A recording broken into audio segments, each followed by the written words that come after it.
Chapter 1. Pain, heart-wrenching pain. Li Zixuan felt as if all the bones in his body were broken. He couldn't help but wonder, didn't I just drink a little too much last night? Why is my whole body in so much pain? I won't drink again, even if I'm beaten to death. Li Zixuan was an engineering graduate student at an ordinary university. He majored in precision instruments. This year, he was already in his third year of master's degree and was about to graduate. His school was just an ordinary university in Beijing.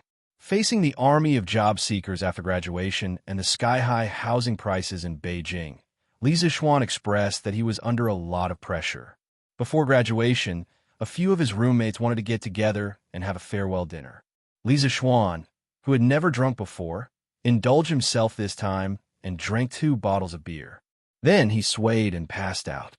At this time, Li Zixuan used all his strength to open his eyes. The scene in front of him shocked him.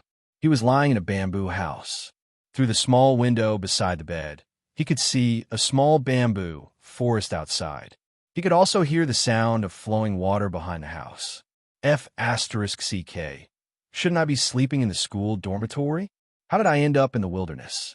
Could it be that someone took advantage of me being drunk and abducted me to this wilderness to do some shameful things? My God, thinking of this, Li Zixuan's chrysanthemum tightened. He quickly glanced around to see if he had any clothes on his body. Phew, fortunately, I'm not naked. But these clothes don't look like the clothes I wore before. Sigh, but the air here is really good. It's 100 times fresher than the air in Beijing. Li Zixuan took a deep breath and felt that the PM2.5 in his heart and lungs were purified a lot. Unable to endure the thirst, Li Zixuan wanted to get up to find some water to drink. Just as he was about to use his arm to support himself, a sharp pain came from his arm. He couldn't help but cry out in pain, "Ouch!" Then his body fell heavily on the bed. His whole body suffered a destructive impact. Misfortunes never come singly. At this time, Li Zixuan also felt a sharp pain in his head. Pieces of memories that did not belong to him appeared in his mind, just like a movie. The physical and mental pain finally made Li Zixuan unable to endure the torture, and he gloriously fainted. After an unknown period of time, Li Zixuan finally woke up. Only then did he realize that he had encountered the melodramatic transmigration that was written in countless novels. Li Zixuan couldn't help but grumble, F***CK. I've been reading time travel novels every day. Who would have thought I'd encounter something like time travel? After sorting out the memories of this body, he discovered that this body actually had the same name as his. He was originally the only son of a wealthy merchant in Chang'an. Since childhood, he had been spoiled by his parents in every possible way. However, due to a congenital deficiency, he had been frail and sickly since childhood. His father, Li Zixuan, had visited all the famous doctors in Chang'an for him, but in the end, they were unable to cure him. Moreover, many famous doctors had said that Li Zixuan would definitely die young and would not live past the age of 8. How could Li Zixuan's father be willing to give up on his son? Later, he used his connections to invite an old imperial physician from the Imperial Medical Department to treat him. The old imperial physician also said that Li Zixuan's weak body was incurable. However, if he could become the disciple of a master of internal energy and use internal energy to nourish his body, it might be able to make up for his congenital deficiency. Li Zixuan's father was originally a merchant.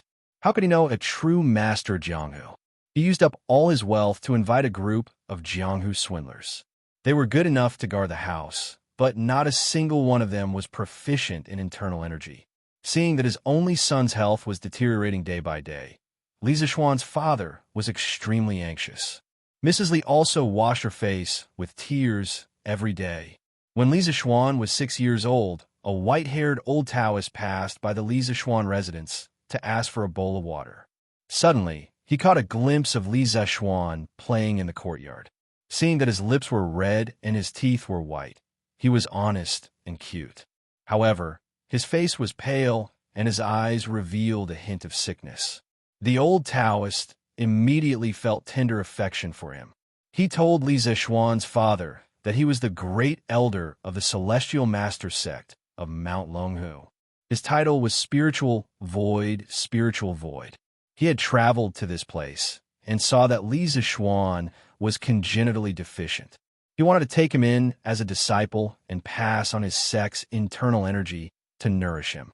Although Li Zishuan's parents were reluctant to let their son go to a faraway place to learn martial arts, it was rare to see an expert of Mount Longhu. If they didn't seize this opportunity, their son's life might not be guaranteed. Therefore, Li Zishuan's father had Li Zishuan kowtow to his master and asked Spiritual Void, to teach him well. In the mountains, time was unknown. In the blink of an eye, 8 years had passed. Li Zishuan had already learned martial arts, but his master was already on the verge of old age, and his time was almost up. In the spring of the first year of Xingguan, Spiritual Void passed away in meditation on Mount Longhu. Thinking of how his master had treated him like a master and a father for the past 8 years, Li Zishuan wept bitterly in front of his master's grave. After kneeling for a day and a night, Li Zishuan kowtowed and bid farewell to his master. He prepared to leave for Chang and to visit his parents, and then wander the Jianghu to become a chivalrous wanderer. Passing by Mount Zhongnan, Li Zishuan heard the sound of fighting ahead of him. Thus, he concealed himself and sped forward. He saw over 20 masked men fighting with a dozen or so servants and guards. There was also a pink draped carriage in the middle of the field. The battle was almost one-sided. In the blink of an eye, a few more servants and guards had died. Could it be that some family's young miss ran into bandits when she went out? Li Zishuan was too lazy to think more. He used the cloud-piercing steps, pulled out the long sword at his waist, and stabbed at a burly man who seemed to be the leader of the bandits. In the blink of an eye, the sword was like thunder, and it reached the back of the bandit's neck. The bandit leader was also a master. Feeling a strong wind coming from behind him, he was alarmed and hurriedly dodged to the side. However, a bloody mark was still left on his neck. The bandit leader steadied himself and looked at the attacker. It turned out to be a 14 or 15-year-old boy. He immediately shouted angrily, "Where did this little boy come from? How dare you meddle in my Bloodwind Stockade's business?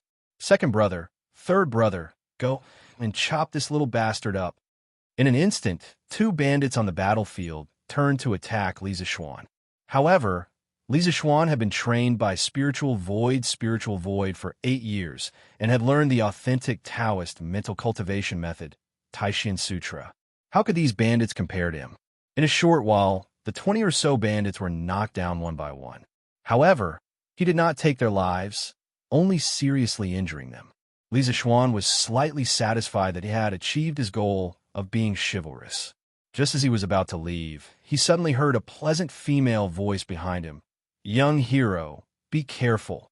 It turned out that during the fight, she had felt a sudden change in the battlefield outside, and that someone had come to rescue her. The girl in the carriage had lifted the curtain and secretly watched from the side. At this moment, seeing that the battle situation had been settled, she was about to get off the carriage to thank this young hero when she caught a glimpse of the heavily injured bandit leader on the ground suddenly exploding and launching a palm strike at Li Zishuan's back. The girl was so frightened that her beautiful face turned pale, and she hurriedly warned him. Li Zishuan was in no hurry to dodge and was sent flying to the side of the mountain path by the bandit's palm.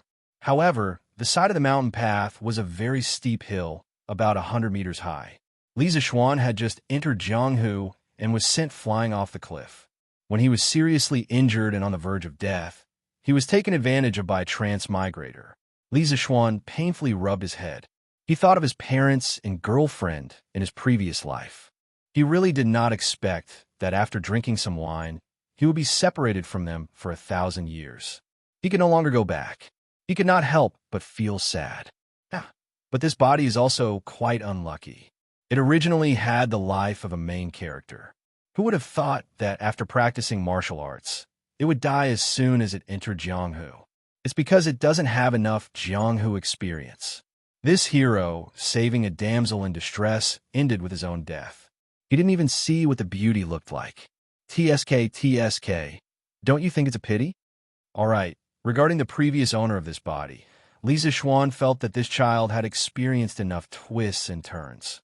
He also had the aura of a main character. Originally, he had just mastered his martial arts and might have been famous in Jianghu very soon. However, he still lacked experience. Thinking of this, Li Zixuan found some comfort in his heart. In any case, he had been reborn. This brother had lost his life in order to be a hero and save a damsel in distress. He was much more miserable than he was. At this time, there was a sound of footsteps outside the house. After a while, an old man with white hair and a white beard and wearing a Taoist robe appeared in front of Li Zixuan. "Hey, little Lang Jun, you're finally awake. Don't move first. Your injuries haven't healed yet. Let this poor Taoist take your pulse first." At first glance, Li Zixuan could not help but feel a sense of familiarity from the bottom of his heart when he saw this sage-like Taoist. Perhaps it was because the master of this body was a Taoist, but Li Zixuan also felt a sense of familiarity with Taoism. At this time, the old Taoist finished taking Li Zixuan's pulse and said to Li Zixuan, "Little Lang Jun, since you've woken up, you're fine. However, your injuries were quite serious. When this poor Taoist found you, there were many fractures on your body. You still need to rest for a month to fully recover." Li Zixuan hurriedly propped himself up and cupped his fists at the Taoist priest. "Junior Li Zixuan, thanks Taoist priest for saving my life. May I ask for Taoist priest's name and where is this place?" "This is Zhongnan Mountain. This is the thatched cottage where this poor Taoist temporarily stayed when he was picking herbs. 5 days ago, this poor Taoist found you at the foot of the mountain.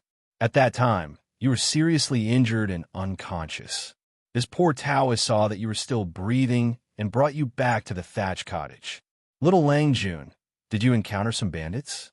How could you be so seriously injured?" The Taoist priest leisurely went to the wooden basin in front of the door and washed his hands. He turned around and said, "This poor Taoist is Sun Simiao. Little Lang Jun, where do you live? Why did you come to this deep forest alone?" Sun Simiao, the king of medicine Sun Simiao, who has lived for 14 emperors, saved countless people, and lived for 141 years? Damn, I've just crossed over and met such a powerful person. I'm so lucky. Do I also have a protagonist's halo? Li Zixuan was extremely shocked. After being stunned for a while, he respectfully clasped his hands to Sun Simiao and said, "So, it's Dr. Sunday. I've been saving lives and healing the wounded for a long time. Countless people have admired you for a long time. Thank you for saving my life. If you have any orders in the future, I dare not refuse." Then he told Sun Simiao about how he was weak when he was young and how he followed his master to Mount Longhu to learn martial arts to strengthen his body. When he returned home, he encountered bandits and accidentally fell off a cliff.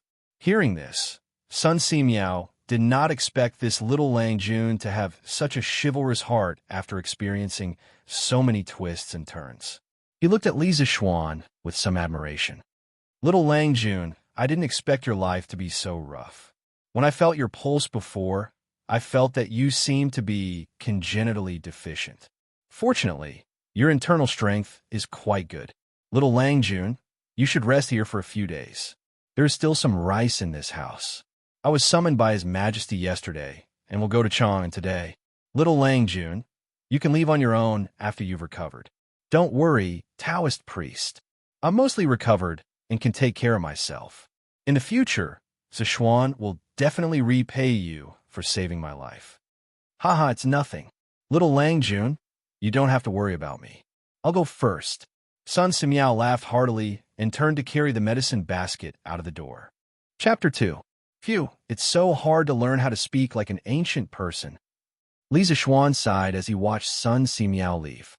According to the memory of his predecessor, Li Zixuan was currently living in the first year of Jingguan. Li Zixuan was still looking forward to this era, thinking about the heavenly Khan, thinking about the tens of thousands of countries coming to court, and thinking about Chinatown in the United States 1,400 years later. Li Zixuan's heart was filled with passion. He couldn't wait to see this feudal dynasty that the Chinese people were most proud of.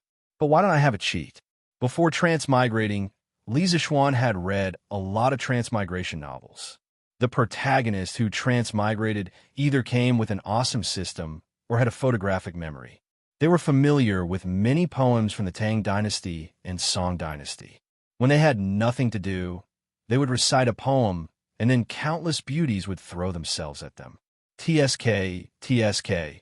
Thinking about it made Li Zixuan salivate all over the floor. But why don't I have anything when I transmigrated? Li Zixuan was an engineering nerd in his previous life. After the college entrance examination, he returned all the poems from the Tang Dynasty and Song Dynasty to his language teacher. He could only vaguely remember some of the famous poems. Apart from writing programs, he usually went online to chat and play games. His girlfriends were all from the internet. Sigh. Without a cheat, how can I survive in the Tang Dynasty? Without a cheat, I have martial arts. Li Zixuan suddenly remembered that this body had been learning martial arts from a master for 8 years. Li Zixuan was energized. He forced himself to sit cross-legged on the bamboo couch and tried to meditate according to the method in his memory. Originally, he just wanted to give it a try. Who knew that the process would be so natural? He even recited the Taishan Sutra without any awkwardness. At this time, Li Zixuan felt as if countless small flames had sprung up in his lower abdomen. As he circulated the martial arts, these small flames seemed to have received instructions. They followed a specific path over and over again, swimming in his limbs and bones. Li Zixuan felt warm all over his body. The places where his arms and knees were fractured were a little itchy, making him want to scratch them. Resisting the urge to scratch the itch, Li Zixuan continued to use the method in his memory. After 36 cycles, Li Zixuan opened his eyes and spat out a mouthful of turbid air. He looked up and saw that the sky was already dark. He couldn't help but sigh at how fast time passed. Feeling his body's condition, he could not help but widen his eyes in shock. His limbs no longer hurt as much as before, and he even felt his body brimming with strength. Didn't they say that it would take 100 days to recover from a serious injury? I fell down from the mountain and suffered multiple fractures. How could I recover in a few days? Could it be that running the Taishan Sutra could speed up the recovery of the injury? Unable to find any other reason, Li Zixuan could only attribute the recovery of his injuries to the miraculous Taishan Sutra. As a young man from the 21st century, Li Zixuan really didn't think that martial arts really existed. According to the memories of his predecessor, the Taishan Sutra was the top internal cultivation method in Jianghu. It was divided into 10 levels. Li Zixuan had practiced martial arts for 8 years and had already reached the 5th level. Just like that, his strength alone had the strength of 1,000 pounds. Li Zixuan's master, spiritual master Ling Su, had already reached the 9th level. His strength was one of the top masters in Jianghu. Phew, I didn't think that there would really be martial arts masters in this world like in TV dramas. Then I can be considered a hero in the future, haha. Li Zixuan excitedly thought. This Taishan Sutra is really a good thing. I have to practice diligently in the future and reach the 9th level as soon as possible. Then I can also go up and down. When I have nothing to do, I can go peek at some rich family's young lady. Hee hee. Goo goo. At this time, his stomach suddenly made 2 sounds of protest. Hey, I have to get up and get something to eat. Let's see what old son has here. Li Zixuan got up and walked toward the kitchen. There's only some flour and vegetables. There's no rice, no eggs, no chicken, duck, or fish. Good Lan Ru, looks like I can only eat 2 bowls of noodle soup. In his previous life, Li Zixuan was a child from the countryside.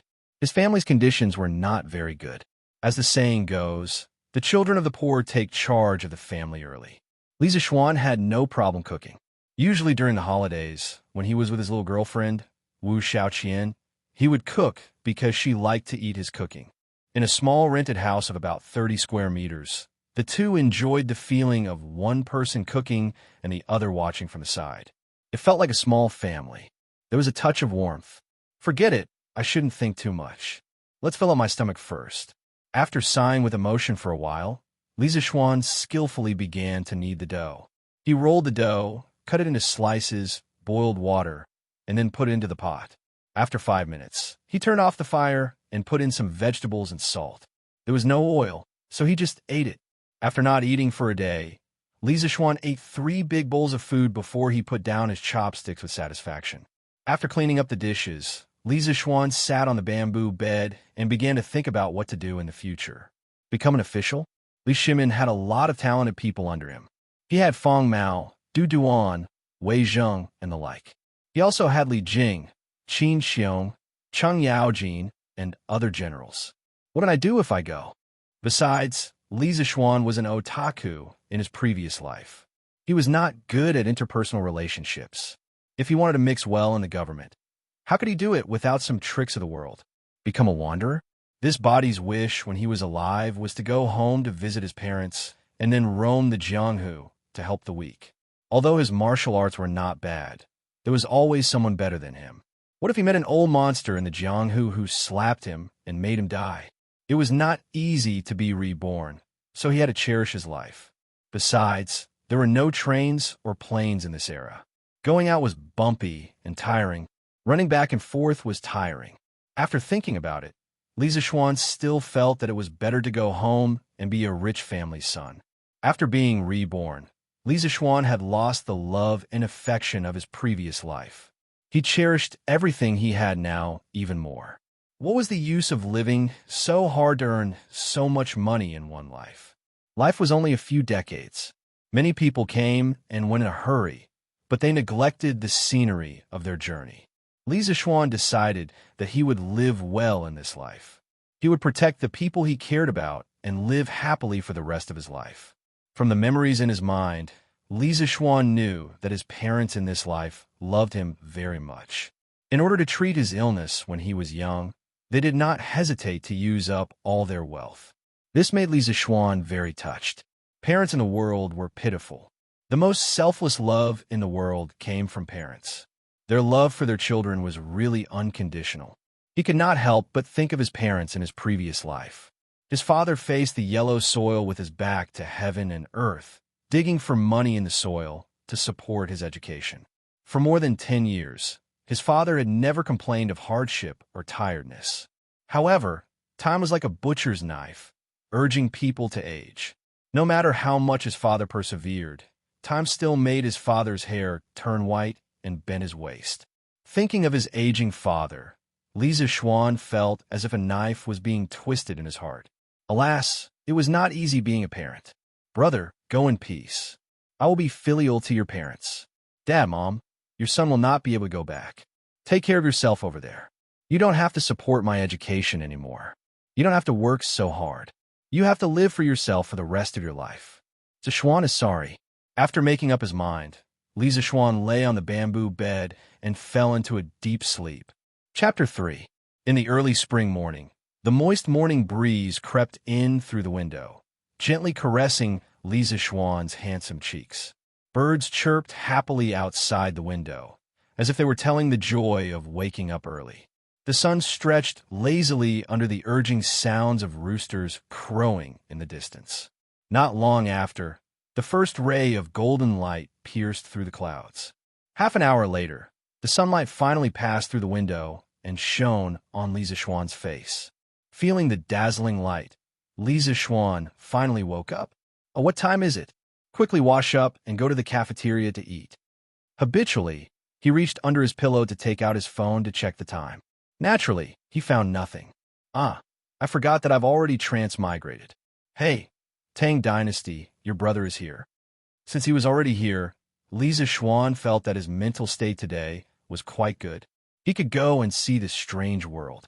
But the bedboard was really hard. On my old waist. After sitting cross-legged on the bed and circulating the Taishan Sutra for 2 cycles, Li Zixuan got up and walked to the stream behind the house to wash his face. He looked down. Wow, who is this pretty boy? He's so handsome. The reflection of the handsome guy in the water had fair skin. His facial features were delicate and youthful, but they were sharp and angular. His eyes revealed a sense of fortitude, and he had a unique kind of ethereal handsomeness, unlike the male idols in the future. He was about 1.78 meters tall, and he was wearing a white suit, looking handsome and spirited. TSK.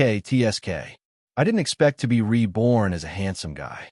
This face, this body, if placed in the future, it would completely crush those little fresh meats. Life is really lonely. I can obviously rely on my face to make a living, but I have martial arts skills and a belly full of talent. How can others live with this?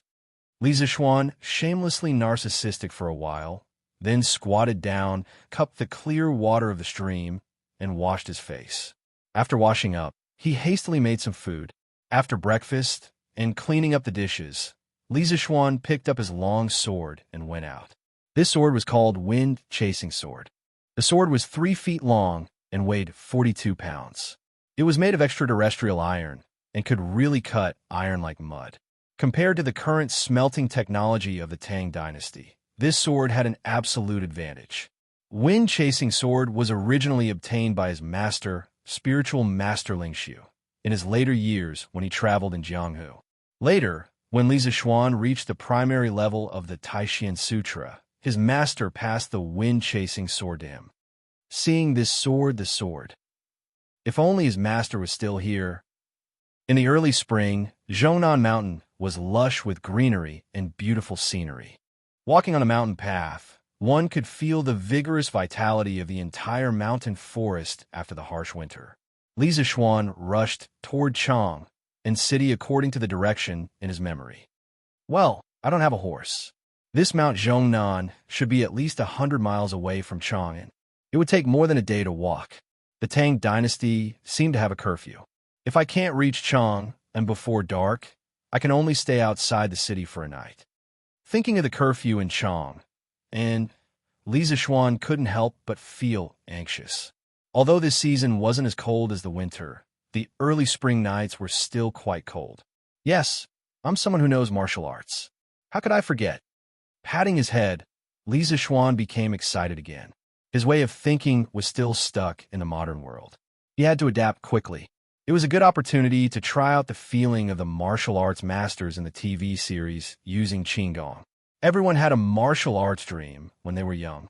They hoped that one day they could easily jump 2 feet high, walk on snow without leaving a trace, and float on water with their iron palms. I digress. Li Zixuan used all his strength to use the cloud-piercing steps. The trees on both sides quickly retreated. This speed is too fast. This should be equivalent to the speed of a motorcycle. I think I'll reach Chang'an by noon. Feeling the speed of the wind, Li Zixuan was overjoyed. He secretly used the Taishan Sutra to recover his inner breath. At noon, Li Zixuan finally saw the majestic Chang and city in front of him. He saw the towering city walls. On the city walls stood a row of soldiers. Outside the city gates, there was an endless stream of people and merchants. From afar, he could see the towering buildings in the city, rows upon rows of pavilions. What a prosperous scene. Following the flow of people, he successfully entered Chang and city.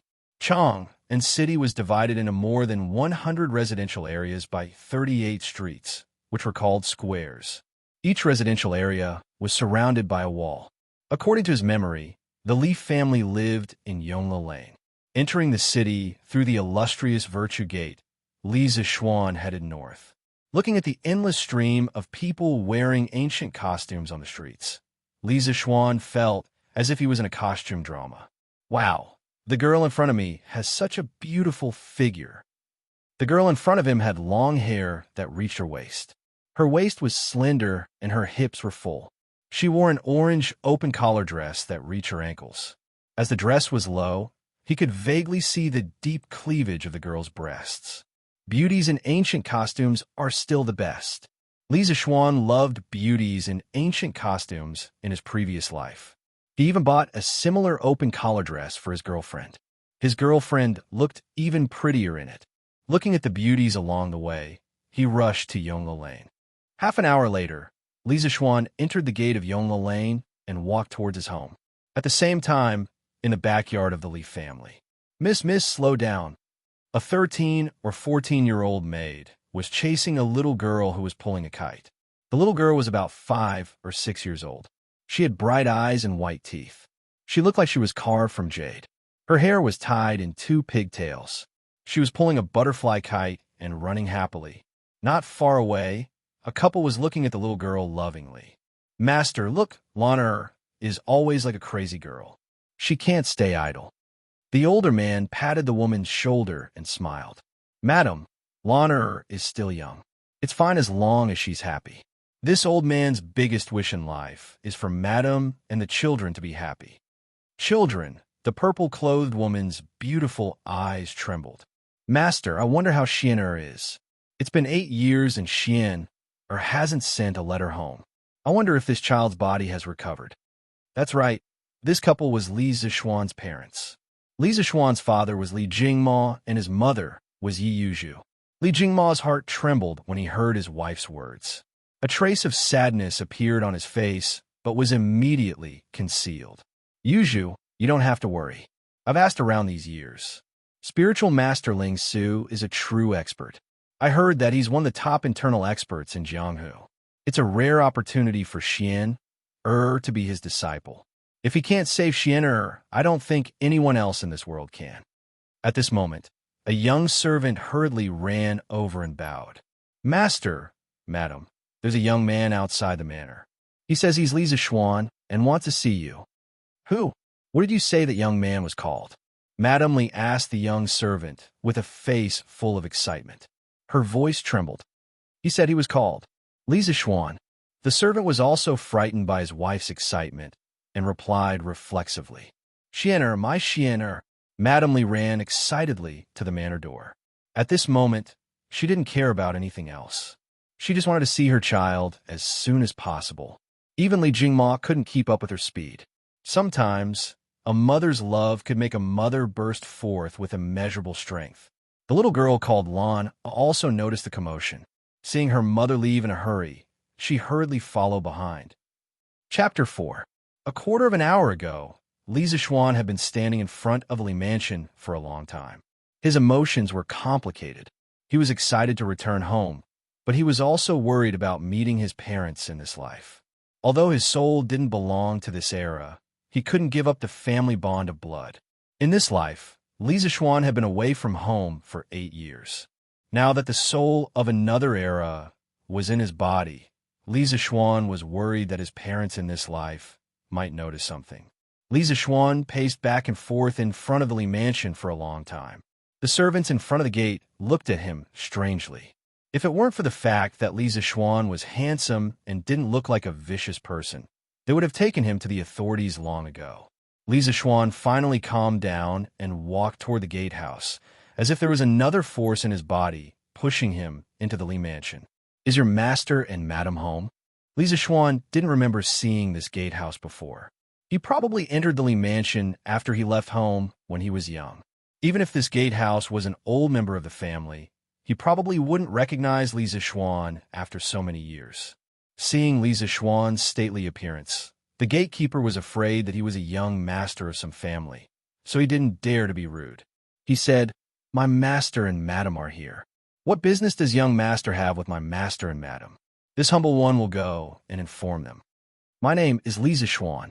I have something to discuss with your master and madam. You can go and inform them." Not long after, a beautiful woman in purple walked quickly to the gate. Looking at the woman in front of him, time didn't leave many traces on her face. However, many strands of silver could be seen in her beautiful hair. Blood was thicker than water. Mother and son were connected by heart. Even if their souls didn't belong to this era, Li Zishuan could still feel the silent call in his heart. He was very sure that this was his mother. Mrs. Li was also very excited at this moment. Looking at the handsome young man in front of her, she could vaguely see the shadow of his childhood on his face.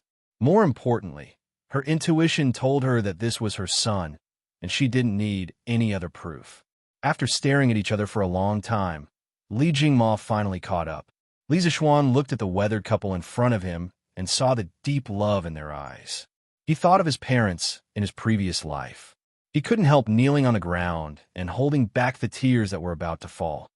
"Father, mother, your son is unfilial. I left home for 8 years and was unable to serve you both." With tears in her eyes, Madame Li Zishuan hurriedly knelt down and hugged Li Zishuan. "My Xian, it's good that you're back. It's good that you're back. My son has grown taller. but your face is still the same as when you were young. It's just that you've lost some weight." As she spoke, she stroked Li Zixuan's cheeks with both hands. Li Jingma's face was also filled with excitement. He kept turning his head and using his long sleeve to wipe his tears. He kept muttering, "It's good that you're back. It's good that you're back." The family of three played out a heartwarming scene of mother and son reuniting in front of the door. The servant who went in to report just now was dumbfounded. He didn't expect this young man to be his young master. He thought to himself, "I've never heard that master and madam have a son. But fortunately, I didn't treat the young master rudely. Otherwise, I'm afraid I won't be able to stay in the Li family anymore." The little servant couldn't help but feel proud of his quick-wittedness. "Father, mother, who is this uncle?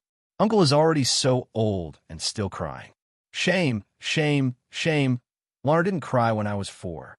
A childish voice suddenly interrupted this heartwarming scene, causing the warm atmosphere to become stifled. It turned out that Lan Er's legs were too short to keep up with her parents' speed. Now that she finally arrived at the door, she saw her mother and a young man hugging and crying. This man was obviously much older than Lan Er and was also much taller than Lan. But why was he crying at such a big age? Lana was puzzled, but she remembered that her parents had taught her to be polite when meeting outsiders. Thus, she said that sentence. Cough, cough. Li Jingma's face was full of black lines. His son had suddenly become his daughter's uncle for no reason. What the hell was going on? Li Zixuan also had an awkward expression on his face, but it wasn't because the little girl had called him uncle. After all, the soul in this body was 25 years old, and this little girl looked like she was only 5 or 6 years old. In his previous life, Li Mingze was often called uncle by children of this age. What made Li Zixuan feel awkward was that he was being looked down upon by a little girl. He raised his head and looked at the little girl who was at the door. The little girl was leaning on the door frame and looking at him curiously with wide eyes. She looked very cute. Li Zixuan was also a little puzzled. Whose family did this little girl belong to? Why was she at his house? Lan, don't talk nonsense. This is your brother. Mrs. Li didn't know whether to laugh or cry as she scolded the little girl. She turned around and smiled at Li Zixuan. This is your little sister. She was born the 2nd year after you went to Mount Longhu. She's almost 6 years old. Your father and I named her Li Zilan. Lan, hurry up and greet your brother. Li Zilan. It seems that my parents have been thinking about me all these years. Li Zixuan sighed in his heart when he heard his little sister's name. Li Zilan's little face was full of smiles. She ran over and grabbed her mother's hand. She pointed at Li Zixuan and said, "Mother, is this Lan Er's brother? Why didn't you play with Lan before? Why is brother so much taller than Lan Er?" Li Zixuan's 1.78-meter height didn't look like a 14 or 15-year-old boy. Looking at this cute little sister in front of him, Li Zixuan's heart also melted. He also secretly blamed the previous owner of this body. After leaving home for 8 years, he actually didn't come home to visit and only knew how to cultivate. He completely didn't fulfill his responsibility as a son and as a brother. He went forward and hugged Li Zilan. He smiled and rubbed his little sister's bun head. "Lan be good. I'm Lan Er's big brother. Big brother used to be busy and couldn't come home. Now that I'm back, can you play with Lan every day? And Lan can also grow to be as tall as big brother if I eat more." Hearing that there was someone to play with her in the future, Lan excitedly waved her hands. Really? Lan wants to fly a kite. Lan also wants to go to Shi City to buy sweets, mud carts, and dolls. Big brother, will you accompany Lan? Accompany. Big brother will fly a kite with Lan in the afternoon. Tomorrow, big brother will accompany Lan to Shi City to buy things. Lan wants to pinky swear with big brother. Okay. Let's pinky swear. 100 years, no changes. Looking at the harmonious relationship between the siblings, Li Jingma and his wife were gratified. Their son, who had left home for 8 years, was finally back. The family of 4 was finally reunited. The two of them hadn't been as happy as they were today for more than 10 years. Their faces were glowing, as if they were a few years younger. Xianxia, quickly go in.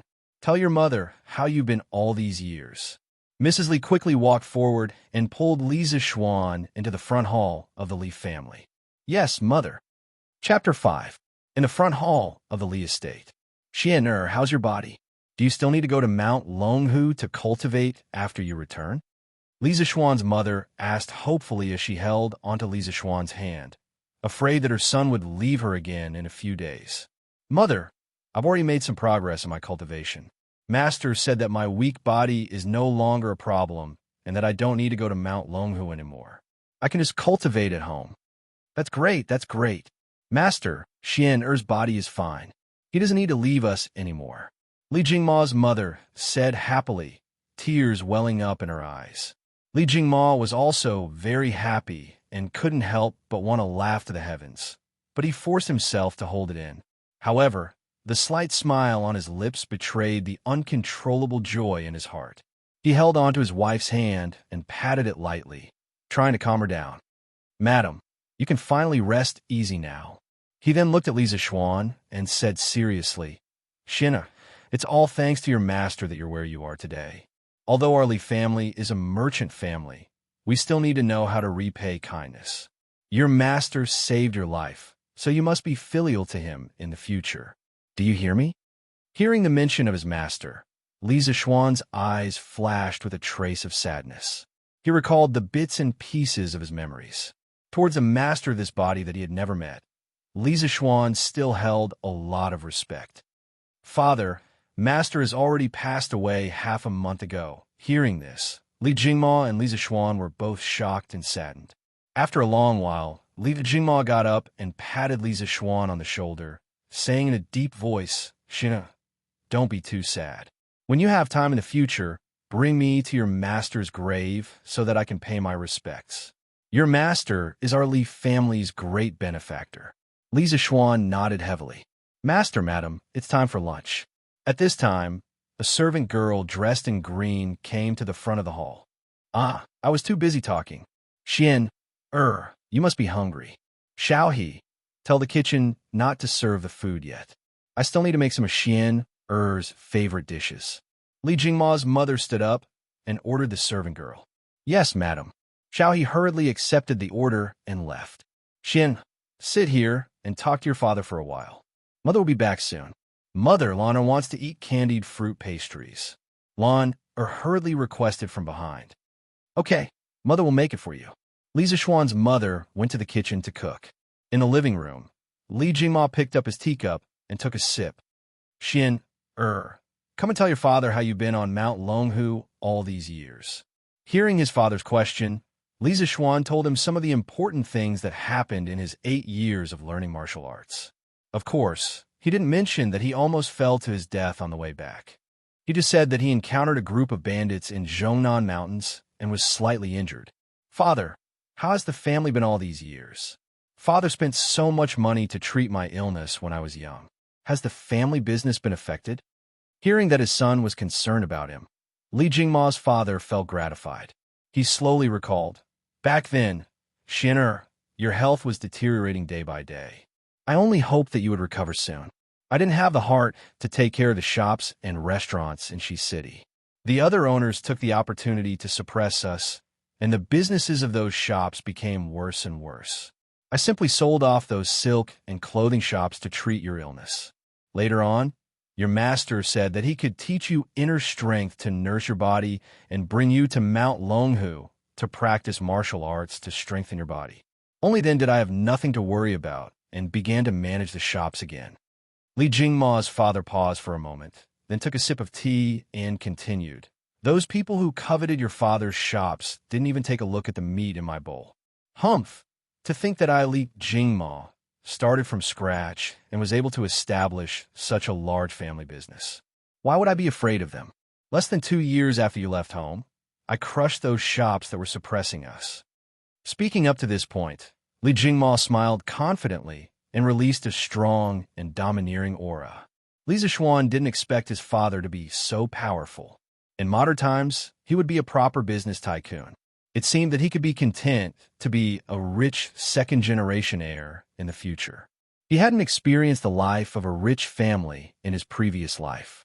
Li Zixuan was secretly pleased with himself for being born into a good family in this life. Who knew that his father would sigh again and say, "I'm not afraid of my business enemies. I can defeat them, but time is unforgiving. I'm already 48 years old this year, and my physical strength is much worse than before. I still need you to take care of this family business in the future." He couldn't be cool for more than 3 seconds. Li Zixuan still didn't want to inherit the family business so soon. It would be great to be a rich second-generation heir. He hurriedly said, "Father, you're only 48 years old and in the prime of your life. I've been staying at Mount Longhu all these years and rarely come into contact with the ways of the world. How can I help you take care of your business? Wait for me to learn from you for 2 years, then I'll help share your burdens. At least wait for me to experience the life of a rich second-generation heir for 2 years," Li Zixuan thought to himself. Father Li thought for a while and felt that his son's words made sense. He said, "All right, then we'll wait for 2 years. Master Xianxia, it's time to eat." At this moment, Li Zixuan's mother walked in with a group of servant girls carrying bowls and plates. She said to Li Zixuan, "Xianxia, come quickly. Mother made your favorite base soup, mutton soup, and roast chicken. Come and try it. There's also Lan Er's candied fruit pastries," the little girl hurriedly said. There's everything. Lan Er, you're a little greedy cat." Motherly chuckled. The family sat down one by one. Looking at the dozen or so dishes in front of him, Li Zixuan realized that most of them were steamed or boiled. There were no stir-fried dishes. It seemed that stir-frying wasn't popular in the Tang dynasty. In fact, stir-frying had been invented long ago, but it hadn't been popularized. One of the main reasons was the lack of edible vegetable oil, mainly sesame oil. The earliest introduction of sesame oil could be traced back to the Western Han dynasty, but it hadn't been popularized. The main cooking methods of the Tang dynasty were still roasting, steaming, and boiling. Although they weren't stir-frying, these dishes smelled pretty good. Li Zixuan hadn't eaten properly when he was unconscious for a few days. Seeing these dishes stimulated his appetite. He lowered his head and began to eat. "Big brother, try Lan Er's candied fruit pastries. Mother's candied fruit pastries are delicious." The little girl picked up a piece of candied fruit pastries and stood up. It took her a lot of effort to place it in Li Zixuan's bowl. Of course, there was a trace of reluctance on her face, like a child giving away her favorite food to someone else. It was very cute.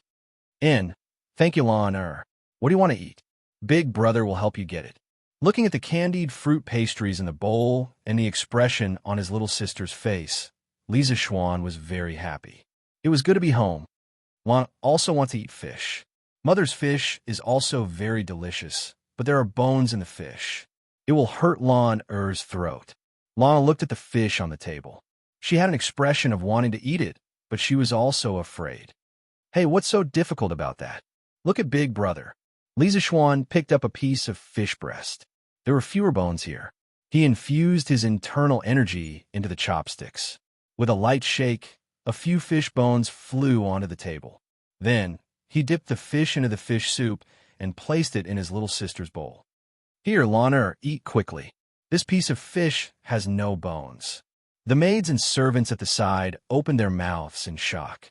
Lan looked at her brother with eyes full of admiration. She clapped her hands excitedly.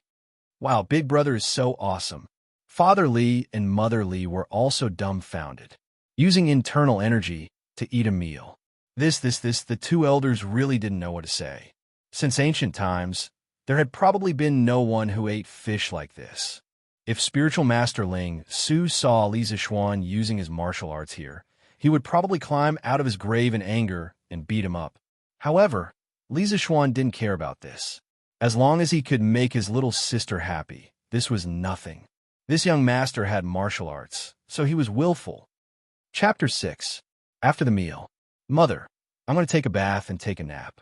Last night, old son's bed was too hard, and Li Zixuan did not sleep well. He started to feel sleepy after eating and drinking to his heart's content." Li Zixuan tried to convince himself. Isn't there a saying that spring fatigue leads to autumn fatigue and hibernation? Yes, Xianxia. Mother has been getting people to tidy up your courtyard every day for the past few years. You can go there directly. Mother will assign 2 of my maids to your side and let them serve you. Xiaoxi, did you hear that? In the future, the 2 of you must serve Xianxia with all your heart. Motherly said to the 2 pretty maids beside her. Yes, madam. The 2 maids hurriedly bowed and agreed. Their eyes were filled with joy.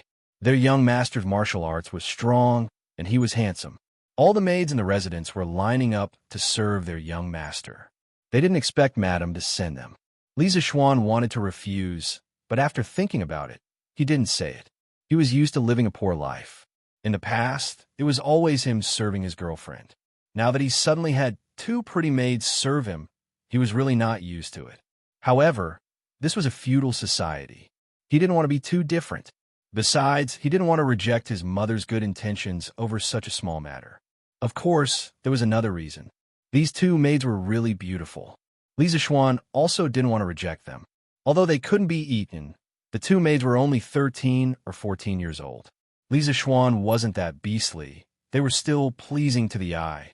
Of course, the cold and inwardly passionate Li Zixuan would never admit that the last reason was the main reason. Yes, mother. I'll go back to my room. Li Zixuan turned around and said to his little sister, Lan, I'll go back to my room. When I wake up, I'll fly a kite with Lan. Yes, brother, you have to keep your promise. Although Lan didn't want her brother to go, she still let him go to sleep when she saw his tired face. The Li residence occupied a large area. It was a courtyard with 4 entrances. Li Zixuan lived in a small courtyard on the west side. He looked at the artificial mountains and ponds in the courtyard, the pavilions and terraces, and the corridors. Li Zixuan was deeply moved. In his previous life, he couldn't even afford to buy a place the size of a toilet in Beijing.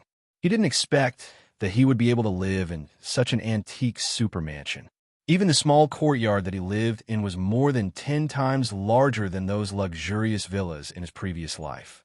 Sigh, having a rich father sure is great. Xiaohe, go get the kitchen to boil some water and bring it to my room. I want to take a bath. Li Zixuan began his depraved life of having everything served to him. Yes, young master. Xiaohe, who was behind him, quickly responded.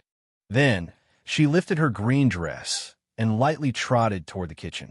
After a while, the kitchen staff brought the hot water over. Li Zixuan walked back to his room. What are you 2 doing here? Get out. Seeing the 2 girls following him in, Li Zixuan was speechless and hurriedly chased them away. Young master, this servant will help you bathe. Xiaohe blushed and hurriedly argued. Li Zixuan looked at the 2 pretty girls. Xiaohe was wearing a light green dress. Her 2 big eyes were very cute. Her chest was rather low, but he couldn't see her cleavage. He could only see the outline of 2 little buns. They hadn't started to develop yet. Xiaoxi was wearing a light yellow dress. There was already a faint cleavage on her chest. At this moment, her face was blushing. This is a shy girl. Facing these 2 cute little girls, Li Zixuan, who had always liked to look at beauties in ancient costumes in his previous life, really wanted to let them in at this moment. Forcefully suppressing the desire in his heart, Li Zixuan still drove the 2 little girls out. Go, go, go. I'll bathe myself. He was really afraid that if he let them in, he wouldn't be able to resist eating them up. Although he wasn't a lullicon, he couldn't resist such temptation. The 2 girls who were chased out looked at each other. They didn't understand why the young master would refuse their service. One had to know that the 2 of them had mustered up a lot of courage to suggest serving the young master in his bath. Inside the room, Li Zixuan quickly took off his clothes and jumped into the bathtub. Facing his little brother, Li Zixuan said with disdain, Tiske, you still don't have enough self-control. It's just 2 little girls who haven't grown up yet, and you're already so excited. Look at you. After taking a comfortable bath, he felt sleepy and fell into a deep sleep on the soft mattress. Xiaoxi, why didn't the young master let us bathe? Outside the door, Xiaohe was still thinking about the matter of being rejected as she whispered to Xiaoxi, How would I know? Is it because the young master doesn't like us to serve him? Xiaoxi was a little worried. In this era, the maids didn't have any human rights. If they made the master unhappy, it was common for them to be sold to the brothel. Master and Madame Li were very kind to the maids. If the young master didn't like them, they wouldn't have a good life in the residence in the future. That's not it. Xiaoxi, you're so pretty and have such big breasts. Why wouldn't the young master like you? I saw the young master sneaking glances at your breasts just now. Xiao Yi smiled mischievously at Xiaoxi. Li Zixuan didn't expect that Xiao He could still see through his deeply hidden eyes. Xiaoxi instantly blushed from her neck to her ears. She went up and scratched Xiao He. Xiao He, you're talking nonsense again. Xiao He giggled and quickly pinched Xiaoxi's arm to stop her from scratching herself. Xiaoxi, stop scratching. I won't say any more.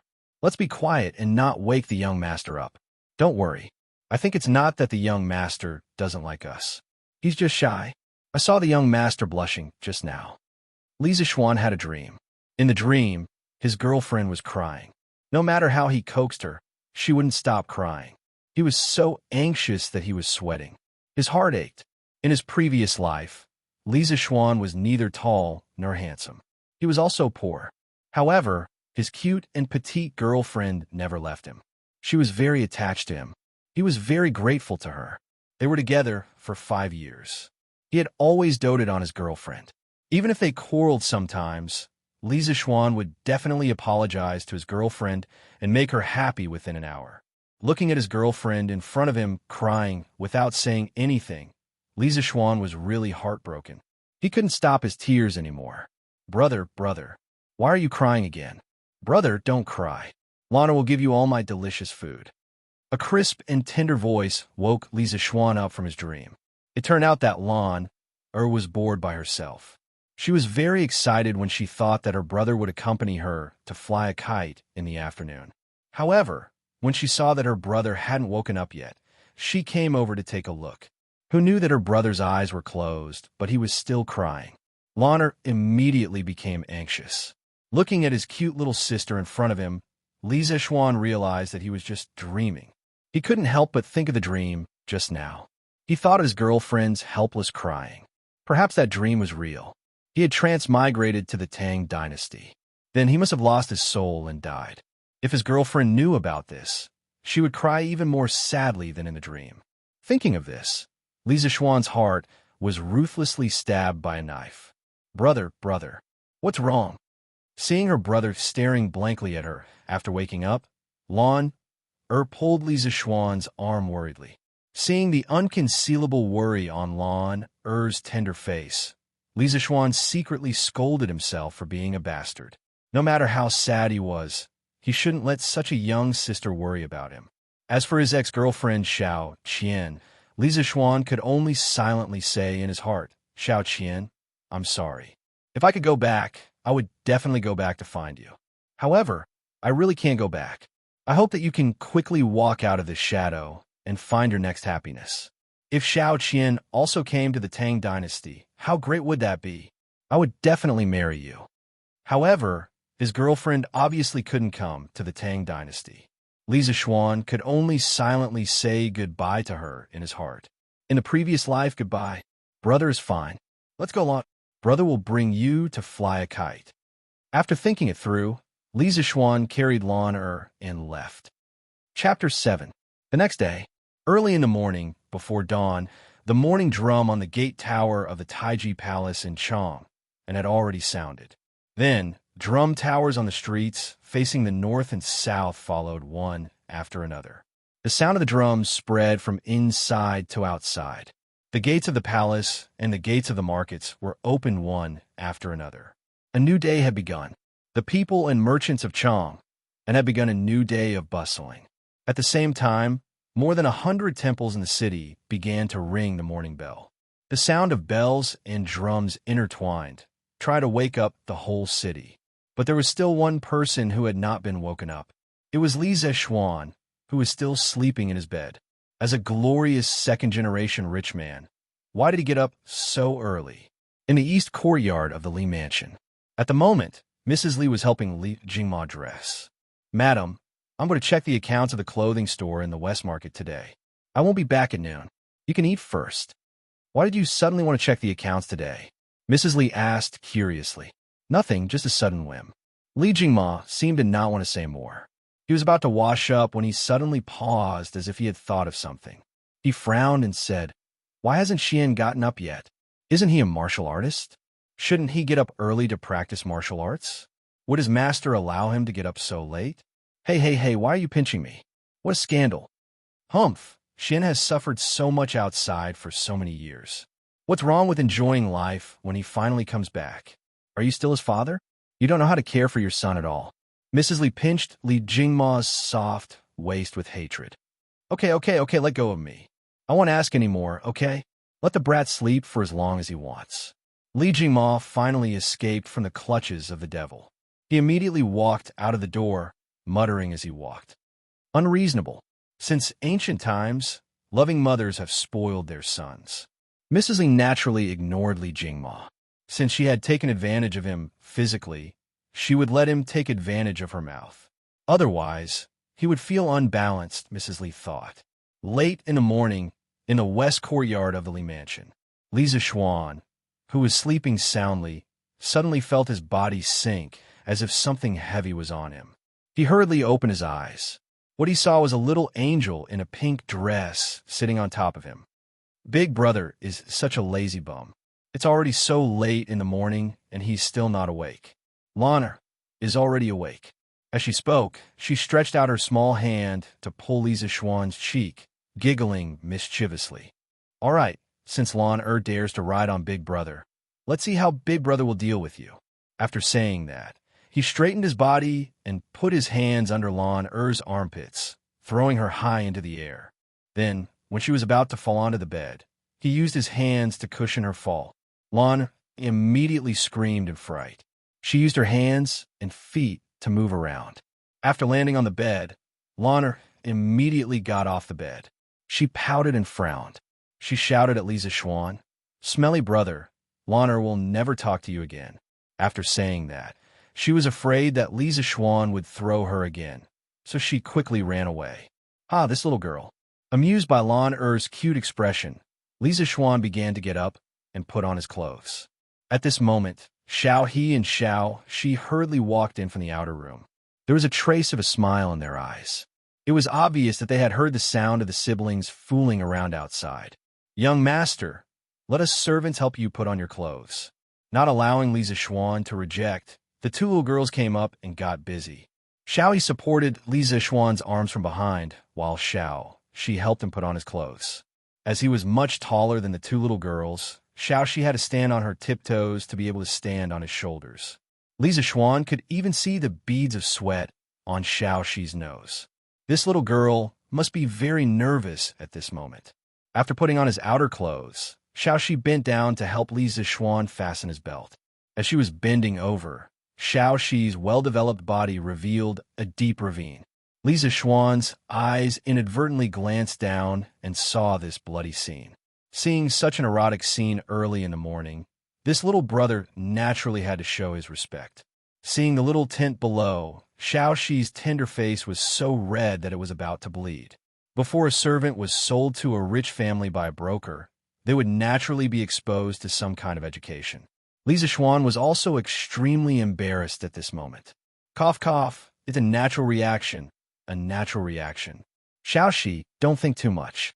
You have to keep your thoughts pure like this, young master. With this, Xiao Shi became even more flustered.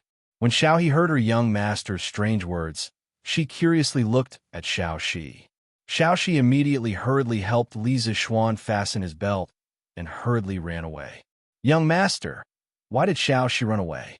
Seeing her good sister running away in a sorry state, Xiao He curiously asked. Cough, cough, nothing much. She was probably captivated by this young master's handsome appearance. Of course, Li Zishuan could not tell the truth.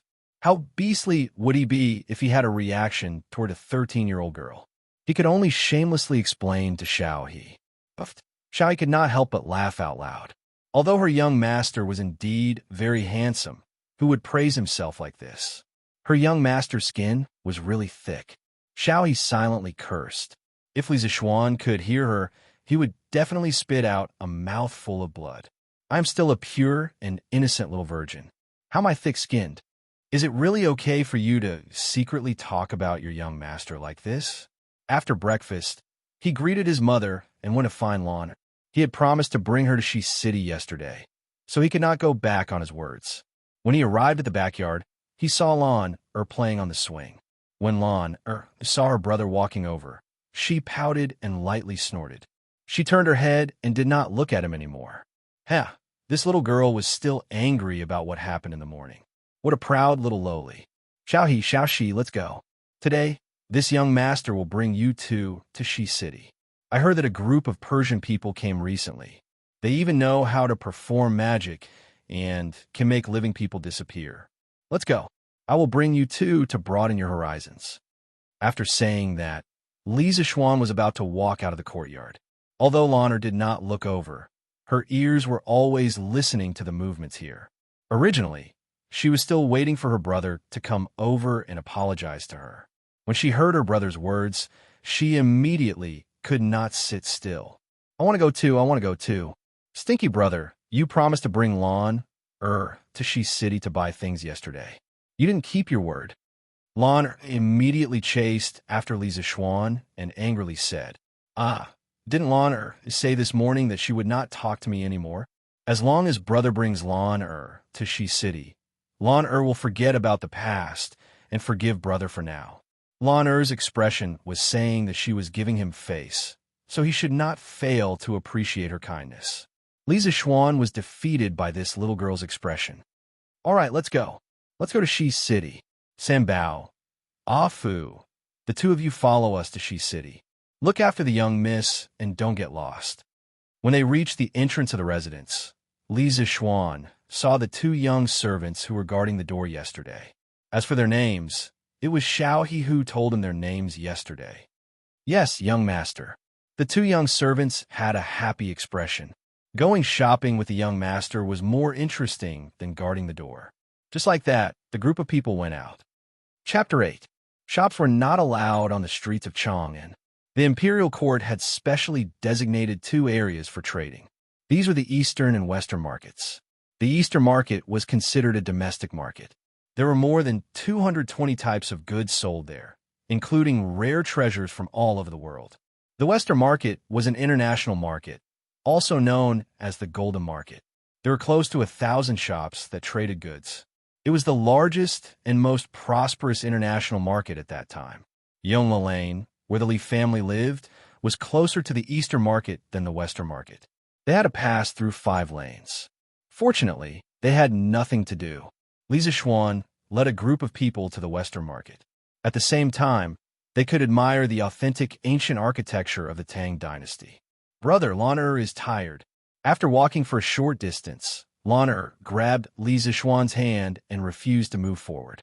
Li Zixuan, who was admiring the ancient architecture on both sides of the road, was speechless. They had only walked for a short distance, less than 2 miles, and this little girl was already complaining about being tired. However, he could not ignore her now. After all, she was his little sister. He should have hired a carriage in the morning. Lon, hang on a little longer. We'll be there soon. No, Lon really can't walk anymore. Lon said with a bitter face. How about this? Let's walk slower. As we walk, I'll tell Lon a story, okay? Li Zixuan slowly tempted her. He had no choice. There was no way to hire a carriage here. He could not possibly carry Lon, to the western market. When Lon heard that her brother was going to tell her a story, she immediately perked up. Her legs were no longer tired. She quickly stood up and held her brother's hand. Okay. Brother, tell me quickly. Li Zixuan smiled faintly. He held his little sister's hand and slowly walked forward.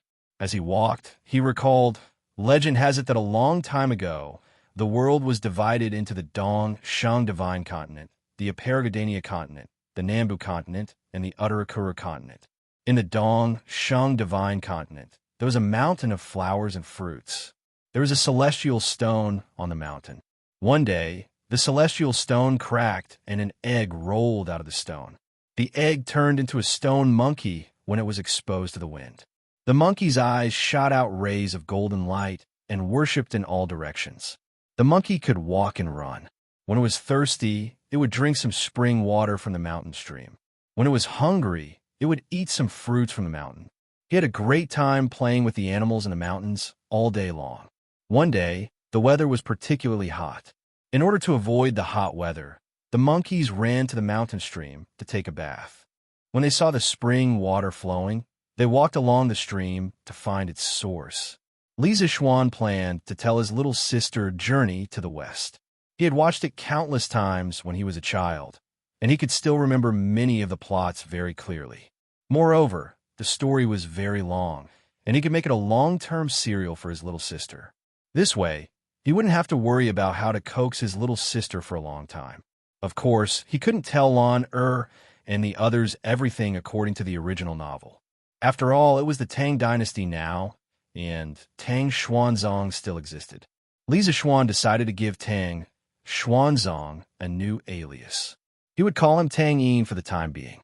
He also changed the name of the place. Haha, I wonder what Tang Bohu would think of Journey to the West in the great Ming Dynasty hundreds of years later. Li Zixuan thought so mischievously. Just as he was talking about how the great sage equaling heaven wreaked havoc in the heavenly palace and was imprisoned in the 8 trigrams furnace by Taishang Lao Jun, they had arrived at the West Market. All right, let's stop here for today. Let's go. Big Brother will bring you to buy sweets and watch the juggling. Li Zixuan was prepared to experience this ancient market. We're here already? The little girl obviously hadn't heard enough and looked reluctant. Behind her, Xiao Shi, Fu, and San Bao obviously didn't have enough and looked regretful. Dear friend, please wait a moment. May I ask which story you told me earlier came from? My little sister likes this story very much. Suddenly, an 11 or 12-year-old boy quickly walked out from behind him. Beside him was a 6 or 7-year-old girl. He cupped his hands and said to Li Zixuan. In fact, Li Zixuan had already noticed that there were 2 people following them for a long time. After all, his kung fu wasn't for nothing. Since he felt that the 2 of them didn't have any bad intentions, he didn't bother to pay attention to them. They went their separate ways, and he didn't have the right to restrict them. He just thought that they were going to the West Market like him. He didn't expect that they were following behind to eavesdrop on the story. Li Zixuan glanced behind the boy and found that there seemed to be more than 10 people disguised as pedestrians in the crowd. They seemed to be faintly protecting the boy. He's probably the son of an official going out to experience life. Li Zixuan muttered in his heart. However, seeing that the boy was dressed luxuriously and had a polite attitude, and the little girl was looking at him with anticipation, Li Zixuan didn't want to be arrogant and offend them for no reason. Thus, he cupped his hands and returned the greeting. I'm afraid I'll disappoint you. This isn't a story sold in the market. It's just a story that I made up to coax my little sister. Oh, the boy in luxurious clothes looked disappointed. In fact, he also liked this story. He was just about to ask for the name and send someone to buy a copy to read. He cupped his hands again and said, Brother, you're a genius. This story can't be made up without a wild imagination. I'm Li Gaoming. This is my little sister, Li Lizzie. I want to make friends with you. How should I address you? Li Zixuan didn't expect to meet 2 brainless fans of Journey to the West when he went out for a trip. He was helpless. Seeing that the boy didn't look like an arrogant and domineering person, he thought that he could make friends with him. Thus, he smiled and said, Little brother, you flatter me. It's just a story that I made up. It's not elegant. My name is Li Zixuan. I live in Changelfong. I'll make friends with you. This boy was the current crown prince, Li Zixuan. His courtesy name was Gaoming. As a result, he wasn't lying when he called himself Li Gaoming. However, in his previous life, Li Zixuan was an engineering student. How could he have studied the history of the Tang Dynasty so deeply? Naturally, he didn't know what Li Chengqian's courtesy name was. The little girl was Princess Changel, Li Lizzie. She was 7 years old this year. As her name suggested, she was a natural beauty. Her skin carried a sickly white color. Although she was only 1 year older than Lan she was much taller. Li Lizzie had suffered from qi since she was young. This could be considered a hereditary illness in the Li family. Li Chengqian had seen his little sister sulking all day in the palace. As a result, he brought her to the Western Market to relax. He didn't expect to meet a boy who told such an interesting story. Just as he and his little sister were listening to the story with great interest, their blood boiling, the story suddenly stopped. Only then did Xianxia have the intention to chat. After the two introduced themselves, they chatted for a while. Xianxia said, "Brothers Zishuan, there must be more to that story." Zishuan didn't expect that the charm of Journey to the West would be so great during the Tang Dynasty. Of course there's more. What I told you just now was only the beginning. There's still more to come. Xianxia's face was filled with joy. In the end, he was only a child of about 10 years old. He excitedly said, "Then this little brother will pay a visit another day. Brother Zishuan, you must continue to tell me the rest of the story." Lizzie's face was filled with regret. Her brother, the crown prince, could frequently leave the palace, but as a princess, she could not disregard imperial etiquette. Zishuan naturally agreed. Afterwards, he parted ways with Xianxia, taking his little sister to go shopping. Seeing Lizzie's melancholy expression, Xianxia understood what was going on after thinking it over. He then said to Lizzie, "Little sister, don't worry. In the future, after I finish listening to Zishuan's story, I will immediately return and tell it to you. Okay?" Only then did Lizzie's expression change from gloomy to sunny. She happily smiled at Xianxia. Thank you, Crown Prince. Chapter 9. Zishuan and his group arrived at the Shi Market. There were many inns, pavilions, taverns, and food stalls on the streets. Among them, there was an endless stream of tourists and merchants. In the distance, there were also some who from the western regions, Central Asia, and West Asia who came to Chang and to do business through the Silk Road. Some were selling gold, silver, and jewelry, while others were buying silk, porcelain, and so on. Looking at the bustling market in front of him, Zishuan was also a little shocked. One must know that the entire Tang Dynasty only had a population of 20 million, far less than later. It was really not easy to have such a bustling market in this era.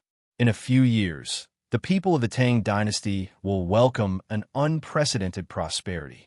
Zishuan sighed in his heart. He accompanied Lan to buy sweets, dolls, and her favorite toys. He even brought her to see the Persian juggling show that she had been talking about for a long time. It was already noon. After walking for half a day, Zishuan was also very hungry and wanted to find a restaurant to eat. Xiaohe, which restaurant nearby has good food? Not knowing which restaurant to choose, Zishuan decisively threw the question to Xiaohe, a native of the Tang Dynasty. "Young master, Xiaohe also doesn't know. Xiaohe rarely leaves the residence and has never eaten here before." Xiaohe blinked her eyes and said carefully. Zishuan patted his head and thought that it was true. How could this little maid be willing to spend money to eat in a restaurant in the Shi Market? "Young master, why don't we go to the drunken immortal restaurant opened by Old Master?" Xiaohe suggested. My father opened a restaurant in the Shi Market?" Zishuan was very surprised. "Young master, how come you don't even know about your family's business?" Xiaohe could not help but laugh. Zishuan was also quite embarrassed. "Okay, then let's go to the drunken immortal restaurant. Does anyone know where it is? Lead the way." "Lan knows. Father brought Lan here last year." Lan said enthusiastically. The little girl was excited when she heard about food. She was simply a little foodie. He bought so many snacks for her in the morning, and she was still not full. Zishuan was a little puzzled. "Then let's go." The group of people arrived at the Drunken Immortal under Lan lead. This was a 5-story restaurant. It was very conspicuous among the low-rise shops. Just by looking at it from the outside, it looked quite grand. TSK, Dad is really rich. This is equivalent to a 5-star hotel in the future, and this is one of the family's businesses. TSK, I only knew that Dad was rich, but I didn't expect him to be so rich.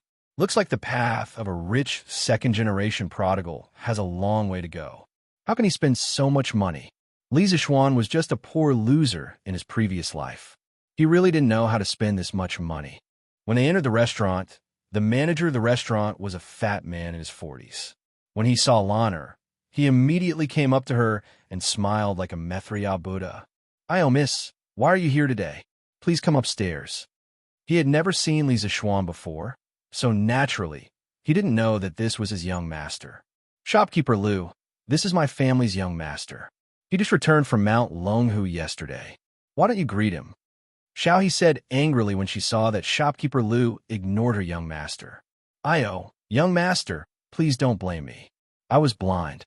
Young master, please come upstairs." When Shopkeeper Lu heard this, he repeatedly apologized to Li Zixuan. He had also heard that his young master had a son who went to Mount Longhu to learn martial arts. He didn't expect to bump into him as soon as he came back. He couldn't help but feel that he was unlucky. "You don't have to be so polite, Shopkeeper Lu. Uncle Lu, you've worked hard to help my father manage the restaurant all these years." Li Zixuan patted Shopkeeper Lu's shoulder and tried to be as gentle as possible. After all, Shopkeeper Lu was considered one of the upper management of the Li group. He had also made a lot of contributions. A few words of encouragement would let him continue to contribute to the Li group. There was no need to make things difficult for him over such a small matter. Li Zixuan wasn't such a petty person. Li Zixuan expressed that he was still very magnanimous. "Young master, what are you talking about?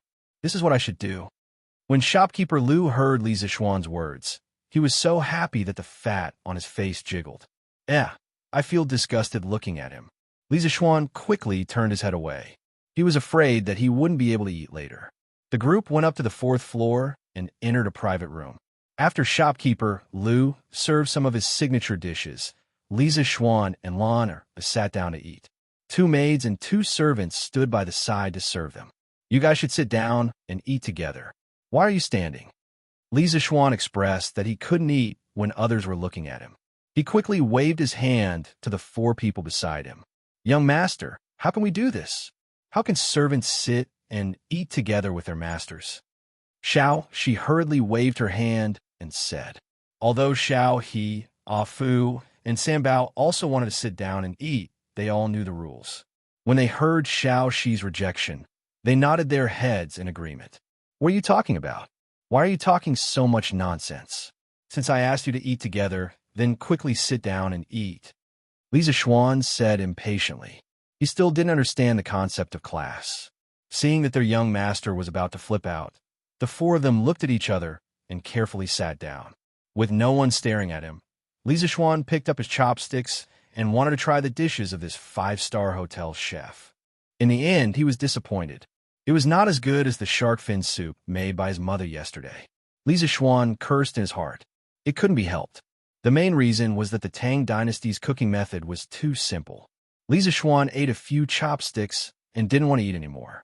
After eating these dishes every day, his mouth was getting bland. He had to think of a way to improve his diet.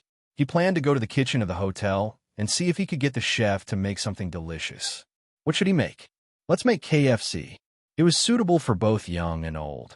The key was that in his previous life, in order to please his girlfriend, he learned how to make KFC online for a long time. He still remembered the process of making KFC in detail. At this time, Lan also put down her chopsticks. She had eaten too many snacks in the morning. At this time, Li Zixuan said to Lan, "Big brother will go to the kitchen and ask the chef to make something delicious that you have never eaten before. Do you want to eat it?" "What is it?" Lan opened her big, cute eyes and asked expectantly. "Ha, Lan, you will know in a while." Li Zixuan laughed and left. He went to find Shopkeeper Lu and said that he wanted the chef to make something new. He asked Shopkeeper Lu to bring him to the kitchen of the hotel. "Wang Eru, come here. Come and greet the young master. The young master wants you to make something new. Do whatever the young master asks you to do. Do you hear me?" Shopkeeper Lu waved his hand at a fat young man in his 30s. Yes, shopkeeper," Wang Eru quickly replied. Shopkeeper Lu hurriedly bent over and said to Li Zixuan with a smile, "Young master, this Wang Eru is the best chef in our hotel. If you need anything, just ask him." "Well, sorry to trouble you, Shopkeeper Lu. If you have something to do, go ahead. Don't worry about me." Li Zixuan waved his hand at Shopkeeper Lu. No hurry. I also want to see what kind of new food the young master wants to make." "Whatever. You can have a look if you want. The dish I want to make is called Kentucky Fried Chicken," Li Zixuan said indifferently. Then he ordered Wang Eru, "Give me 20 pairs of chicken legs." Since he had already made it, he might as well make more. After a while, Wang Eru brought back a large pile of chicken legs. Li Zishuan continued to instruct. First, cut each drumstick into 3 equal pieces. Then, add some sugar, salt, and ginger to each piece. You can estimate how much to add. If it tastes good later, your salary for this month will be doubled. If it doesn't, I'll deduct your salary. Wang Eru suddenly felt a lot of pressure. His forehead was secretly sweating. He carefully controlled the ratio of seasonings with his years of cooking skills. Seeing that Wang Eru was done, Li Zishuan continued to instruct. Pour half a pot of wine into it. Yes, that's all. Well, bring it over and steam the chicken cubes first. After half an hour, the chicken cubes were steamed. Li Zishuan ordered again. Roll the chicken cubes in the starch. Okay, go and beat 4 more eggs. Mix them well and add more eggs to the chicken cubes. After a while, Wang Eru was done. Do you have sesame oil? Li Zishuan remembered that there should be sesame oil in the Tang dynasty. Yes, how much do you want, young master? A pot. Half a pot will do. Ah, so much? Young master, sesame oil is very expensive. Wang Eru was a little distressed. It's okay. Go ahead. I don't lack money. Li Zishuan said that he was so poor that he only had money. Wang Eru had no choice but to get the sesame oil. Under Li Zishuan's instructions, he poured the sesame oil into the pot and boiled it. After that, he put the chicken cubes in and fried them until the skin was golden brown. Suddenly, a fragrant and crispy chicken smell filled the kitchen. The other cooks looked over and secretly swallowed their saliva. Wang Eru was also a little dumbfounded. Looking at the golden chicken cubes in front of him, he couldn't believe that it was made by him. Li Zishuan picked up the chopsticks and couldn't wait to pick up a piece. It was crispy on the outside and tender on the inside. The key was that it was neither salty nor bland. The taste was just right. It was not much different from KFC in the future. He happily patted Eru's shoulder and said, Eru, well done. Manager Liu, Eru's salary will be doubled in the future. Eru, work hard in the future. Miley family will not treat you unfairly. Don't think about changing jobs. I can give you what other families can give you. Li Zishuan valued a talent like Eru very much. After saying that, he ignored Eru's continuous declarations of loyalty and left with the KFC. Passing through the hall on the first floor, the fragrant smell of the fried chicken cubes immediately attracted the attention of all the diners. They all looked at the food plate in Li Zishuan's hand. They all fiercely sniffed and secretly swallowed their saliva. Seeing that Li Zishuan was about to go upstairs, a dark and thin young man stood up and said, Wait a minute, little brother. What food are you holding in your hand? Why haven't I seen it in the drunken, immortal restaurant? Li Zishuan heard this and stopped. He looked at the dark and thin young man and said, This is KFC. It's a new dish from the drunken, immortal restaurant. It will be available tomorrow. Today is only a trial. If you want to try it, you could try it tomorrow morning. In a while, I'll ask Manager Liu to add this dish to the restaurant's menu. Perhaps it will increase the restaurant's income.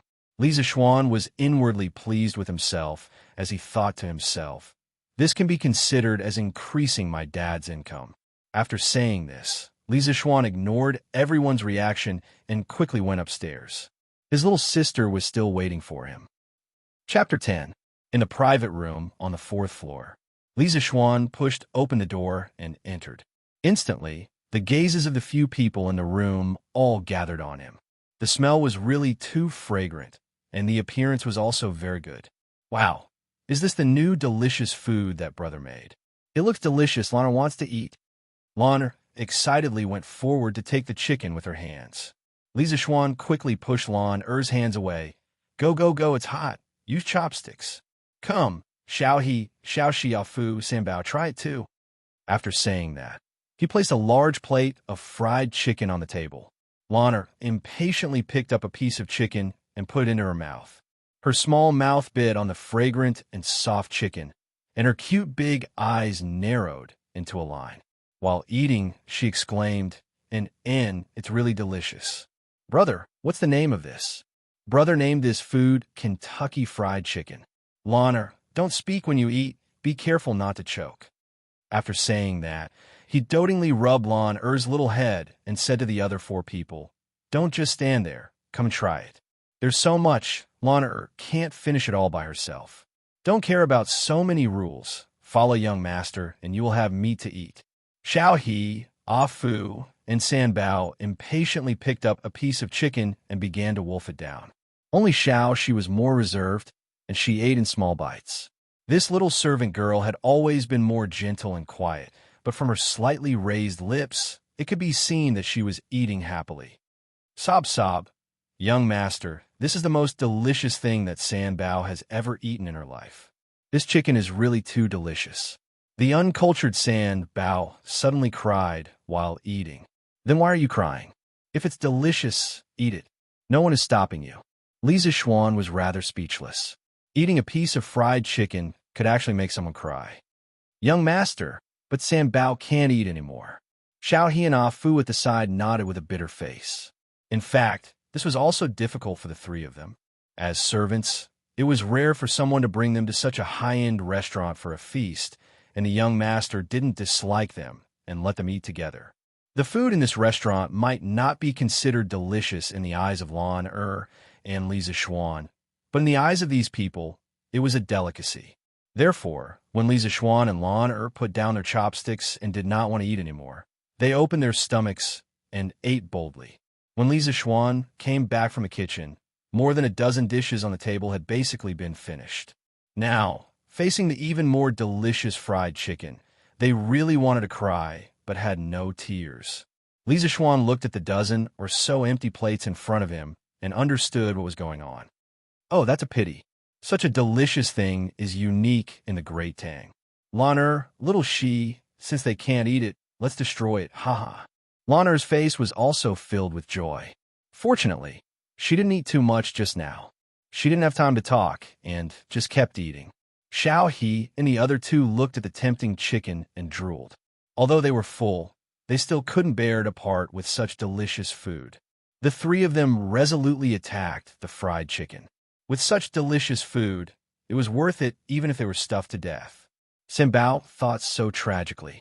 After a while, the 6 of them really couldn't eat anymore, but there were still 5 pieces of chicken left on the plate. At this moment, a voice came from the door. "Little brother, since you can't eat anymore, why don't you give the rest to me?" Li Zixuan turned his head and saw that it was the dark and thin man he met at the drunken Immortal restaurant. Although his clothes weren't gorgeous, he had an intimidating aura. Li Zixuan didn't dare to underestimate him and cupped his hands. "Old brother, if you really want to eat, why don't you wait until tomorrow and let old brother eat the leftovers? This little brother is truly lacking in manners." It's fine. Old Chink doesn't care about these things." "Oh, this one is Chung Chumo. How should I address you, little brother?" Chung Chumo repeatedly waved his hands to show that he didn't care. In truth, he didn't want to thicken his skin and come here. He was the eldest son of the Chung clan, so how could he be so shameless? But after smelling the fragrance of the fried chicken, he felt like his heart was being scratched by 100 claws. Looking at the plate in front of him, he found it tasteless. So this fellow was Chung Chumo, the son of the Demon King of Chaos, Chung Yaojin. He couldn't offend him. Li Zixuan was inwardly alarmed and hurriedly cupped his hands. "This little brother is Li Zixuan. This is my little sister, Li Zilan. Since brother Chung doesn't mind, then sit down and eat together.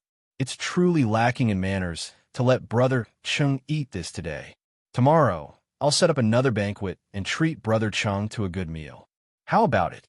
Hearing this, Chung Chumo grinned and heavily patted Li Zixuan's shoulder. "Haha, brother Li is straightforward. Old Chung, will definitely take you as a brother.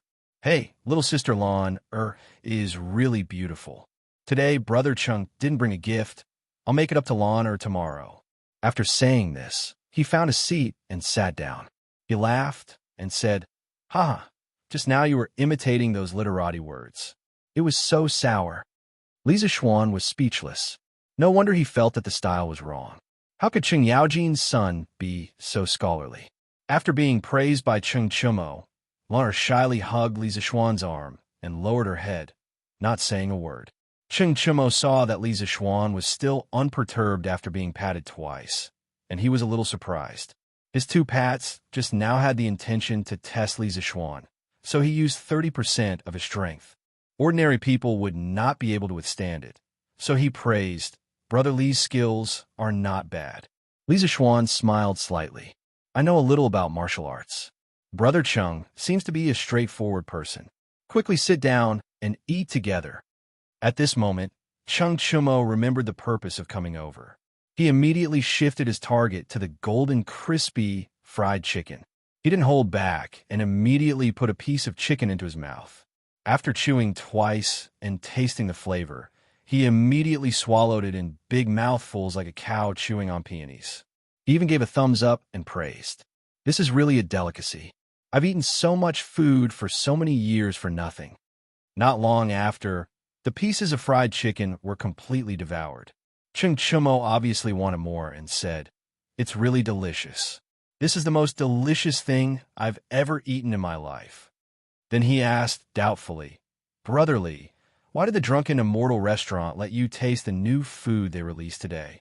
After eating the delicacy of his dreams, this guy's intelligence finally returned to normal, and he thought of the crux of the problem. Li Zixuan smiled and said, "I won't hide it from Brother Cheng. This Drunken Immortal restaurant is my father's business. Today, this little brother suddenly had an idea and taught the chef to make this new food. I wanted to try it and see if it was delicious." "Oh, so that's how it is. Brother, next time you make a new food, don't forget about me, haha." Xianxia patted Li Zixuan and said. At this moment, shopkeeper Lu came in and cupped his hands towards Li Zixuan. "Young master, this old man just tasted the chicken. It's really a delicacy. I just don't know if young master can sell this chicken in the Drunken Immortal restaurant." Old Lu looked at Li Zixuan with a hopeful expression. When Li Zixuan left, he impatiently asked Wang Eru to make some fried chicken for him. After tasting it, he almost swallowed his tongue. He had eaten many delicacies over the years, but he had never eaten anything that could be compared to this fried chicken. Thus, old Lu thought that if this chicken was sold in the Drunken Immortal restaurant, it would definitely cause a great sensation. Thus, he eagerly ran over and asked for Li Zixuan's opinion. "Yes, Uncle Lu, I was just about to talk to you about this matter. Tomorrow, you can put this KFC on the restaurant's menu. There will be a limit of 200 servings per day. It's first come, first served." Yes, young master is wise. Old Lu had been doing business for many years. He immediately understood Li Zixuan's intentions, and his face was full of admiration. Then he asked, "Young master, how much is the price of this chicken?" Li Zixuan thought for a moment and asked, "Uncle Lu, do you have a rough estimate of the cost of each serving?" Only then did shopkeeper Lu notice Xianxia in the room. He hesitated for a moment. Li Zixuan waved his hand and said, "Don't worry.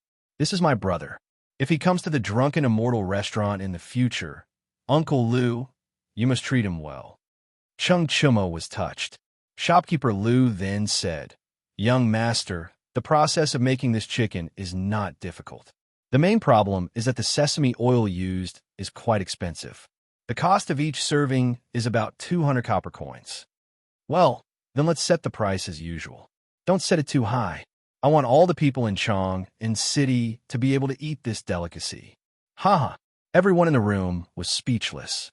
A serving of this chicken was not expensive. "Do you think all the people in Chong and city are as rich as you?" Shopkeeper Lu thought carefully. Such a delicacy could be eaten with money. It was indeed not expensive. He happily flattered, "Young master is so benevolent. But why is this dish called chicken nibbled? It's so strange." He muttered in his heart, "Why does this chicken need to be nibbled? Can't it just bite it with its mouth?" Li Zixuan also knew that the ancient people would find the name Kentucky Fried Chicken strange, but he did not expect old Lu to think so far. He said, "Kentucky Fried Chicken is quite good. Let's use this name." Well, we must respect the originality. What else could shopkeeper Lu say? He could only express his agreement and then leave. In the room, he chatted with Xianxia again. Feeling that it was time to leave, he asked Lana, "Do you still want to go to Shi City?"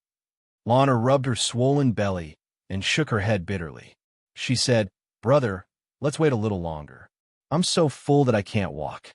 Hearing this, except for him and Cheng Chumo, everyone in the room nodded in agreement.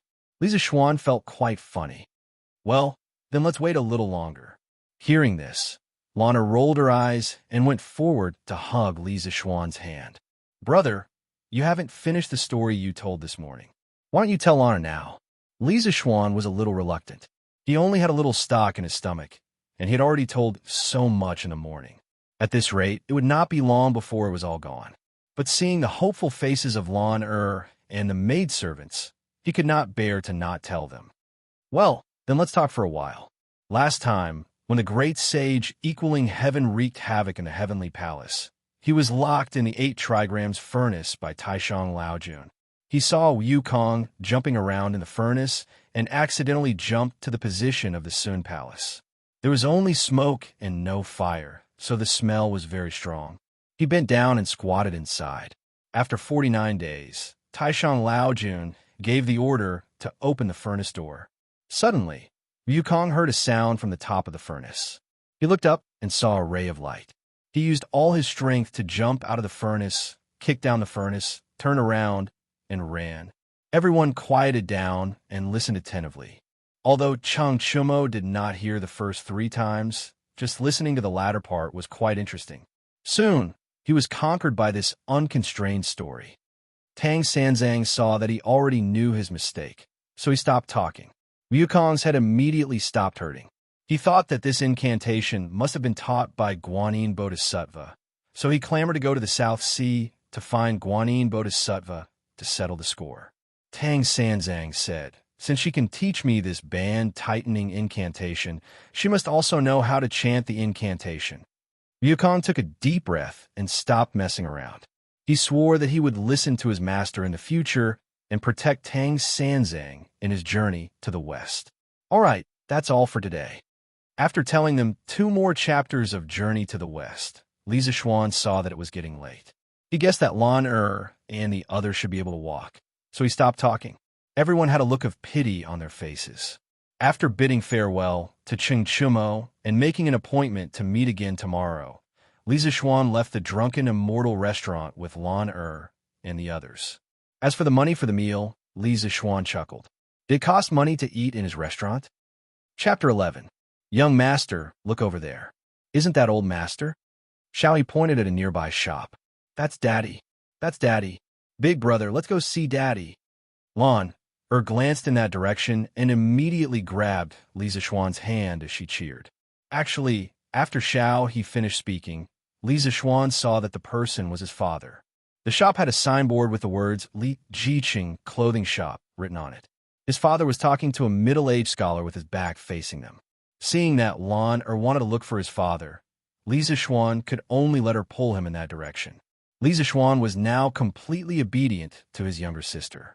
When a group of people was about to reach the clothing shop, Lan let go of Lisa Xuan's hand and ran towards Li Jingma. Daddy Lan is here to see you." The little girl was bouncing around like a beautiful butterfly. Hearing the sound behind him, Li Jingma hurriedly turned around and saw his daughter bouncing over. When Li Jingma was talking to the middle-aged scholar, his face was originally very serious. However, when he saw his daughter, his face instantly melted and a smile blossomed on his old face. Worried that his beloved daughter would fall, he quickly went forward and held Lan small hand. Bending down, he patted Lan head and asked worriedly, "Lan, why did you come here alone?" Lan came with Big Brother. After saying that, she pointed at Lisa Xuan, who had just entered the door. Only then did Li Jingma see Lisa Xuan and his group. His heart was slightly relieved, thinking about how he had been pinched by his wife this morning because he had said a few words about his son in front of his wife. Even now, the soft flesh on his waist was still faintly aching. He couldn't help but want to rebuke this brat. "Oh, Xian, you're up so early? Why don't you sleep more?" When Lisa Xuan saw Li Jingma's heartfelt love for Lan he was still sighing at how warm this family's atmosphere was. However, when he heard his old man's sarcastic words, he couldn't help but look outside the door.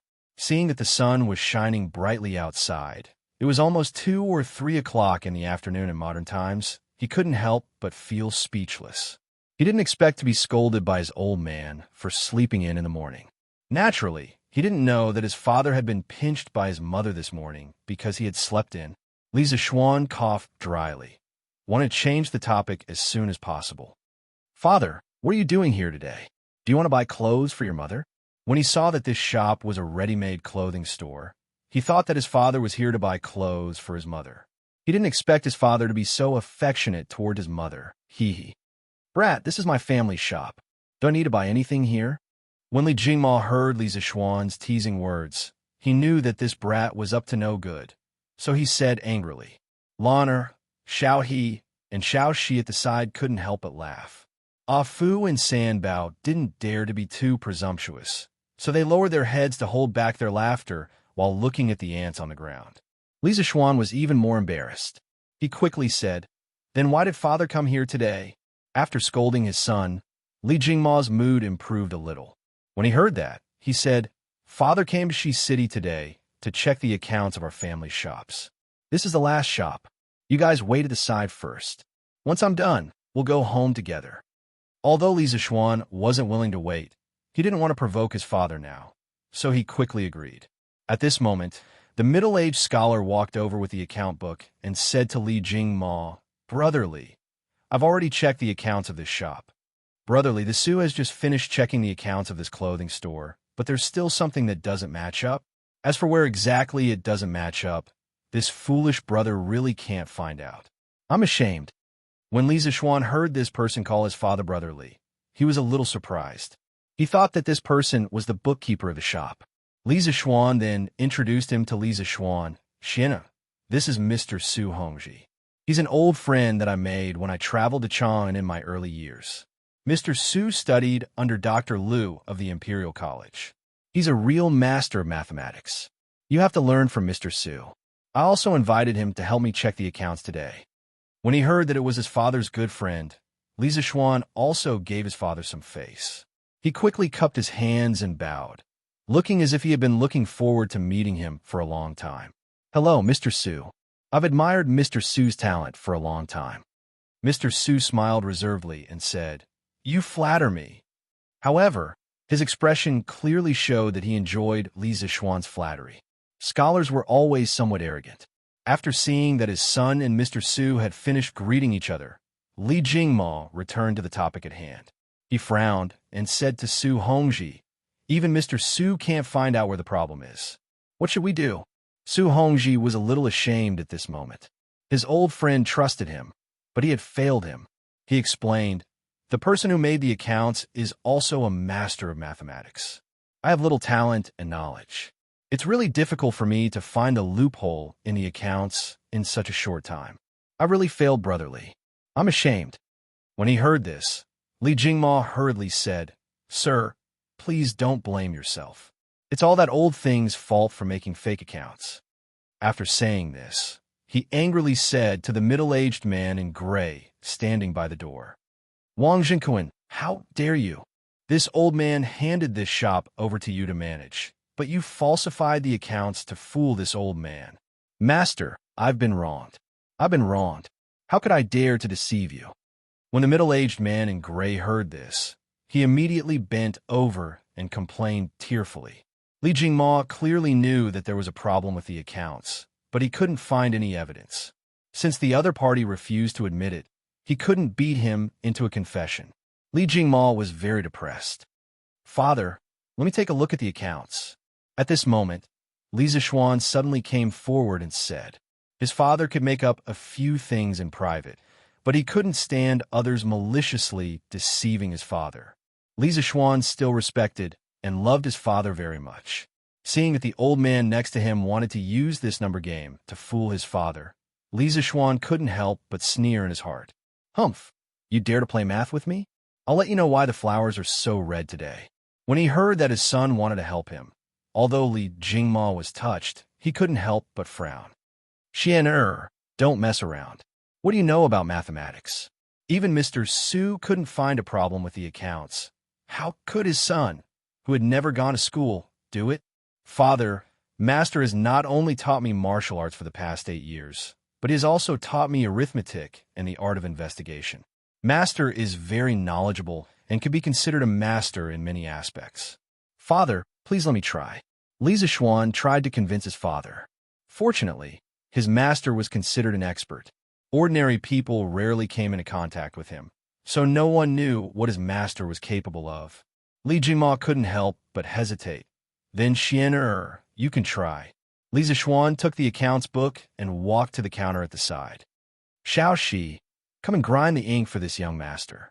In his previous life, Li Zishuan's father was only a farmer with a junior high school diploma, but his calligraphy was very good. When he was young, all the couplets at home were written by his father. Li Zishuan also asked his father who taught him.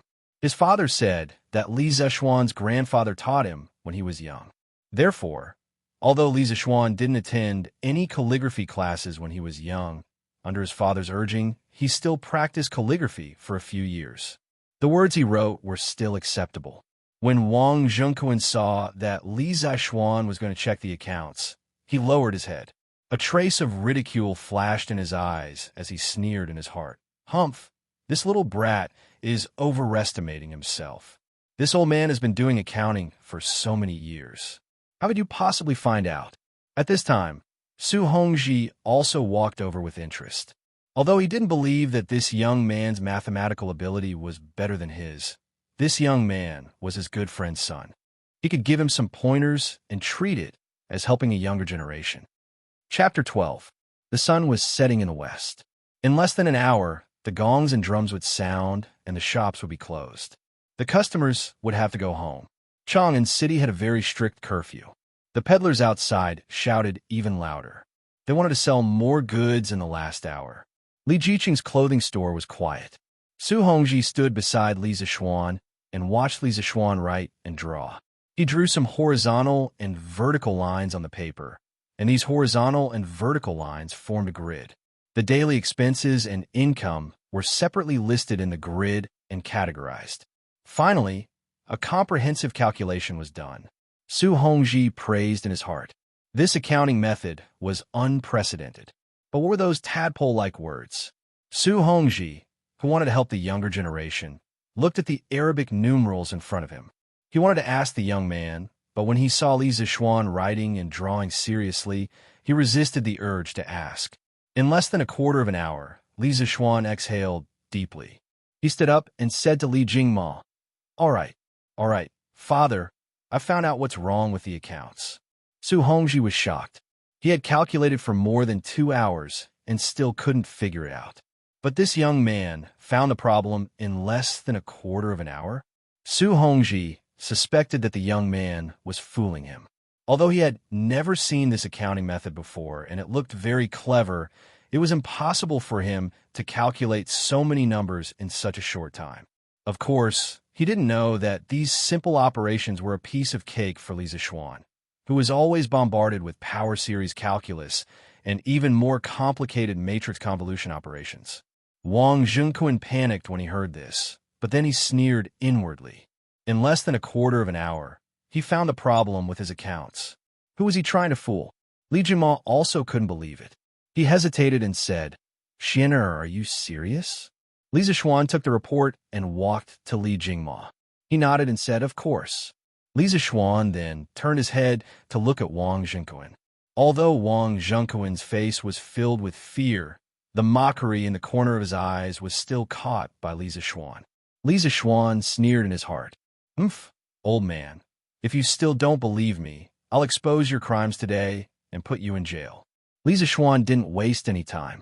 He took the financial report and said to Wang Zhengquan coldly, Wang Zhengquan, on the 20th of the first month of this year, the clothing store was short of 16 strings of cash, 8. 3 fun. On the 25th of the first month, it was short of 9 strings of cash, 6. 9 fun. On the 5th of the second month, it was short of 8 strings of cash, 4. 5 fun. On the 20th of the third month, which was yesterday, it was short of 13 strings of cash, 7. For fun. In less than 3 months, Wang Zhengquan, you secretly embezzled money 26 times, totaling 280 strings of cash, 9. 6 fun. Do you admit to your crimes? Li Zishuan's voice was like thunder. Every sentence was shocking. Lana looked at her brother with admiration.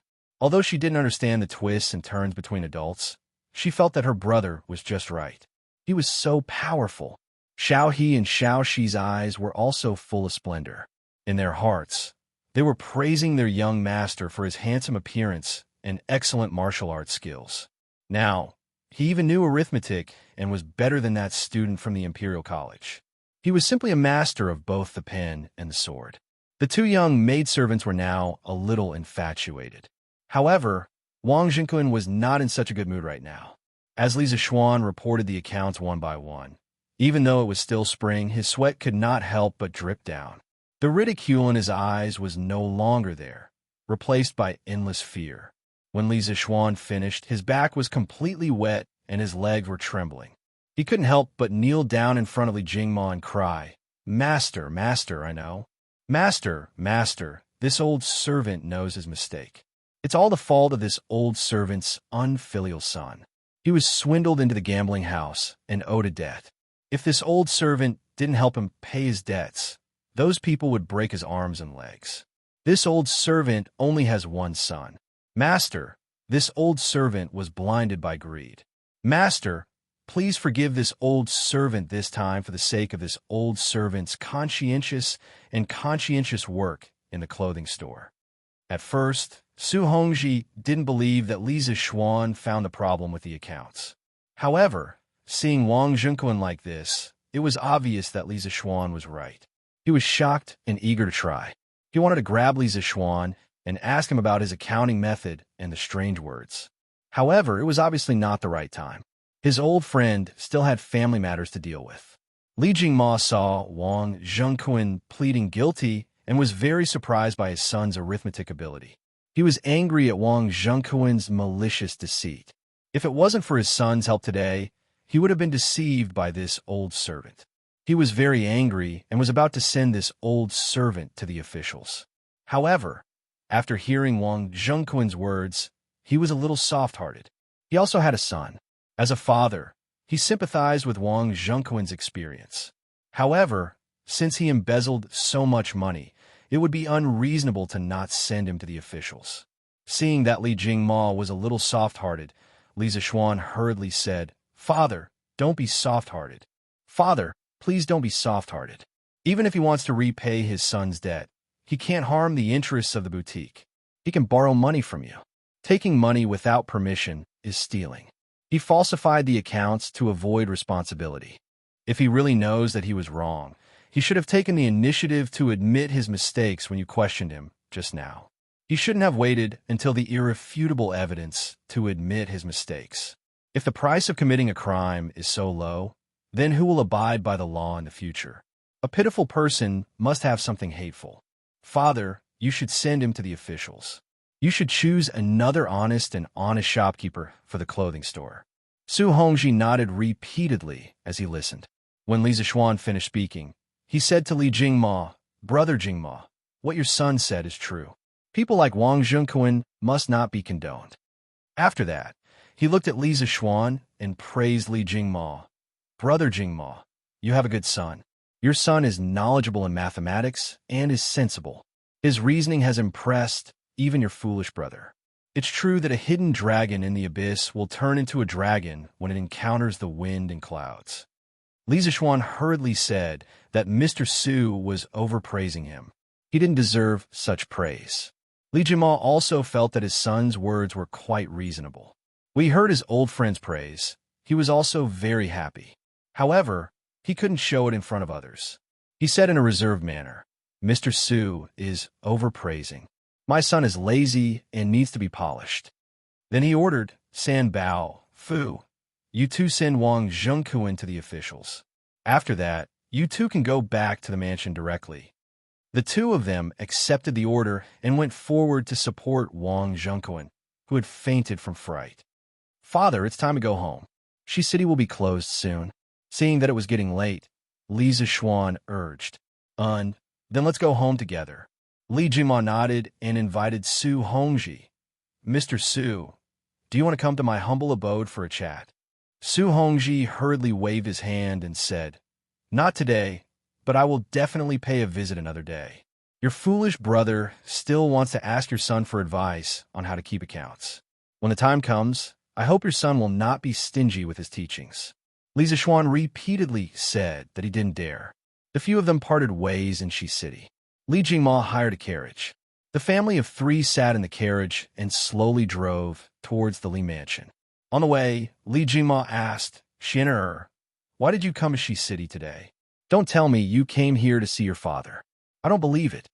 Li Jingma immediately added when he saw that Li Zishuan wanted to flatter him. Li Zishuan really wanted to say that just now, but he didn't expect that his quick-witted father would see through him. He had no choice but to swallow the words that were about to come out of his mouth. After a while, he said, "I saw that my younger sister was rather bored at home, so I accompanied Lan to Shi City today to watch the juggling." "That's right, father. That vaudeville was really good." Big brother even made Lan a chicken that Lan had never eaten before at the Drunken Immortal restaurant. It was so delicious that Lan-er's stomach became big. In the end, there were still a few pieces of chicken left that we couldn't finish, so they were snatched away by a black-faced big brother. That black-faced big brother ate so much that he almost licked the plate clean. Big brother even asked shopkeeper Lu to take out the chicken to sell tomorrow. Lan immediately chattered like a little sparrow and shared the happy events of the day with her father. Li Zishuan was sweating profusely when he heard this. What was bloated? Was this something that a girl should say? There were also those words about Cheng Chumo's brother Blackface. If Cheng Chumo heard this, would he vomit blood? When Li Jingma heard about the chicken, he didn't think much of it. He only thought that it was his child playing around. He didn't care whether it earned him money or not. However, this name was very strange. The curtain of night slowly fell, and the carriage gradually moved further away. Chapter 13. The next day, once again, Li Zishuan slept until the sun was high in the sky before he woke up. Thinking about how he had woken up too late yesterday and hadn't been able to cultivate, he couldn't help but feel a little ashamed. Previously, he had wanted to cultivate the scripture of supreme mystery to the 9th level. It wouldn't do for him to slack off like this. Thus, he sat cross-legged on the bed and circulated the scripture of supreme mystery a few times. "Brother, brother." Lan-er's soft voice came from outside. Then, he heard light footsteps walking towards the door. Sigh. This girl would wake him up every morning like an alarm clock. Every time, she would barge in without even knocking on the door. This was not a good habit. What if one day he was in the room with Xiaoxi? Bah wrong. What if one day he was in the room with his future wife doing something embarrassing and this girl barged in and ruined it? Li Zishuan would never admit that he had feelings for Xiaoxi. Xiaoxi was still a 13-year-old child. He was definitely not a lolicon. In order to get rid of his sister's bad habit, Li Zishuan decided to punish her a little. In a flash, he hid behind the door. Just then, he heard Lan-er's footsteps walking towards the door. As expected, Lan-er didn't have the habit of knocking on the door. She directly pushed the door open and ran towards the inner room. "Brother, big lazy worm, wake up quickly." Lan-er started shouting before she reached the bed. When she reached the bed, she naturally found that it was empty. Where's brother? Why is he gone? Lan-er was about to turn around and ask Sister Xiao when she suddenly saw a face with white eyes. Naturally, it was Li Zishuan who was rolling his eyes. A big tongue was sticking out and moving towards her little face. After 3 seconds, an ear-piercing scream suddenly rang through the Li residence west courtyard. "Ah!" Lan-er screamed in horror. She closed her eyes and used her hands to hit the monster in front of her. She didn't want him to eat her. She prayed that her brother would come quickly to save her. Lan-er, what's wrong?" Li Zishuan was shocked by Lan-er's reaction. He was afraid that Lan would be too scared. So he quickly held Lan-er's shoulders with both hands and spoke gently to Lan-er. Lan-er only dared to open her eyes when she heard her brother's voice. When she saw that her brother was really in front of her, she hurriedly ran over and hugged her brother. "Big brother, where did you go?" Just now, there was a demon with a big tongue who wanted to eat Lan-er. Li Zishuan didn't expect that he would scare Lan-er to tears. He secretly blamed himself, but now that things had come to this, he could only make the best of it. Otherwise, Lan wouldn't let him off easily. Lan, did you not knock on the door when you came in? No. Lan sobbed.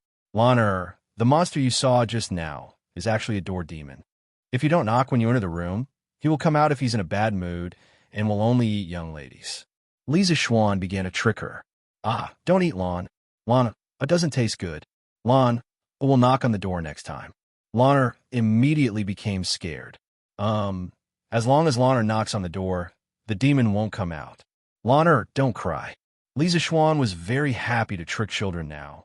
But when Lan grew up and remembered this incident, he would regret what he did today. But that's a story for the future, so let's not talk about it for now. After coaxing Lan, Lisa Xuan went to wash up and eat breakfast. Lisa Xuan woke up late every morning, so Mrs. Li told the kitchen to leave a portion of breakfast for the two of them and Lan, who woke up early, to eat together. At this moment, Lisa Xuan was eating breakfast alone in the front hall. He happened to see his parents walk in. His father even had dark circles under his eyes. "Father, Mother, why are you here? Let's eat together." Lisa Xuan greeted his parents as he ate. "Xian, hurry up and eat. Your father and I have already eaten," Mrs. Li said with a smile as she and Li Jingma sat on the bench next to him. Mrs. Li sat down and looked at Lisa Xuan with a smile. Her face was full of love, and the more she looked at him, the wider her smile became. Lisa Xuan felt his hair stand on end under his mother's gaze. He thought to himself, "I haven't done anything bad recently. Mother, if you have something to say, just tell me. I can't eat with you staring at me like that," Lisa Xuan said helplessly. He really couldn't eat with his mother staring at him. It's nothing. I'm just going to ask if you're short on money recently." Lisa Xuan was stunned. He didn't expect that his parents were here to give him pocket money. Generally, people would ask their parents for pocket money. Which parents would take the initiative to give pocket money to their children? Lisa Xuan was a little touched at this moment. He smiled and said, "Mother, I don't lack pocket money recently." Mrs. Li was a little disappointed. Last night, she heard her husband tell her everything about Lisa Xuan at the ready-made clothing store. As a mother, she was happier than anyone else that her son was successful. However, she was a little too happy. She was so excited that she didn't sleep well the whole night. She kept asking Li Jingma about the details. Li Jingma had already told her about it 7 or 8 times, but she still didn't get tired of it. Just like that, Li Jingma was tormented the whole night and woke up with dark circles under his eyes.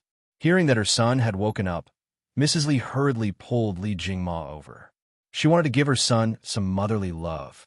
After all, her son had been away from home for so many years. As a mother, she was trying her best to treat her son better. "Xian, if you're short on money, just tell me. You have to spend money to eat and drink with your friends. Don't embarrass yourself. Don't worry about money. Your father has plenty of money. He earns so much money for you to spend. Don't be afraid of spending money." Mrs. Li got up and patted Lisa Xuan's back. Her face was full of love as she encouraged him to be a prodigal son.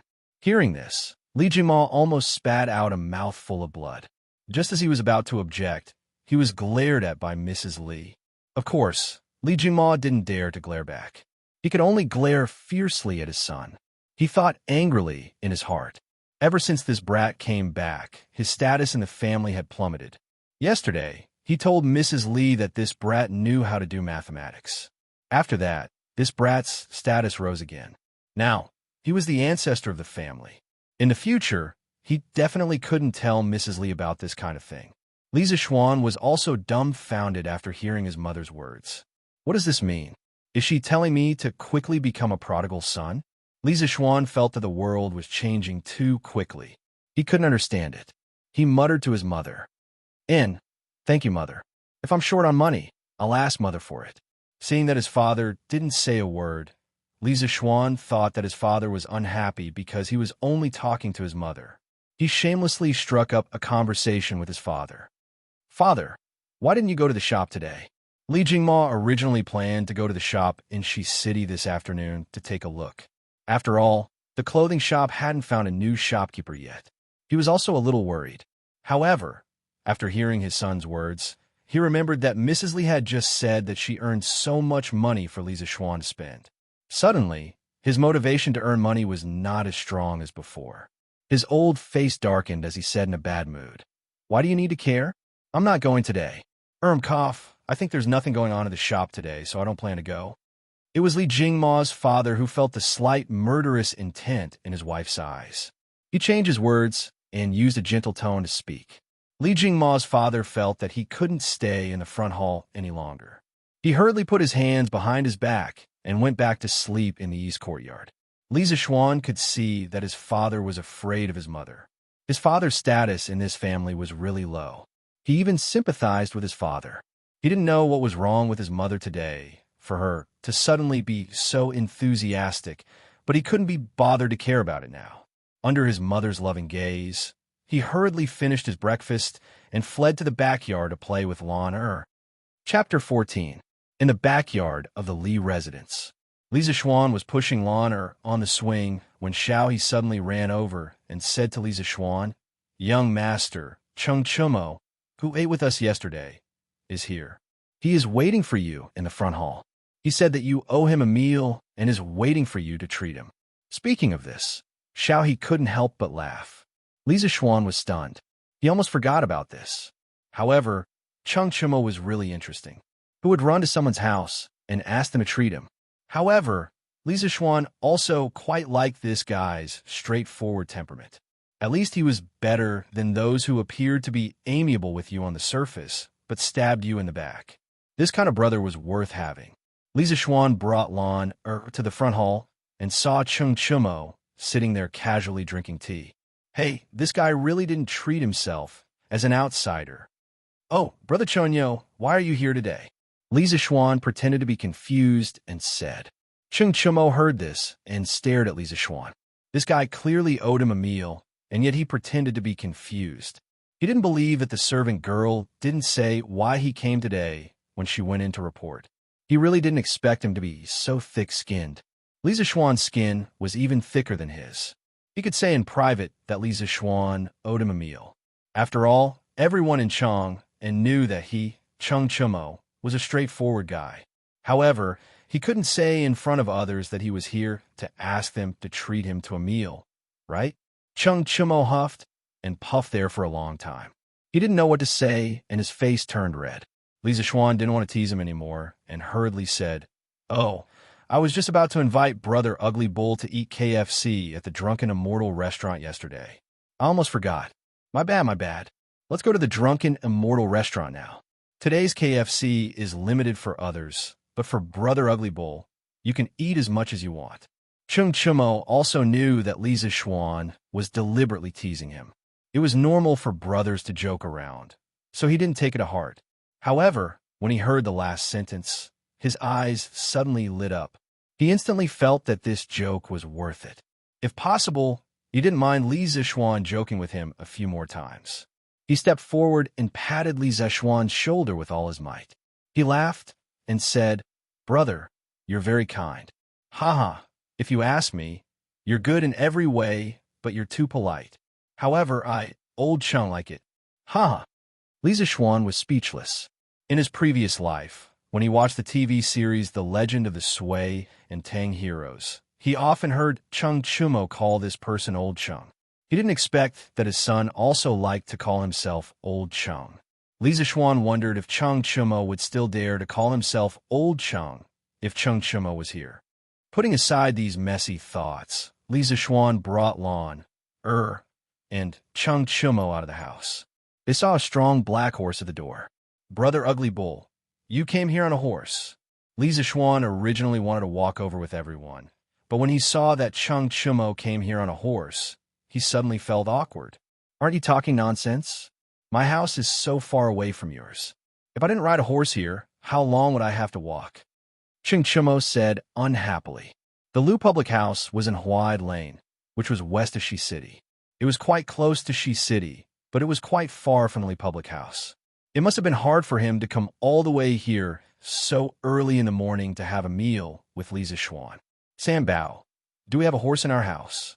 Li Zishuan had no choice but to ride a horse. Although he didn't ride a horse in his previous life, he was confident that a horse wouldn't be able to do anything to him now that he was highly skilled in martial arts. Yes, young master. Old master has a few horses in the past. Sanbao will go get them for you now. Sanbao quickly went to get the horse for Li Zishuan. After a while, Li Zishuan carried Lan, and rode together with Chang Chumo to Shi City. The Tang dynasty wasn't like the other dynasties after it, where one could ride a horse in Chang and City. When they arrived at Zuishan restaurant, Li Zishuan was surprised to see a long line outside. After all, this was only the first day of KFC. What he didn't know was that before they arrived, several groups of people had already ordered KFC at Zuishan restaurant. After eating it, they were naturally shocked by the deliciousness of the world. However, a serving of KFC was only about 10 pieces of chicken. How could it be enough? They quickly asked the waiter to bring another serving. The waiter could only say with a bitter face that each table was limited to one serving. The entire Zuishan restaurant was limited to 200 servings a day. This made the people who had just finished their KFC suffer. After eating the delicious fried chicken, they immediately lost their appetite when they looked at the other dishes on the table. However, there were some smart people among them. When they saw that there weren't many people eating at Zuishan restaurant at this time, they immediately paid the bill and went out to find their attendants. They asked them to go back and find a few more servants. Then, they came in and each took a table and ordered a serving of KFC. Of course, those servants definitely wouldn't be able to eat it. They could only leave it for their old master. This caused Zuishan restaurant to be full. There was a long line outside. Some passers-by who didn't know what was going on asked around and also joined the line out of curiosity. The line became longer and longer. Shi City was originally a place with a lot of people. With such a long line, it naturally attracted everyone's attention. 1 spread to 10, 10 spread to 100. Just like this, KFC became completely popular on the first day of its launch. Chang Chumo looked at the long line and couldn't help but be dumbfounded. He secretly rejoiced that he found Li Zishuan to eat with him. Otherwise, he would also have to painstakingly wait in line. Don't think that just because he was the son of Lu Guogong, he could cut the line as he pleased. It must be known that those who could afford to eat at Zuishan restaurant were generally rich and respectable. If he went up and cut the line and offended the second generation of the imperial censor, everyone would make a fuss. Naturally, he couldn't avoid being impeached. Although the emperor wouldn't do anything to him for such a small matter, from another point of view, if he were to be reprimanded by the emperor for such a small matter, wouldn't it be worth it? Li Zishuan naturally didn't need to wait in line. It didn't make sense for him to have to wait in line when he was going to his own restaurant. Therefore, he directly held Lan Er's hand and pulled the horse along with Chang Chumo as they bypassed the crowd and walked towards Zuishan restaurant. Hey, Brother Zishuan. Suddenly, he seemed to hear someone calling him from the line. Li Zishuan quickly turned his head and saw Li Changxian pulling Li Lizzie from the line and walking towards them. Oh, so it's Brother Gao Ming and Sister Lizzie. Brother Gao Ming also came to eat at Zuishan restaurant? Li Zishuan went forward and greeted. That's right. The two of us saw that Zuishan restaurant was quite popular in Shi City today.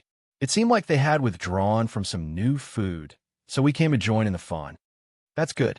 If Brother Gao Ming doesn't mind, why don't you come with us? I won't hide it from Brother Gao Ming. Li Zishuan also felt that the second generation of the imperial censor in front of him didn't have any heirs and was worth befriending, so he invited him. However, he didn't notice Cho Ox behind him. When he saw Li Changxian, his expression changed slightly. That's what I was thinking. Then let's go in together.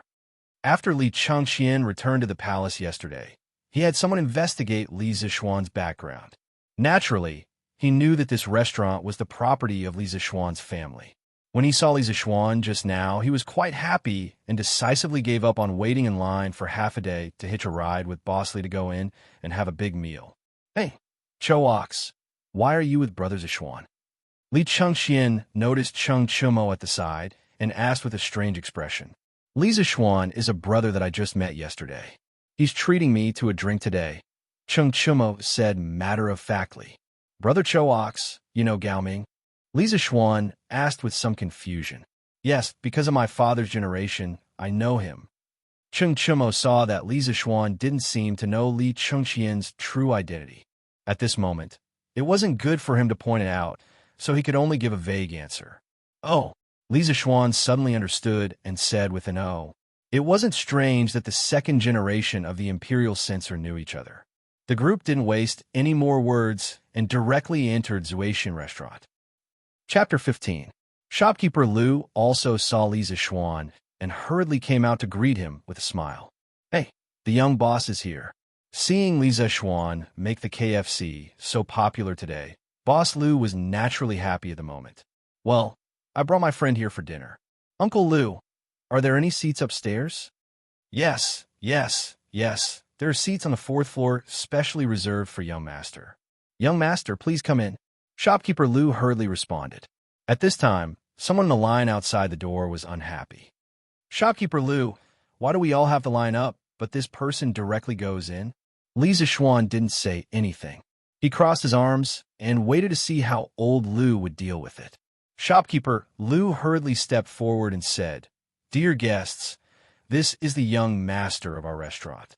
Today he is here to check the accounts, not to eat. Please forgive him. Of course, old Liu didn't dare to say that Lisa Xuan was here to eat. Everyone in front of him was a big boss. It wouldn't be easy to deal with if he angered everyone. Hearing Shopkeeper Liu's nonsense, Lon, and Lizzie couldn't help but turn their backs and smile at each other. Everyone knew that Shopkeeper Liu was talking nonsense. Who would bring two little girls to check the accounts? However, they couldn't say anything. The restaurant was his business. It seemed that there was no need to line up to eat in his own restaurant. Shopkeeper Liu deliberately lied to give face to everyone. The people in the line weren't so unappreciative. When they entered Zuaxian restaurant, Lisa Xuan saw that there was a new dish on the hanging plate. It said nibbled chicken. Lisa Xuan was a little dumbfounded. Only then did he realize that old Liu had misheard. Forget it. Nibbled chicken is nibbled chicken. It's troublesome to change it again and again. Lisa Xuan was too lazy to correct him. After entering a private room on the fourth floor, they all sat down. Lisa Xuan waved at Shopkeeper Liu and said, Uncle Liu, give us 10 servings of gnawed chicken, 8 light side dishes, and a pot of good wine. Put the gnawed chicken in a food box, pick a clever servant, and let him secretly bring it up. Lisa Xuan knew that Xianxia would definitely drink, so he ordered a pot of wine. He would not drink it himself. He came to the Tang dynasty because he drank too much. If he drank too much and traveled to the primitive society, then it would be terrible. The reason why he asked the servant to secretly bring up the chicken was to prevent the people downstairs from getting angry if they saw it. After all, other people only had 1 serving per table. Why did he have 10 servings per table here? No matter what era it was, making an exception would be hated by others. Hearing this, Shopkeeper Liu hurriedly agreed, and then went downstairs to have people prepare. Not long after, a servant dressed in green walked in with an extra-large food box. The servant opened the food box and put the dishes on the table. He smiled at Lisa Xuan and said, Young master, you ordered the gnawed chicken. Young master, this is the chicken you wanted. Because there were too many of them, 1 plate couldn't fit all of them, so I packed 4 plates for you. I was very careful when I came up, so no one noticed. Well done. I'll ask Shopkeeper Liu for a reward later. Lisa Xuan praised. In modern times, he was used to not bringing money when he went out, so he didn't have any money on him now. It was not good for him to reward people directly, so he could only be generous. Naturally, the servant left happily.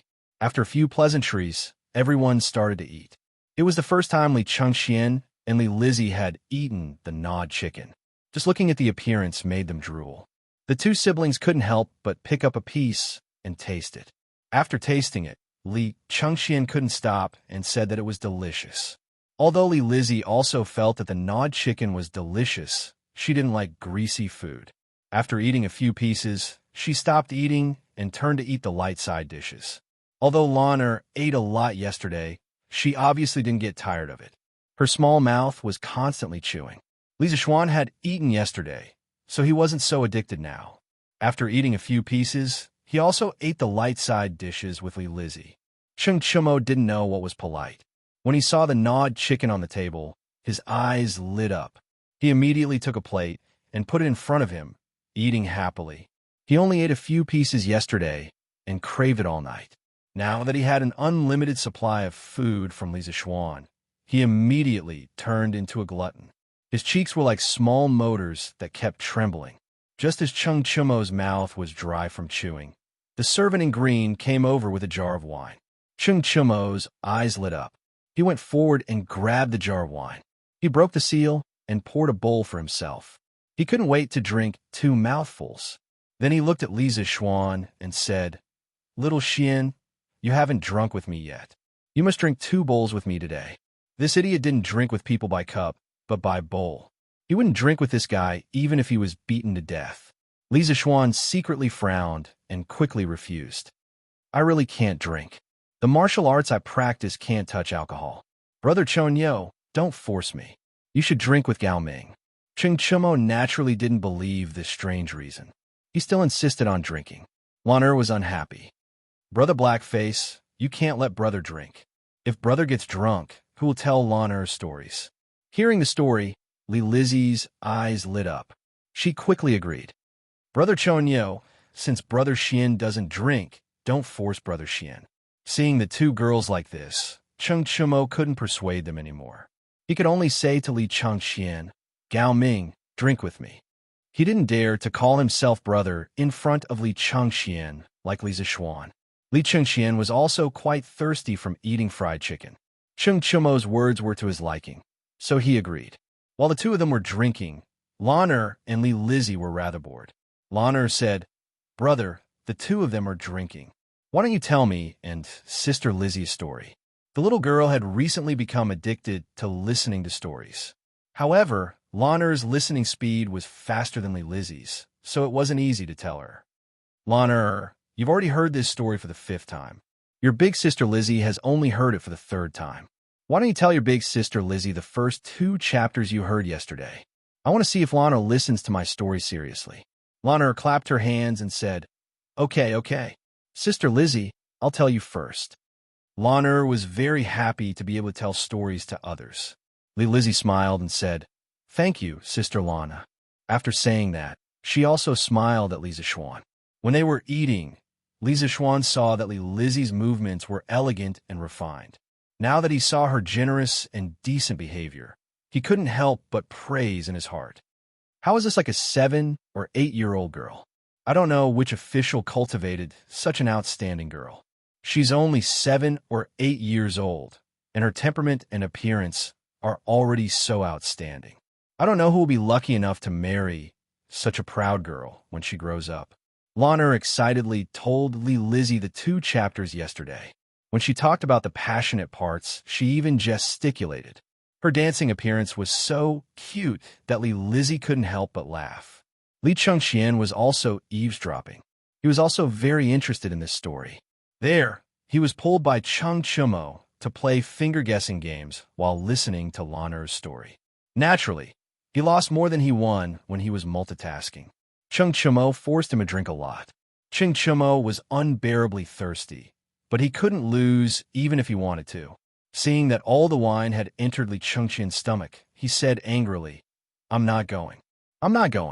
You go listen to the story." He snatched the wine jug and poured himself a drink. Although he felt that the story was interesting, it was still lacking compared to the chicken and wine in front of him. Moreover, he had already heard the 2 chapters yesterday. Li Changxian naturally couldn't ask for more. He listened to the story attentively from the side. After a while, Lan Er finished and hurriedly ran over to ask for credit. "Brother, was Lan Er's story good?" Li Zishuan was also a little surprised. He didn't expect Lan Er to be able to recite it so well after listening to it once. Her memory was pretty good. He praised, "Lan Er's story is really good. It's almost the same as brother's." At this moment, a black-clothed, brawny man hurriedly came in and whispered a few words in Li Changxian's ear. Li Changxian stood up and said, "Brother Zishuan, I have some family matters to attend to, so I'll go back first. In the future, I'll drink and chat with Brother Zishuan. Thank you for your hospitality today. It's fine. Gao Ming, if you have something to attend to, go do it." Brother Zishuan, can I bring back a portion of the chicken for my father to try? My father's appetite hasn't been good recently." Li Changxian was a little embarrassed. Wasn't this a typical case of not being able to eat the consequences? Li Lizzie also felt that her brother was a little embarrassing. Her tender face was slightly red. Li Zixuan smiled and said, "Of course. Gao Ming, since you have urgent matters to attend to, why don't you go back first and let your attendant stay? I'll have shopkeeper Lu prepare 2 portions of the chicken for your guard to bring back. How about it?" Li Chengxian hurriedly said gratefully, "Brother Zixuan is still the most considerate. Thank you very much. Wu San, did you hear that? Go to shopkeeper Lu and get the chicken. Go back later." The black-clothed, brawny man bowed and said, "Yes." Li Lizzie stood up and smiled at Li Zixuan. She politely said, "Brother Xian, goodbye. Lizzie will listen to Brother Xian's story again next time." Li Zixuan was also very happy to have such a cute, lowly fan. He hurriedly replied, "Okay, goodbye, Lizzie's sister." Li Chengxian then pulled his sister out of the private room. Chapter 16. In a private room on the 4th floor of the drunken Immortal restaurant. Seeing the Li siblings leave, Cheng Chumo hesitated for a moment before nudging Li Zixuan's arm. "Little Xian, do you really not know the identity of this Li Gaoming?" Li Zixuan shook his head, somewhat hesitantly replying, "I don't know. If they don't say, it wouldn't be good for me to take the initiative to ask. However, judging from the temperament of the siblings, they should be from an official's family." Cheng Chumo somewhat admired his observation skills. Leaning over, he whispered, "Not only are they from an official's family, it's not just the families of officials. That Li Gaoming is the current crown prince, and that Li Lizzie is the emperor's most beloved princess Changle." Li Zixuan was stunned. Isn't the current crown prince Li Chengxian? Are you stupid? Crown Prince Li Chengxian's calligraphy is brilliant. Don't tell me you don't even know this? Cheng Chumo was speechless. He was actually being looked down upon by this uncultured fool. If he wanted to blame someone, he could only blame himself for choosing engineering. He only knew that the crown prince was called Li Chengxian. Who knew what his calligraphy was? At this moment, Cheng Chumo said somewhat worriedly, "Little Xian, you have to think carefully. The matters of the imperial family are not as simple as you think. The waters are deep. It's best if you don't get too close to the crown prince. My father has told me to stay away from the crown prince and the Prince of Wei. His attitude towards them is to not offend them, nor to cling to them. Moreover, his imperial majesty is still in the prime of his life. If you get too close to the crown prince, the Prince of Wei, and the others, it will not be beneficial to your future." Li Zixuan was somewhat moved. For Cheng Chumo to say these words to him, it proved that he truly regarded him as a friend, a brother. Smiling, he patted Li Zixuan's shoulder and said, "Brother Chumo, don't worry. Don't worry, Brother Chonyo. I've been cultivating in the mountains with Master for 8 years, and I've long since become indifferent to these fights for fame and fortune. Leaving the mountain this time, I have no intention of pursuing an official career. I only want to stay at home and be a rich man, accompany father and mother, tease lawn, or drink with Brother Chonyo. If I'm tired of staying at home, then I'll go to the pugilistic world and find a confidant. Isn't life like this wonderful?" Cheng Chumo also admired his open-mindedness, but he couldn't live such a life. He was the kind of person who couldn't stay idle. Letting him stay at home was worse than killing him. "Little Xian, since you already know how powerful it is, then I won't say any more." Li Zixuan nodded. "Thank you for your reminder, Brother Chonyo. If the crown prince continues to treat me as a friend like this, I'll naturally still treat him as a brother.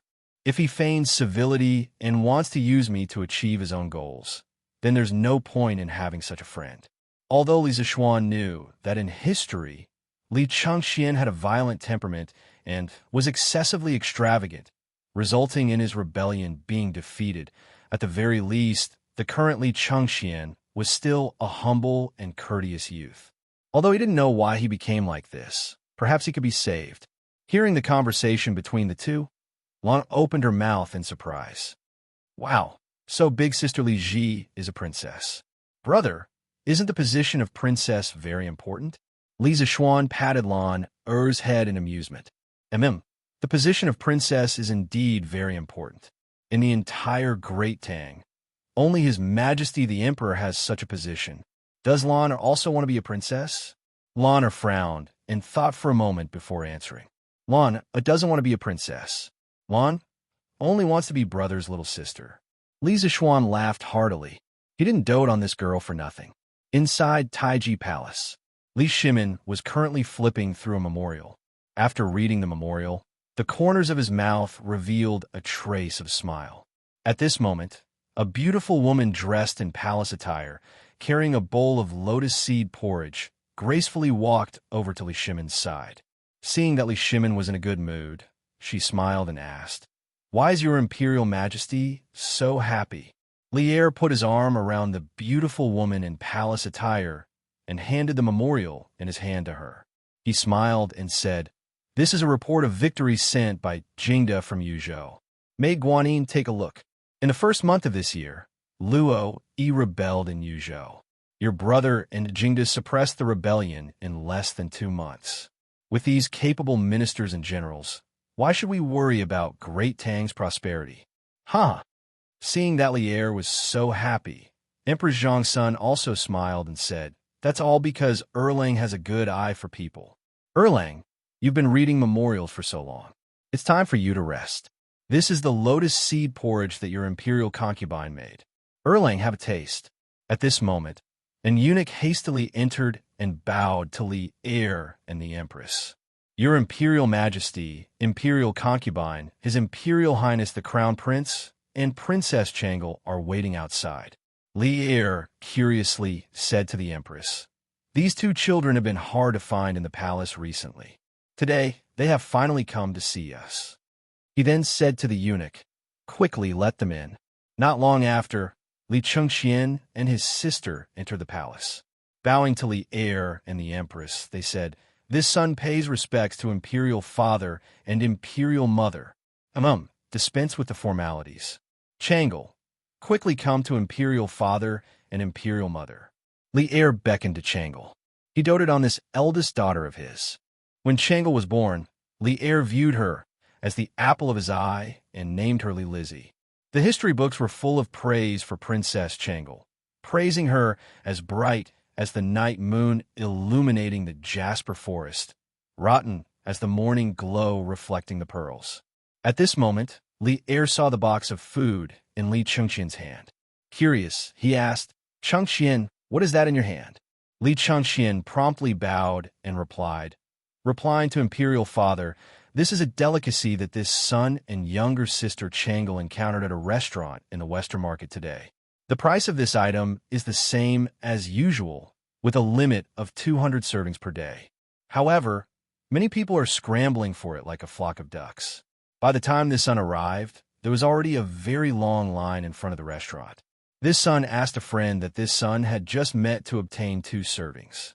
Seeing that Imperial Father's appetite has not been good recently, this son wanted to bring it over for Imperial Father and Imperial Mother to try.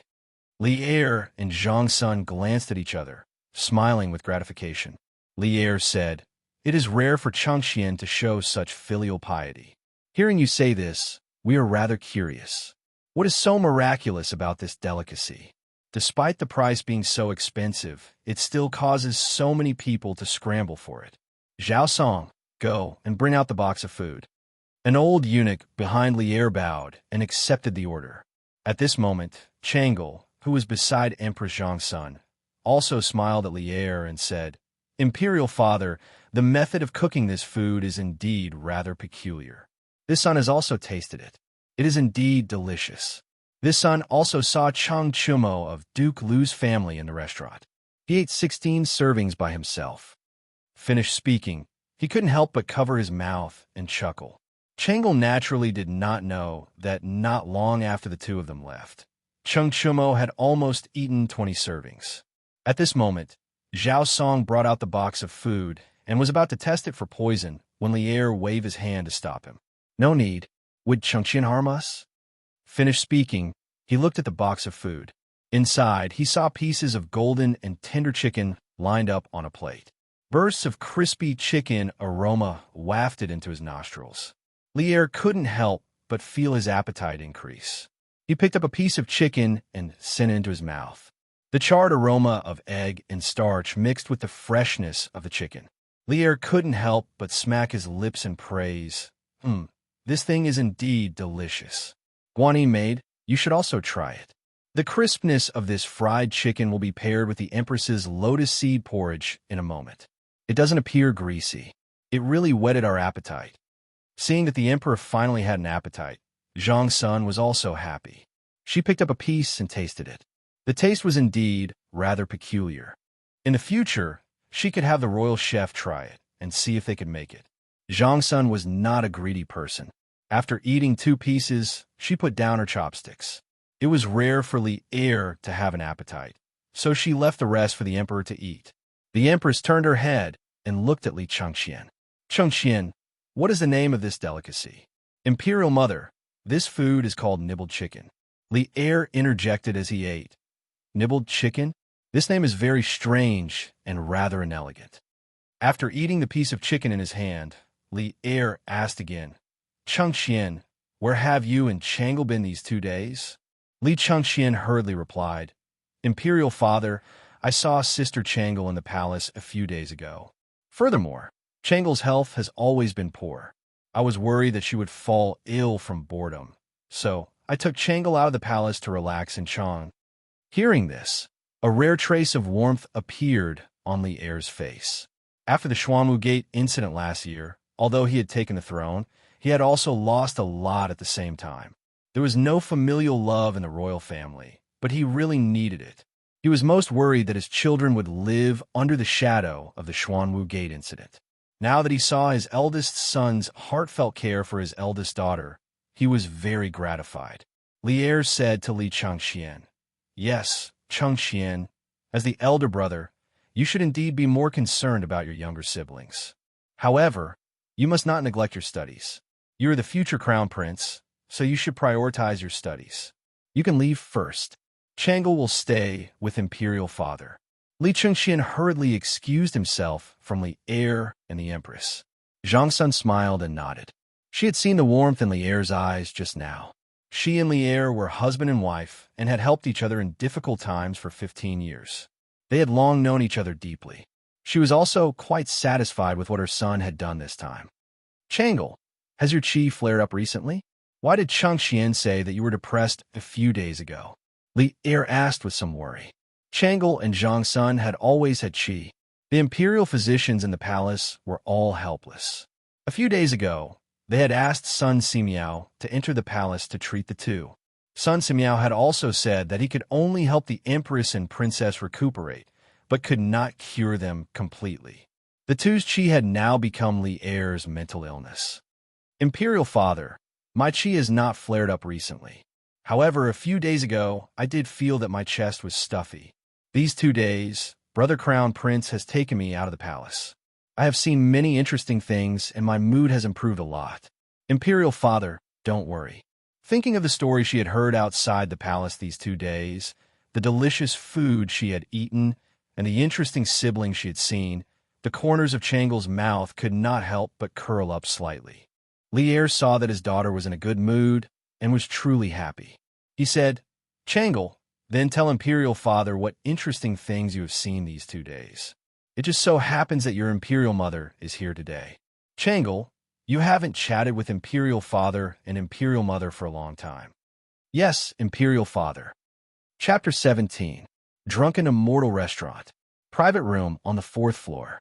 There are already a dozen plates in front of Cheng Chimo. Lan and Li Zixuan had already put down their chopsticks and were watching Cheng Chimo eat and drink to his heart's content. According to Drunken Immortal Restaurant's portions, 10 chicken pieces were counted as a portion. Li Zixuan estimated that Cheng Chimo alone had eaten 18 portions. Without Li Chengxian and Li Lizzie by his side, he had even less scruples and ate as if he was flying. Lanner asked curiously, Big Brother Blackface, you've eaten so much. Why hasn't your stomach gotten bigger? Where did you put those gnawed chickens? Cheng Chimo had just taken a sip of wine, but upon hearing this, he choked and spat it out. Li Zixuan's figure flashed, pulling Lan to avoid this fellow saliva. Luckily, I'm agile. Li Zixuan secretly rejoiced. Cheng Chimo felt wronged. Lan you can't say that about Big Brother Chonyo. Your Big Brother Chonyo can eat so much and still not get fat. Isn't that also a skill? Big Brother Chonyo, you're really thick-skinned. Lan giggled. Ching Chumo finally couldn't eat anymore after eating 20 portions. The three of them laughed and joked for a while before leaving drunken Immortal Restaurant, each returning to their own homes. When they left, shopkeeper Lu looked bitterly at Ching Chumo. This fellow had eaten 20 portions of gnawed chicken by himself. When he left, he even took away 5 portions, saying that he was taking them back to show filial piety to his father. Drunken Immortal Restaurant only provided 200 portions a day, and this beast alone had taken 25 portions. Shopkeeper Lu wailed in his heart, hoping that the young master wouldn't bring this beast to Drunken Immortal Restaurant to eat next time. Taiji Palace. At this moment, Chang Sun and Changle were no longer present. Li Er sat alone on the dragon throne, frowning and deep in thought. The hall was silent. After a long time, Li Er's voice rang out in the hall. Zhao Song, send someone to investigate Li Zexuan's background, especially his activities in the past month. See if he deliberately approached Xianxia and Changle. As an emperor, Li Er was very careful in everything he did. Of course, if Li Zexuan were here, he would definitely say that Li Er had a persecutory delusion. He felt that there were always unruly people who wanted to harm his children. The old eunuch floated out of nowhere and bowed to Li Er, saying, "Yes." Then, in a flash, he disappeared again. Silence was restored in the hall. But today, Chang'an City was not quiet. In the afternoon, the popularity of the chicken at Xianxia restaurant in the West Market had spread through the entire Chang and through word of mouth. Those who had eaten it naturally praised it as a rare delicacy in the world. Those who had not eaten it naturally salivated after hearing the descriptions of those who had eaten it and looked forward to buying a serving to try it the next day. Although one serving would cost a lot, there were many rich people in Chang and City who could afford it. The gnawing chicken finally became famous in Chang, and after a day of being popular, the Xianxia restaurant's reputation was also thoroughly established. By the time Li Zexuan and Lan arrived home, Li Jingma had also heard the news of the drunken Immortal Restaurant eating the chicken. It was shopkeeper Lu who had sent the news to him. He really hadn't expected that it would cause such a huge commotion in Chang, and then also thoroughly make the name of the drunken Immortal Restaurant famous. Even more surprising was the profit from the gnawing chicken itself. The price was 5 times the cost. Even if there were only 200 servings a day, the profit from a gnawing chicken alone was 160 strings of cash. This could be considered a huge profit. In the long run, the profit from the gnawing chicken would be an astronomical figure. During dinner, Li Jingma finally could not help but ask Li Zexuan, "Xian'er, how did you come up with that gnawing chicken?" Madame Li also knew that her son had made a new dish called gnawing chicken, and that it had become popular throughout Chang and City. She was also very happy and looked at her son curiously. Asterisk, can I say that I learned it from Baidu? Of course not.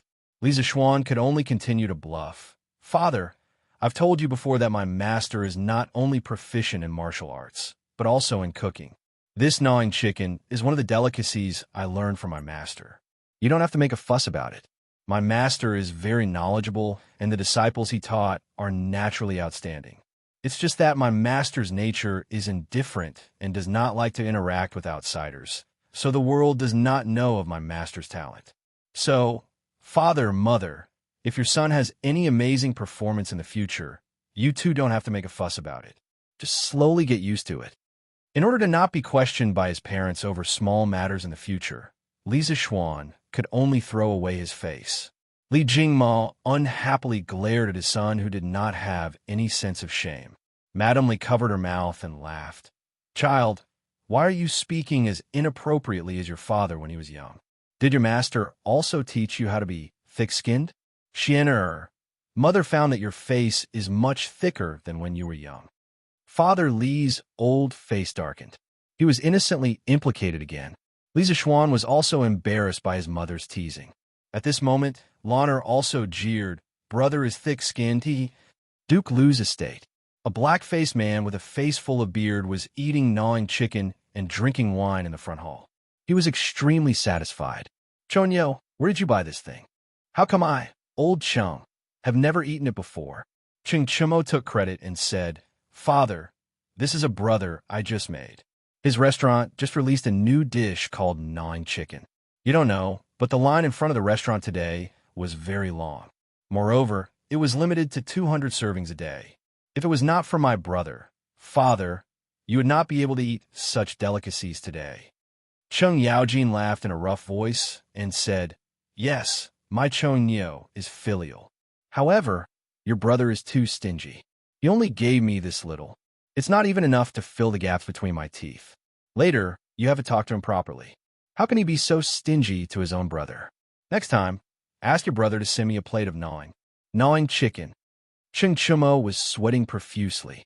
The emperor only ate 2 servings, and you ate 5 servings alone. Chung Chumo did not expect his father to be even more shameless than him. Chung Yaojin said again, "Chonyo, tell your father about your brother.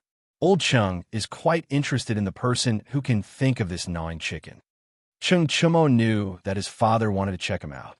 He was afraid that he would not be careful in making friends. So he told Chung Yaojin about the things that happened in the past 2 days, as well as the information he had gathered in private about Li Zishuan's situation.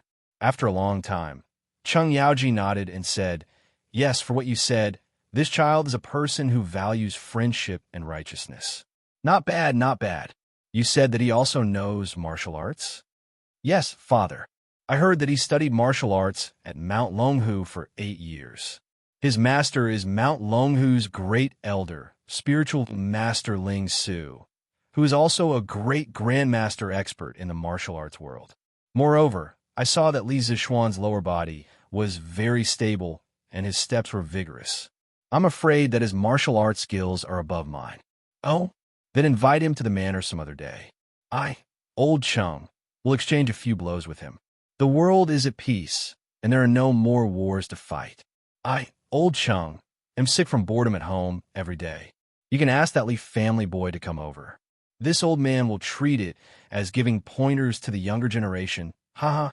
When old Chung heard this, he was suddenly very interested in Li Zishuan. At this moment, Chung Chumo could only mourn for his good brother in his heart. Chapter 18. The popularity of the gnawing chicken continued.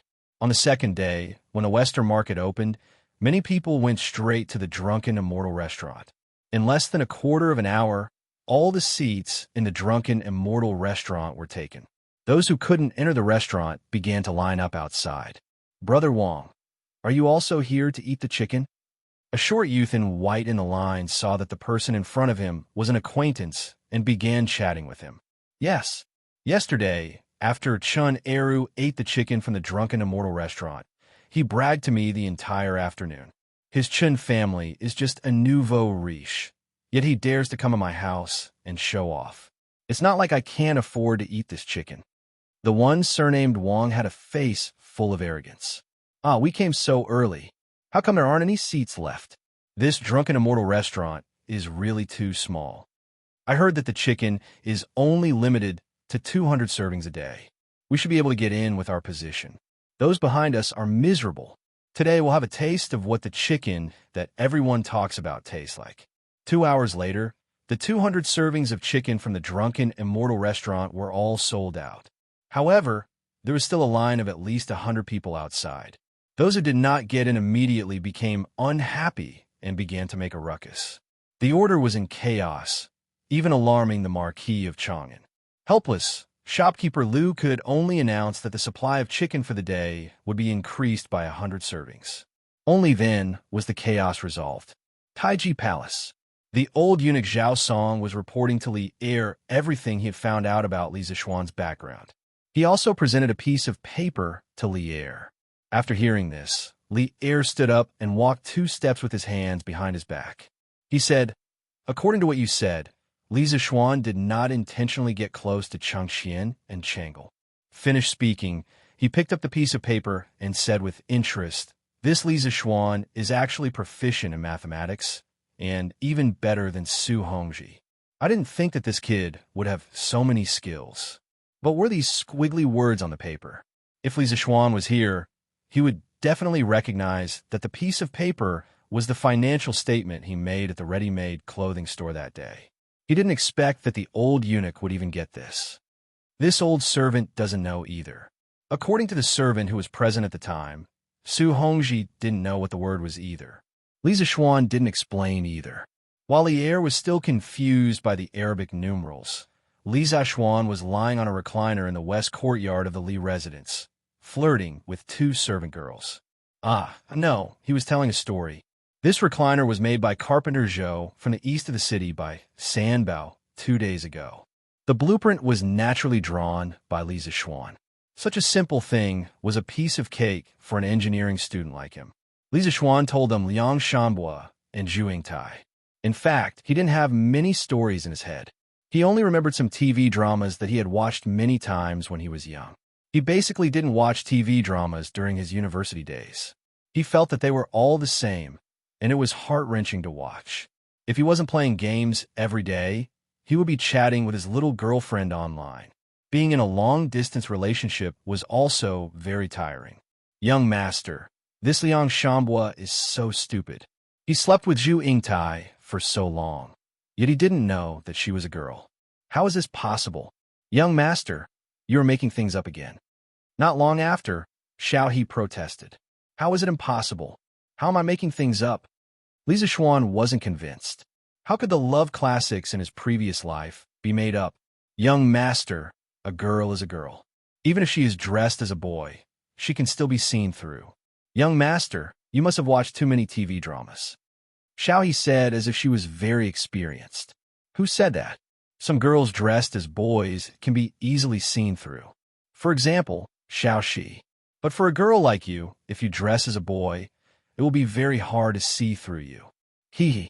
After Li Zixuan finished speaking, he looked at Xiao He's small chest with some bad intentions. Young master, you... Xiao He followed Li Zixuan's gaze and looked down. She instantly jumped up and blushed. She mumbled something to Li Zixuan for a long time, but she didn't know what to say. She stomped her feet in embarrassment, turned around, and ran away. Xiao Shi's face was also red. She didn't dare to raise her head to look at Li Zixuan again. She thought in her heart, did young master just compliment my big chest? The more she thought about it, the redder her face became. At this moment, Li Zixuan noticed a tall servant girl in green walking into the courtyard. Li Zixuan recognized this servant girl. She was his mother's servant. She seemed to be called Qing. Seeing that she was almost here, Li Zixuan stood up and said, Why is Sister Qing here? Is my mother looking for me? Qing, I nodded with a smile and said, Madam invites young master to the front hall. After a while, Li Zixuan came to the front hall and saw his mother sitting in front of the hall. There was also a skinny old man in the hall. This person was the Li residence's housekeeper Wang. Li Zixuan had met him a few days ago. Xian, you're here. Come sit with mother. When Madame Li saw her son coming, she quickly smiled and waved her hand. Li Zixuan walked over and sat down. He said, Mother, why did you ask me to come over? Madame Li handed a small booklet to Li Zixuan. Li Zixuan took it and flipped it open. It seemed to be an account book. He asked curiously, Mother, what is this? Madame Li smiled and said, This is the rent account that Steward Wang just sent over from the Han Manor in the eastern part of the city. Originally, the rent should have been paid a long time ago, but last year's harvest was not good, so Mother gave them a few more months. Originally, they should have been charged 50% of the rent, but Mother only charged them 40%. Isn't this because my Xian is good at reading? Mother asked you to come over and help Mother do the reading. In the past, every time Mother collected rent, Mother had to do it for a few days. This year, Xian happened to be here, so Mother saved a lot of trouble. Madame Li was very gratified when she said this. Her son could now help her share her worries. After Li Zixuan heard this, he smiled and said, Yes, Mother. In the future, leave these things to me. Mother, just relax and enjoy your life. Mother's heart is really good. You reduce the rent for those farmers by 10%. But then again, those farmers don't have it easy. After saying this, he asked with some doubt, Mother, why does our family still have so much fertile land? Why haven't I heard Father mention it? Madame Li unhappily rolled her eyes at him and said, These are all land that Mother bought in the past few years and rented to those farmers. Mother saw that there was so much spare money at home and couldn't just leave it lying around, so she took out a portion and bought some land. TSK. He didn't think that his mother's awareness was so advanced. Even in the Tang dynasty, she knew to invest money to buy land. He asked curiously, "Then, Mother, how much land have you bought in the past few years?" "Not much, only about 3,000 mu. Your father's shop often needs a lot of money, so Mother only bought this much." Pu, Li Zixuan almost knelt down in front of his mother. 3,000 mu wasn't a lot, but he didn't think that he could be considered a big landlord. "Mother, then I'll take this account book with me. I'll give it to you after I finish the reading tomorrow," Li Zixuan said as he flipped through the account book. "Yes, then Xian will have to work hard. Mother will make something good for you at noon to nourish your brain." Madam Li smiled and said, "Mother, it's not hard. In the future, let me do these things. Actually, it's really easy for me. I don't want Mother to waste her energy on these things." "Yes, Mother knows. Xian is so filial. Go quickly." Chapter 19. The next morning, Li Zixuan took the account book and went to the east courtyard. "Mother, I have finished calculating the account book you gave me yesterday morning. Please take a look." After saying that, he handed over the account book in his hand. Mrs. Li took the account book and said happily, "I heard from your father that you are very knowledgeable. I didn't expect you to finish it so quickly. You have saved me a lot of trouble." Li Zixuan smiled and said, "Mother, I want to go to the Han village to take a look." Mrs. Li was curious and asked, "That place is so far away from home and the road is not easy.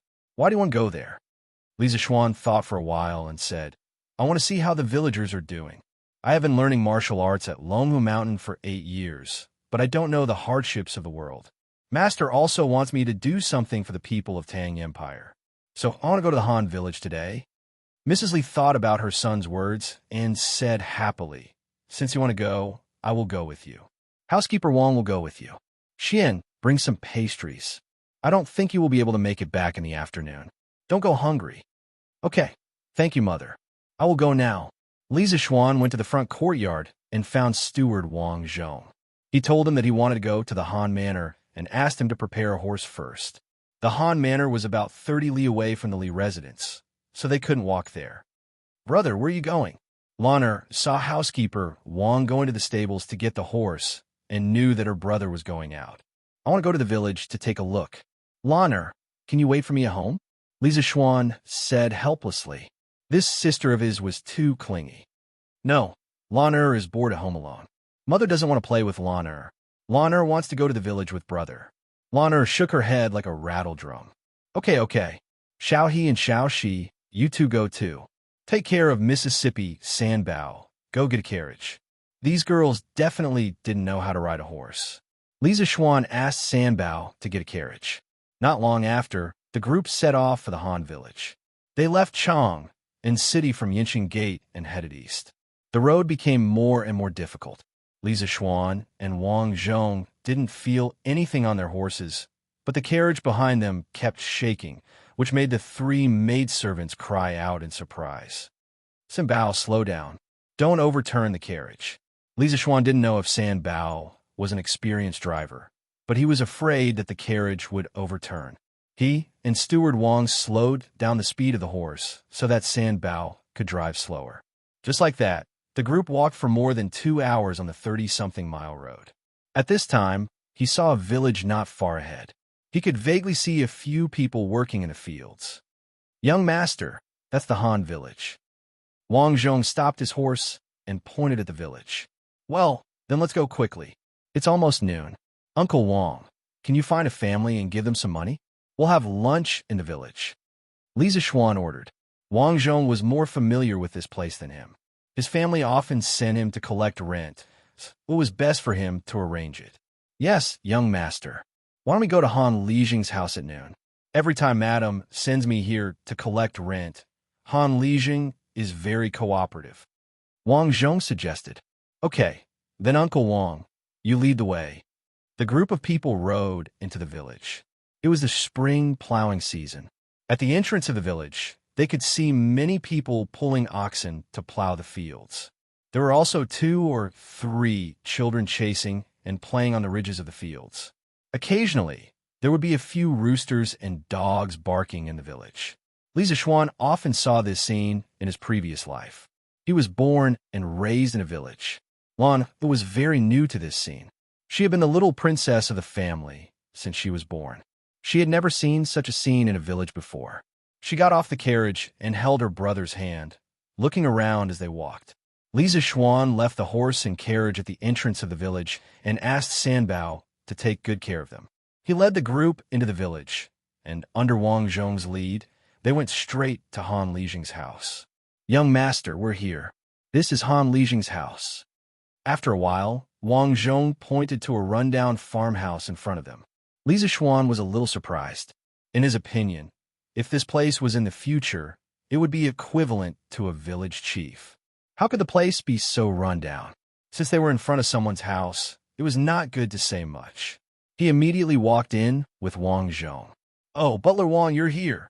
A dark-skinned, middle-aged man in the courtyard saw Li Zixuan and the group and quickly went up to greet them. However, Li Zixuan noticed that the man's right leg seemed to be a little disabled, and he was limping as he walked. However, from the thick muscles on his arm, it was obvious that this middle-aged man's body contained a lot of strength. "Han Lijing, this is my family's young master and young mistress. My madam has calculated the rent that your farmstead paid this year, and there's no problem. Today, my young master wants to come to the Han Manor to take a look." Wang Zhong introduced to Han Lijing. When Han Lijing heard this, he quickly bowed respectfully to Li Zixuan and Lan and said, "Greetings to young master and young mistress."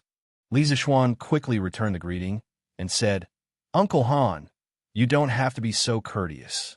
We'll be bothering Uncle Han later. Seeing that it's almost noon, I'll bring this group of people to Uncle Han's house for lunch. Uncle Han, don't worry, we've brought our own ingredients and pastries. We only need to borrow Uncle Han's kitchen to heat them up, and we'll pay the corresponding remuneration." When Han Lijing heard this, his face instantly turned red, and he straightened his neck and said, "Young master, you're flattering me. My Han Manor's harvest last year wasn't good, and not only did Madame Li reduce our rent by 10%, she also extended the deadline of half a year. If it weren't for Madame Li's benevolence, who knows how many people in my Han Manor would have starved to death. Now that young master is coming to my house for a meal, how could I let young master bring his own ingredients? How could I dare to take young master's money? If the villagers knew, they'd poke at my spine. Young master, you must never say such things again. Although I, Han Tianhu, am a boor, I still know how to repay kindness." Well, he accidentally hurt the other party's self-esteem. Li Zixuan quickly explained, "Uncle Han, don't misunderstand. I don't have any other intentions by giving you money. This is what you deserve. There's no such thing as not paying for a meal in this world." Seeing that Han Lijing straightened his neck and wanted to decline again, Li Zixuan hurriedly said, "Since Uncle Han doesn't want to accept it, I won't force you. Thank you for your hospitality today, Uncle Han. If the Han Manor has any difficulties in the future, Uncle Han can look for Steward Wang. I'll try my best to solve it. Use our ingredients for lunch. After all, the ingredients we brought will definitely spoil if we don't eat them. It's just that we'll have to use some of Uncle Han's firewood." Only then did Han Lijing reluctantly accept. He waved his hand and said, "It's just some firewood. It's not worth much money. Young master, use it as much as you can. Once you're done, I'll go to the mountains to chop some more. Young master, young miss, please come in and have a seat." The group of people then enter the house. Chapter 20. My humble abode is too simple and crude. I'm sorry for neglecting young master and young mistress. After entering the house, Han Lijing said embarrassedly. Li Zixuan looked around. It was indeed very simple and crude. The only valuable thing was probably the Mo sword hanging on the wall. However, Li Zixuan was a little confused. This kind of sword was usually only found in the army. Why did Han Lijing have one in his house? "It's okay, Uncle Han. We don't mind. Uncle Han, where's your kitchen? I'll ask my maid to heat up the food." Li Zixuan waved his hand and said unconcernedly. Han Lijing quickly shook his head and said, "I wouldn't dare to trouble young master's people. I'll ask my brat to call my daughter back to cook for you. Young master and young mistress, please take a seat here." After saying that, he cupped his hands and walked out. Outside the courtyard, Han Lijing roared towards the east. "Tai Dan, you stinking brat, get back here." After a while, a young child's voice could be heard outside the courtyard. "Father, why did you call me?" Han Lijing said, "Brat, quickly go up the mountain and call your sister back. Tell her that there are important guests at home. Tell her to come back and cook." "Oh, father, who's here?" "Brat, you talk too much nonsense. Go." Then they heard a series of hurried footsteps gradually fading away. Han Lijing returned to the house and smiled apologetically at Lisa Xuan. "Young master, please take a seat for a while. My daughter went up the mountain to pick wild fruits and mushrooms in the morning. She'll be back soon." Lisa Xuan nodded and asked, "Uncle Han, how have the people in the manor been these years?" Han Lijing said, "In the past few years in the village, most of the families were living precarious lives and did not have enough food to fill their stomachs. At that time, the rent for the main house was very high, and every year they had to pay 70% of the rent. In addition, during those years, the world was not peaceful and the harvest was not good, which made the situation even worse. During the slack time, I had to bring a few hunters into the mountains to hunt and deliver them to the city to exchange for money. 3 years ago, young master's family bought the land of the Han family manor. Not only did Madame Li allow us to continue farming, she even reduced the rent to 50%. In addition, in recent years, the world has gradually become peaceful, so life in the manor has become much better. At the very least, no one will starve to death now. This is all thanks to Madame Li." After saying that, Han Lijing's eyes were filled with gratitude. Lisa Xuan was somewhat speechless. These villagers weathered wind and rain year after year, working themselves to death just so that they wouldn't starve to death, just so that they could survive. It was such a simple request, but it was difficult to satisfy in this era. It wasn't because of natural disasters or war, but because of the oppression from the noble class. Lisa Xuan felt that it was unfair for these villagers, and his heart was very vexed. Perhaps it was because he was also the son of a farmer in his previous life. At that moment, a very clear and pleasant voice came from outside the house. "Father, your daughter is back." Then, he heard a series of footsteps coming into the house. At the door, a young girl of 13 or 14 years old came in. She was wearing rough clothes that had been washed until they were white, and there were a few neat red patches on her sleeves. The patches were quite artistic, and they were arranged in the shape of a plum blossom. From afar, it looked like a plum blossom that was embroidered on. The young girl had an oval face with extremely delicate facial features. Her skin was smooth, and she had a sharp chin. Her long hair draped over her shoulders, and she had a beautiful figure. Just by looking at her face, she was as pure as a fairy from the heavens. However, her pair of lively eyes were not like those of a fairy from the heavens who did not eat the food of mortals. Her pair of eyes contained the wind and frost of the world. The simple hemp clothes matched the young girl's beautiful face, but it did not reduce the young girl's peerless elegance. It made people feel that she was a peerless fairy who had descended to the mortal world. Just her current appearance was more beautiful than any of the pure girls he had seen in his previous life. If she were to wear the fresh and beautiful clothes of those celebrities, Lisa Xuan could not imagine how beautiful she would be. Lisa Xuan didn't expect that he would be able to see such a stunning woman in such a remote and desolate place. The two little maids by his side were already very beautiful, but in front of this young girl, they were somewhat overshadowed. Xiaohe's beauty was a kind of lively and cute beauty. Xiaoxi's beauty was a kind of beauty from a small family in Jiangnan. The girl in front of him was a kind of beauty that was fresh and refined, like a poem or a painting. Lisa Xuan was stunned for a moment when he saw her. It was only when Lanner tugged at him that he woke up. "Father, daughter heard from Iron Egg that there are guests in the house." The young girl asked Han Lijing, "Yushi, come here. This is Steward Wang. You have seen him before. This is the young master of Chong, Anne's Li family. This is the young miss of the Li family. Young master, young miss, this is my daughter. Her name is Han Yushi." Yushi, quickly greet the young master and young miss.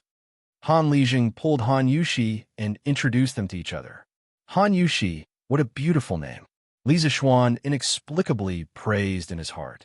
Yushi greets young master, greets young miss. Han Yushi bowed to Li Zixuan and Lan Er.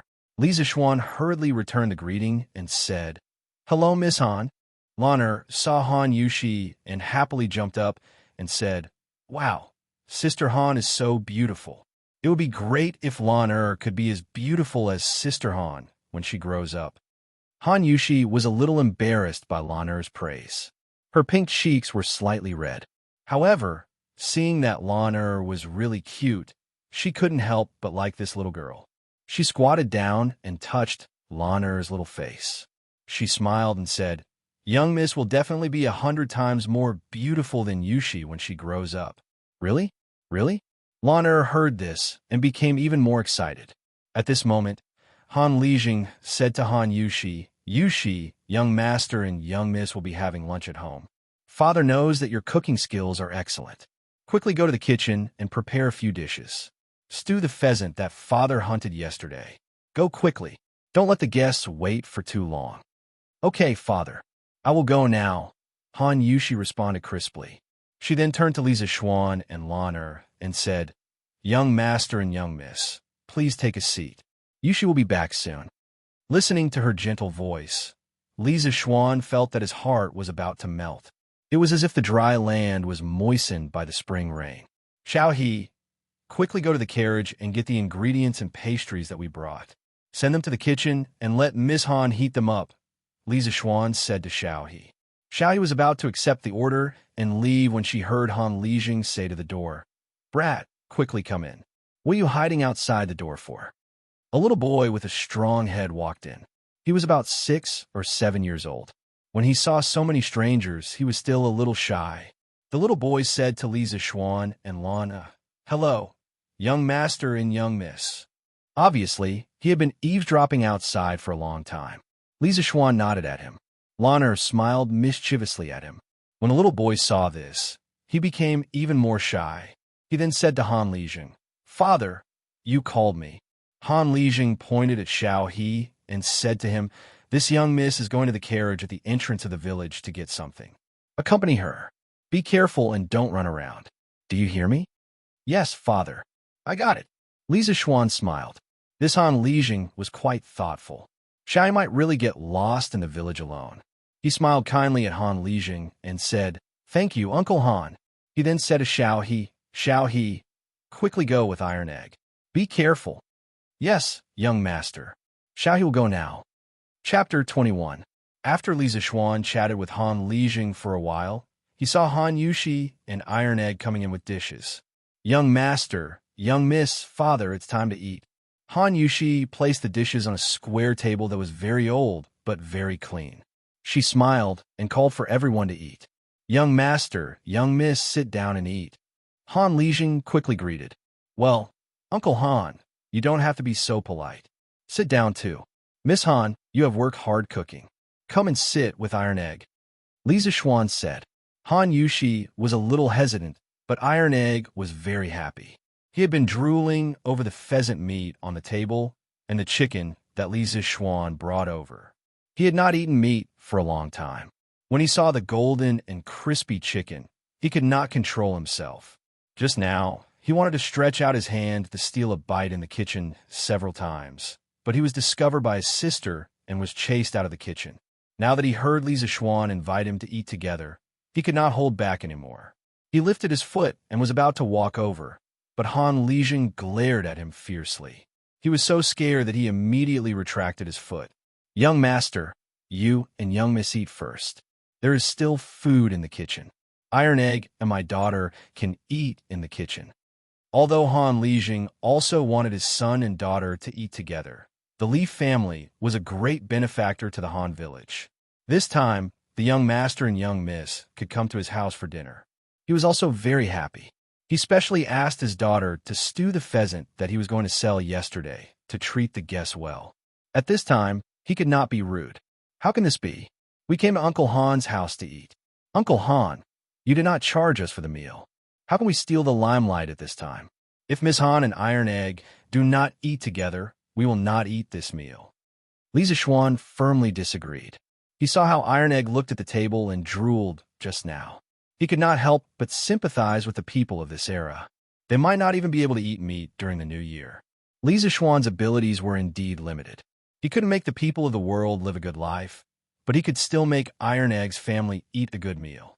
Another reason was that it was indeed a great pleasure to be able to eat at the same table with such a beautiful woman like Han Yushi. Of course, our upright Li Zixuan would never admit this reason even if he was beaten to death. Han Lijing was helpless. He could only nod at his son and daughter. Since young master is kind, come and eat with us. Iron Egg cheered and immediately sat in the empty seat next to Lan'er. Han Yushi smiled gratefully at Li Zixuan and sat beside Han Lijing, which happened to be opposite of Li Zixuan. She was not greedy, but she also hoped that she could let her little brother eat meat. Only then did the group of people take their seats and start eating. At this moment, Han Lijing suddenly patted his head as if he had thought of something. He stood up and said, "I haven't brought the wine for young master. Young master, there isn't any good wine in the countryside, but the fruit wine made by my family's Yushi tastes quite good. I'll bring it for young master and young mistress to try." Then, without waiting for Li Zixuan to refuse, he ran into the inner room to get the wine. Li Zixuan originally wanted to refuse. He did not drink. Later, when he heard that it was just fruit wine, and it was made by Han Yushi herself, he hesitated. Seeing that Han Lijing went in to get the wine without waiting for him to speak, he did not say anything. Instead, he was somewhat expectant. After a while, Han Lijing came out with a wine jar. He said to Li Zixuan, "Young master, this is the fruit wine made by my family's Yushi. It is made with wild strawberries and hawthorns on the mountain. I'm not boasting, but the taste is really good. Yunshi Restaurant buys this wine every year in Chong and City at a high price of 10 copper coins per caddy." As he spoke, he poured a bowl for Li Zixuan and the others. "Father, Iron Egg also wants to drink it." Iron Egg licked his lips and looked at Han Lijing eagerly. Obviously, he must have drunk it before and still could not forget it. Han Lijing glared at his son angrily. Li Zixuan hurriedly said, "Uncle Han, since Iron Egg wants to drink it, let him drink it. We can't finish so much." Well, this guy thought that Han Lijing carried such a big jar of wine for them to drink. In fact, Han Lijing also knew that such a big jar of wine could not be finished by Li Zixuan and the others. He even planned to take the rest to the city to sell. However, when he heard Li Zixuan's words, it was even harder for him to explain anything. He poured a bowl for his son and daughter and said, "Since young master said so, Yushi, Taidan, you guys can accompany young master for a drink at noon." Iron Egg was very happy. He did not expect this young master from the city to be so easy to talk to. He was much more modest than the son of the landlord Liu. He was very grateful to Li Zixuan. How could he know that Li Zixuan was interested in his sister? Li Zixuan looked at the fruit wine in the bowl. It was bright red and very beautiful. He sniffed it gently and found that there was no smell of alcohol. Only then did he feel relieved. He picked up the wine and took a sip. It was sweet and sour, with the sourness of hawthorns and the sweetness of strawberries. It was much better than the fruit juice of the future. After all, the ingredients of this fruit wine were all natural and pollution-free. Li Zixuan smacked his lips and exclaimed in admiration. Miss Han's winemaking skills are really superb. The taste of this wine is really great. If you ask me, I'd say that House Yunshi has made a great bargain by selling this fruit wine for 10 copper coins per caddy. Lan'er also took a sip and could not stop. This sweet and sour taste had a fatal attraction to children. When she heard her brother's words, she quickly agreed. Yes, brother is right. Sister Yushi, you are so good. This fruit wine is so delicious. Lan'er has never drunk such delicious fruit wine in her life." Li Zixuan was a little amused. This little girl was only 6 years old, and she still had the nerve to say that she had grown up. Han Yushi said shyly and modestly, "Young master and miss, you flatter me. Actually, this winemaking is very simple. These ingredients are originally some worthless things on the mountain. Yushi is already very satisfied to be able to sell it for 10 copper coins per caddy. Li Zishuan shook his head. He had an idea. If he slightly modified this mountain fruit wine, it would definitely sell well in the summer. He said to Han Lijing, "Uncle Han, do you know the Zuatian restaurant in Chang in West City?" Han Lijing nodded. "I know. I went to the West City yesterday and saw that the Zuatian restaurant's business was very good. There was a long line in front of the door. I don't know what they were queuing for." Li Zishuan smiled and said, "To be honest, Uncle Han, the Zuatian restaurant is my family's business. Those people queuing in front of the Zuatian restaurant yesterday were precisely to buy this gnawed chicken." Li Zishuan pointed to the plate of gnawed chicken and saw that there were only a few pieces of chicken left on the plate. It turned out that Iron Egg saw that the adults were talking happily at the side. After he tasted a piece of the golden gnawed chicken, he could no longer stop. While the few of them were talking, this brat wretchedly developed at the side and gorged himself on the food. Han Lijing was instantly furious. "Iron Egg, you little bastard!" After saying that, he stood up and was about to beat him up. Li Zishuan quickly pulled Han Lijing back. "Uncle Han, don't be impulsive. This gnawed chicken is not something valuable. I have a lot of it at home. Iron Egg ate it. Today, everyone is eating happily together. Don't be angry." Li Zishuan persuaded Han Lijing for a long time before he finally stopped. Han Lijing sat down and glared at Iron Egg fiercely. When Iron Egg saw that his father was angry, he was about to run away. Seeing that Li Zishuan stopped his father, he didn't want to run away. He was a little embarrassed and whispered, "Thank you, young master." Lan Er was watching from the side and was quite interested. She said to Iron Egg, "Brother Iron Egg, what do you want to eat? Call me sister and I will get it for you. Then your father won't be angry at you." Seeing that such a beautiful and cute little girl like Lan Er was talking to him, Iron Egg instantly blushed and said, "Miss Lan Er, you might not be older than Iron Egg, right?" Lan Er picked up a piece of chicken and stared at Iron Egg when she heard what he said. She shook the piece of chicken in her hand and threatened him. Iron Egg looked at the piece of chicken and swallowed his saliva. He had never eaten such delicious chicken before. After hesitating for a long time, he bitterly shouted, "Sister Lan Er." Lan Er smiled and replied, "Brother Iron Egg, good boy." After saying that, she put the piece of chicken into Iron Egg's bowl. Iron Egg looked at the piece of chicken in his bowl and thought to himself, "It's worth it to call me sister." Li Zishuan ignored his little sister's nonsense and continued to talk to Han Lijing. "Uncle Han, as you can see, Drunken Immortal Restaurant's business is very good. In the future, if you sell fruit wine to Drunken Immortal Restaurant, we will buy it for 30 copper coins per caddy. We will buy as much as you have. You can also ask the villagers to go up the mountain to help you pick wild fruits. You can give them some compensation.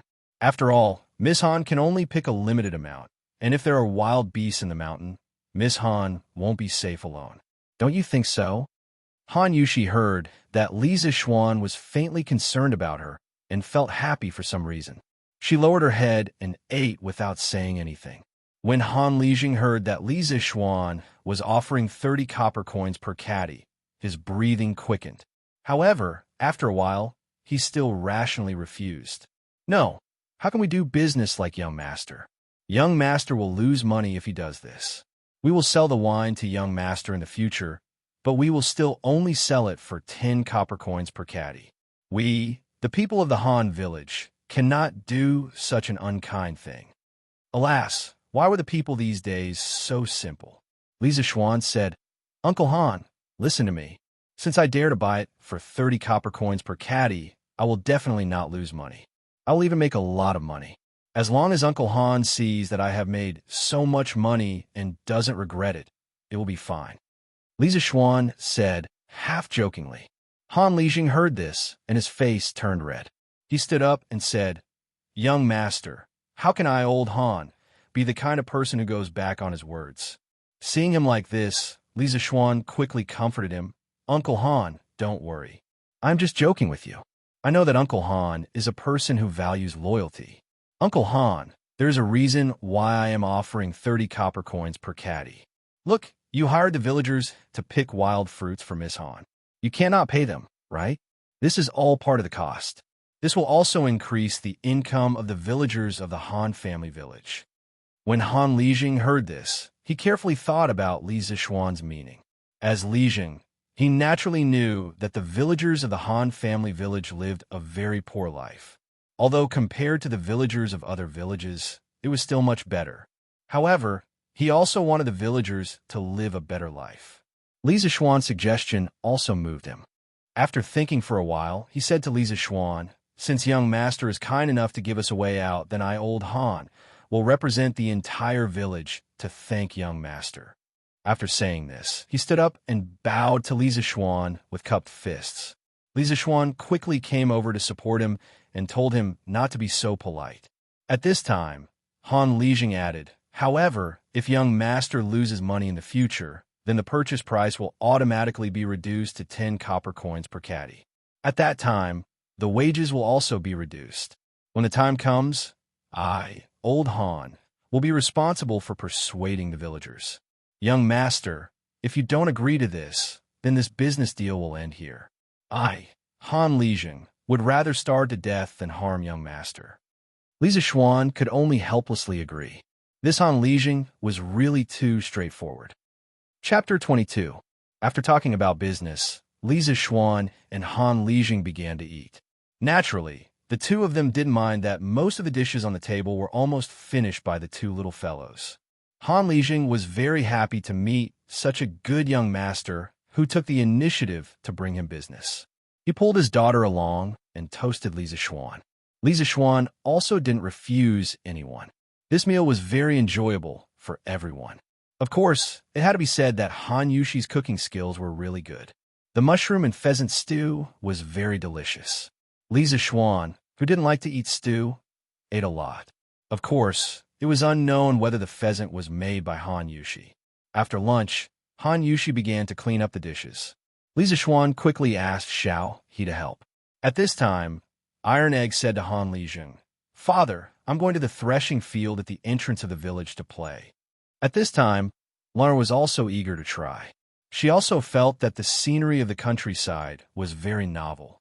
She said to her brother, "Brother, Lana wants to go out and play with Brother Iron Egg." "Well, then you can go with Iron Egg. Remember to come back in 2 hours." Li Zixuan thought about it.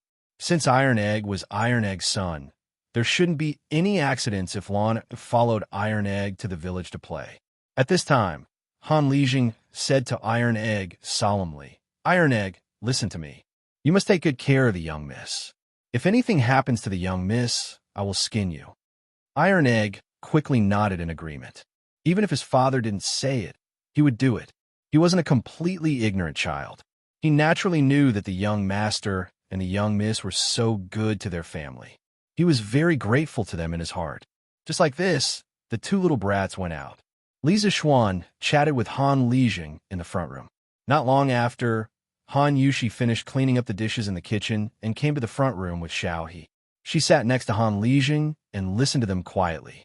After chatting for a while, Li Zixuan stood up and said, "Uncle Han, please tell the farmers about the business I told you about this morning. I want to go to the farm alone. When it's time for us to go back, I'll come and say goodbye to Uncle Han." Han Lijing hurriedly said, "Young master, you are not familiar with the manor. Let Yushi accompany young master." Li Zixuan declined. "How could I trouble Miss Han? I'll just walk around and come back. I won't get lost." In fact, he also hoped that he could go out with Han Yushi, but he couldn't show it so obviously. When it was time to decline, he still had to decline. Han Lijing waved his hand and said, "It's okay, it's okay. Yushi has nothing to do at home in the afternoon. It's just nice to go out with the young master." After saying that, he said to his daughter, "Yushi, accompany the young master to walk around the manor in the afternoon." Han Yushi softly replied, "Okay, father." Li Zixuan was a little happy in his heart, but his face was calm. He cupped his hands and said to Han Yushi, "Then I'll have to trouble Miss Han." Han Yushi hurriedly bowed and said, "It's okay." Li Zixuan then said to Xianxia and the others, "Xianxia, Xiaoxi, Housekeeper Wang, the journey this morning was bumpy. You must be tired. Rest at Uncle Han's house for a while. After I finish walking around the manor, we'll go back." The few of them naturally agreed. However, Xiaoxi looked at her young master suspiciously. The way Li Zixuan looked at Han Yushi in the morning was caught by the quick-witted Xiaoxi. Xiaohe was wondering if her young master had deliberately shaken them off and secretly went out with Han Yushi for a rendezvous. Li Zixuan naturally didn't know what the servant girl was thinking. He brought Han Yushi out. Li Zixuan walked side by side with Han Yushi on the small road in the countryside. He breathed in the fresh air, listened to the occasional crowing of chickens and barking of dogs in the village, and watched a group of naughty children chasing each other and playing not far ahead. At this moment, his heart was incomparably peaceful. It was as if he had returned to his previous life. It was the same small road in the countryside, the same crowing of chickens and barking of dogs, and the same village urchins. He couldn't help but have a deep sense of nostalgia in his eyes. Unfortunately, I can't go back anymore. Even if I build trains and planes in this era, I can't go back, Li Zixuan muttered in his heart. Han Yushi lowered her head and walked with Li Zixuan for a while, but Li Zixuan didn't say anything. She was a little curious and raised her head to look at Li Zixuan. She saw that Li Zixuan's expression was complicated and his eyes were confused.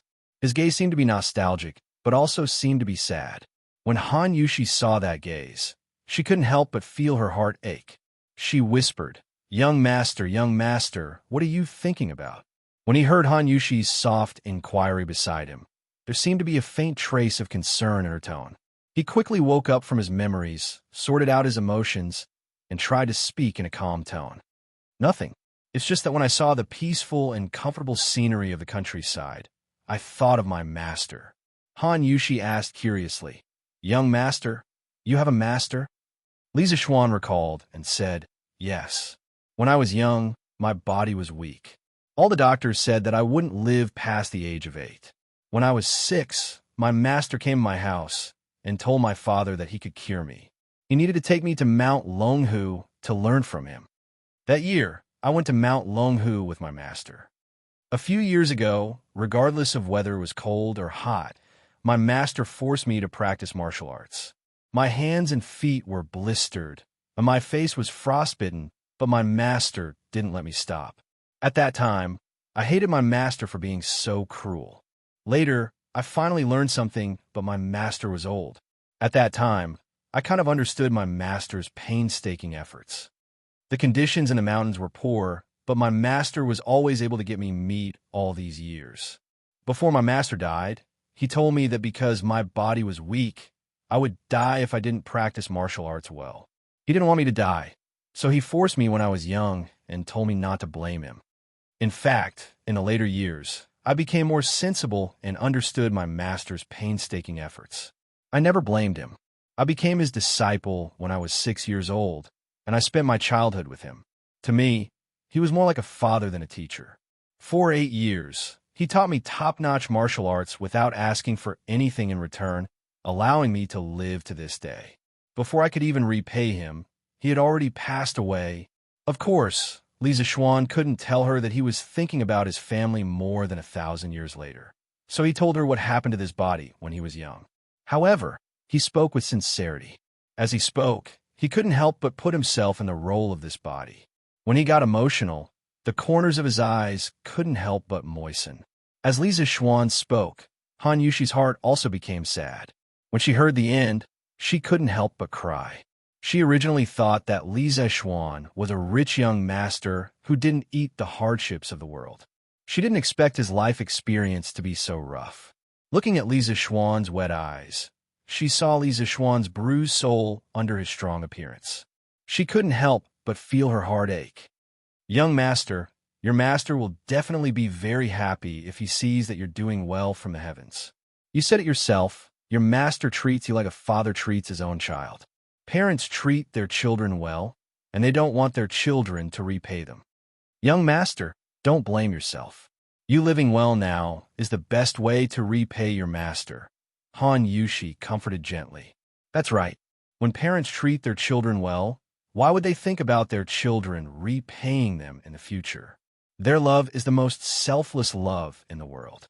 They only hope that their children will live well in the future. When Li Zixuan heard this, he couldn't help but mutter in his heart, "Father, mother, your son is unfilial and can't be filial in front of you.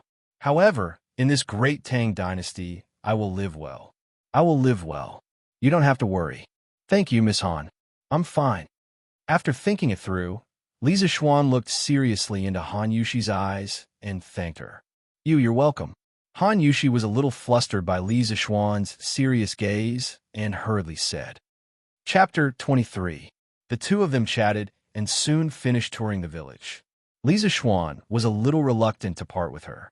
Miss Han, where do you usually go to pick wild fruits? Lisa Xuan, who was reluctant to part with her, began to find a topic to talk about. Han Yushi pointed to the mountain behind them and said, It's on that mountain. Lisa Xuan looked in the direction of her finger and saw the dense forest on the small hill. He said, Aren't you afraid when you go alone? What if you meet a wild beast like a tiger? Han Yushi smiled and said, A few years ago, there were indeed some fierce tigers and fierce beasts in this mountain. But during those years, the world was in chaos and the harvest was not good. Many people in the village were starving. My father organized the villagers to go into the mountain to hunt. In the past few years, all the large beasts in the mountain have been hunted. Lisa Xuan heard and said, Oh, then let's go up the mountain to take a look. Han Yushi nodded in agreement. The two of them walked up the mountain. At the foot of the mountain, a few peach blossoms were in full bloom. It was very beautiful. A few butterflies danced in the wildflowers by the roadside. A few birds chased each other and played in the forest on mountain. Lisa Xuan was very happy with the beauty by his side and the beautiful scenery in front of him. Miss Han, I have a question, but I don't know if it's appropriate to ask. Lisa Xuan asked, Young master, if you have something to say, Yushi will tell you everything she knows. Lisa Xuan hesitated and said, Why didn't I see your mother at your house? Han Yushi's face instantly turned pale. Deep sadness flashed in her eyes. Lisa Xuan saw this and immediately apologized. I'm sorry, Miss Han. I took the liberty. Don't be sad. Han Yushi shook her head and was silent for a while before saying, My mother passed away after giving birth to the iron egg. I was 7 years old at that time. My father was still fighting in the front line. In order to support my brother, I went to help Master Lu in the nearby Plum Village to herd cattle and sheep. I fed the horses and chopped firewood. When I earned money, I bought goat milk for my brother. This Master Lu's family was the previous owner of the Han village. They were very harsh and often bullied the villagers in the village. Everyone was angry but didn't dare to say anything. They were afraid that landlord Lu wouldn't let them plant the land. Iron Egg was very naughty when he was young. He would cry whenever I left, so I could only take him to work. Later, when I couldn't hold on any longer, my father finally came back. It was when I was 9 years old, which was the 6th year of Wuda. My father came back with a limp. My father, Wuda, joined the army in the first year of the Yuan dynasty. Later, he was transferred to old General Qin's personal guard. In the 6th year of Wuda, the Turks attacked the borders of our Great Tang, and my father accompanied General Qin to battle. Later on, I heard my father say that during a pursuit, General Qin was ambushed by the Turks.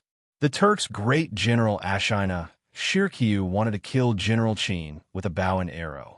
At the critical moment, my father rushed over on his horse and threw himself at General Qin, but the arrow pierced through my father's thigh.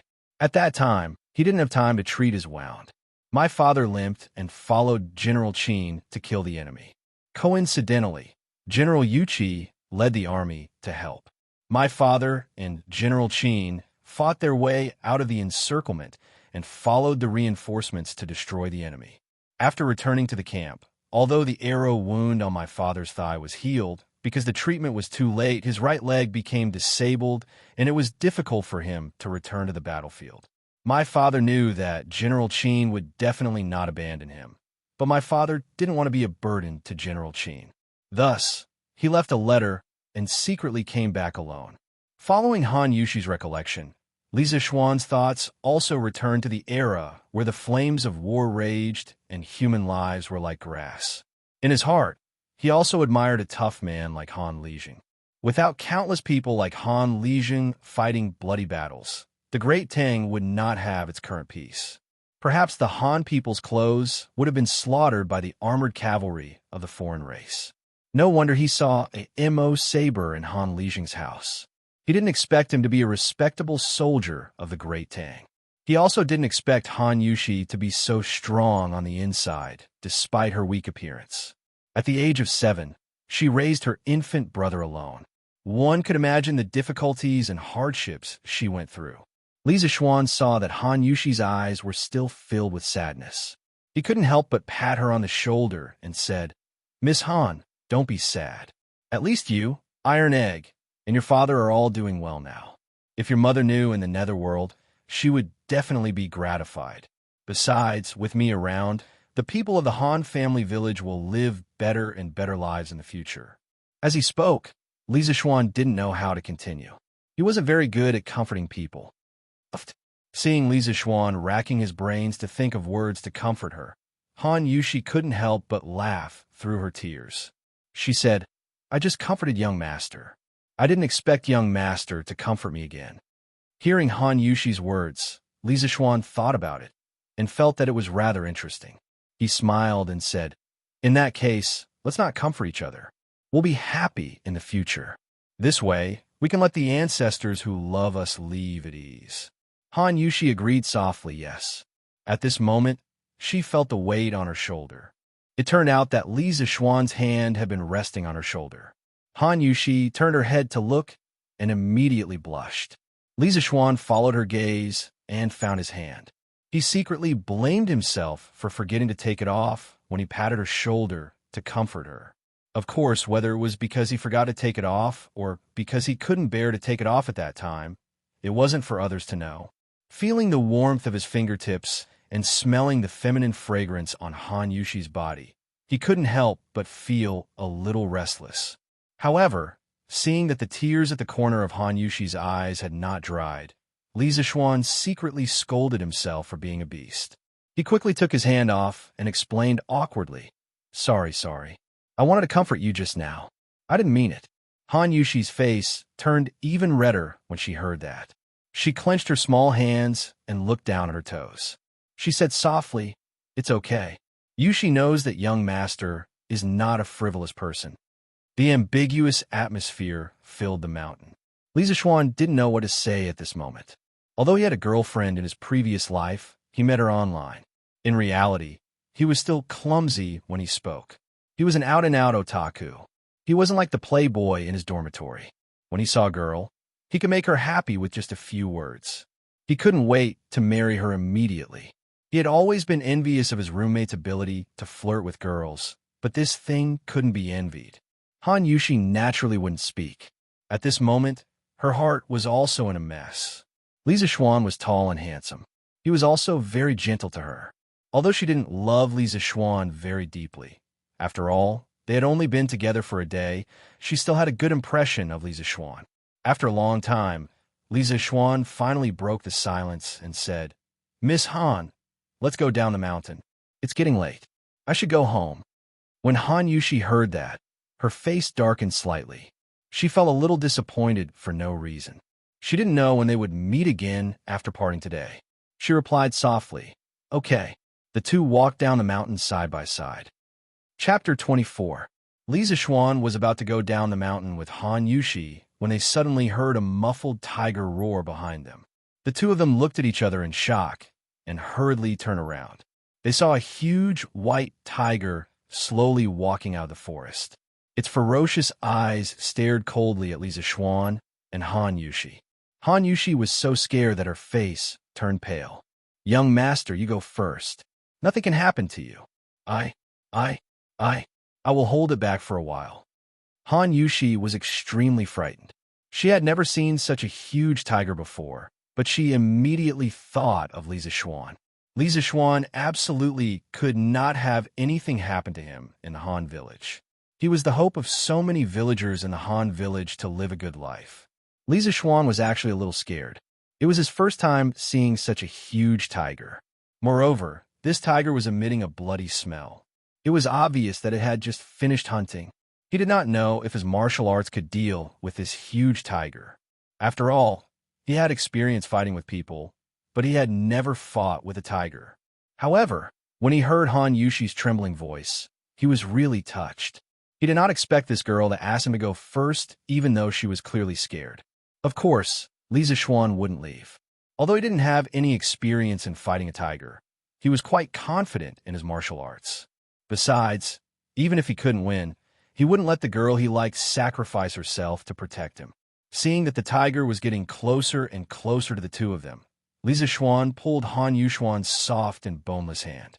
At this time, he was not in the mood to feel the beautiful girl's hand.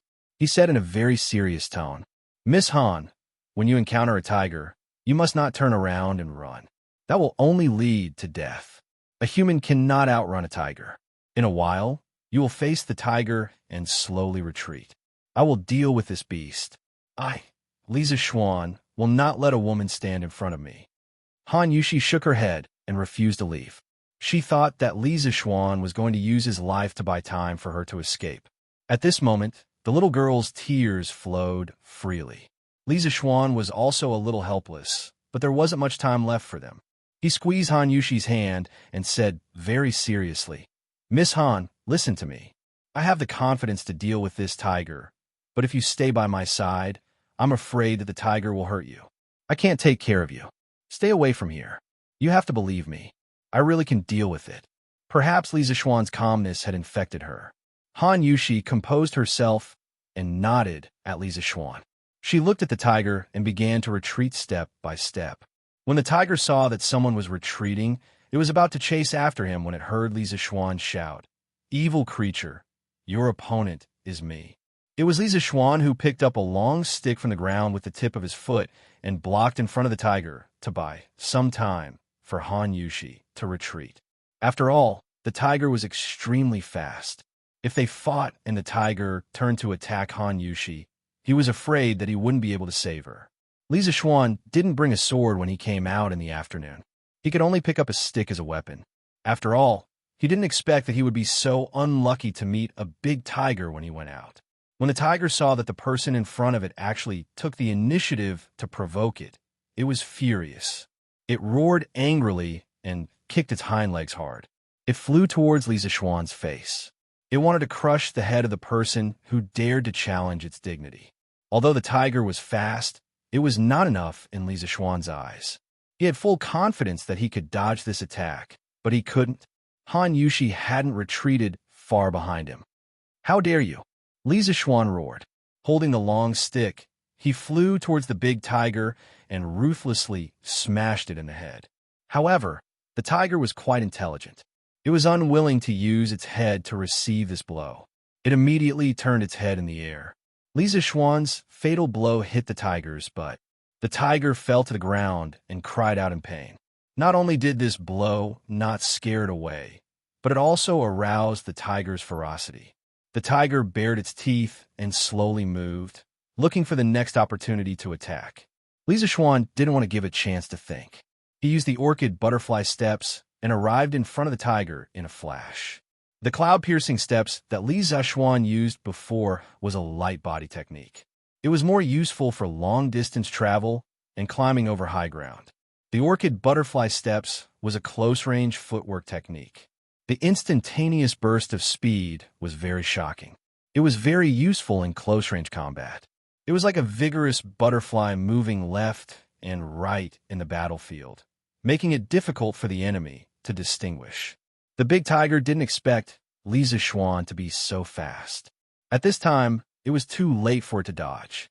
It used its head to take the blow and was immediately sent flying 10 meters away. Its eyes were seeing stars. The tiger was furious.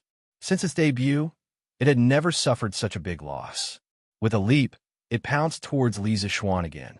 Li Zishuan didn't expect the tiger's head to be so hard. It could still counterattack after being hit by his stick. Therefore, he held the stick in front of his chest with both hands and waited for the tiger to rush over to give it a ruthless blow.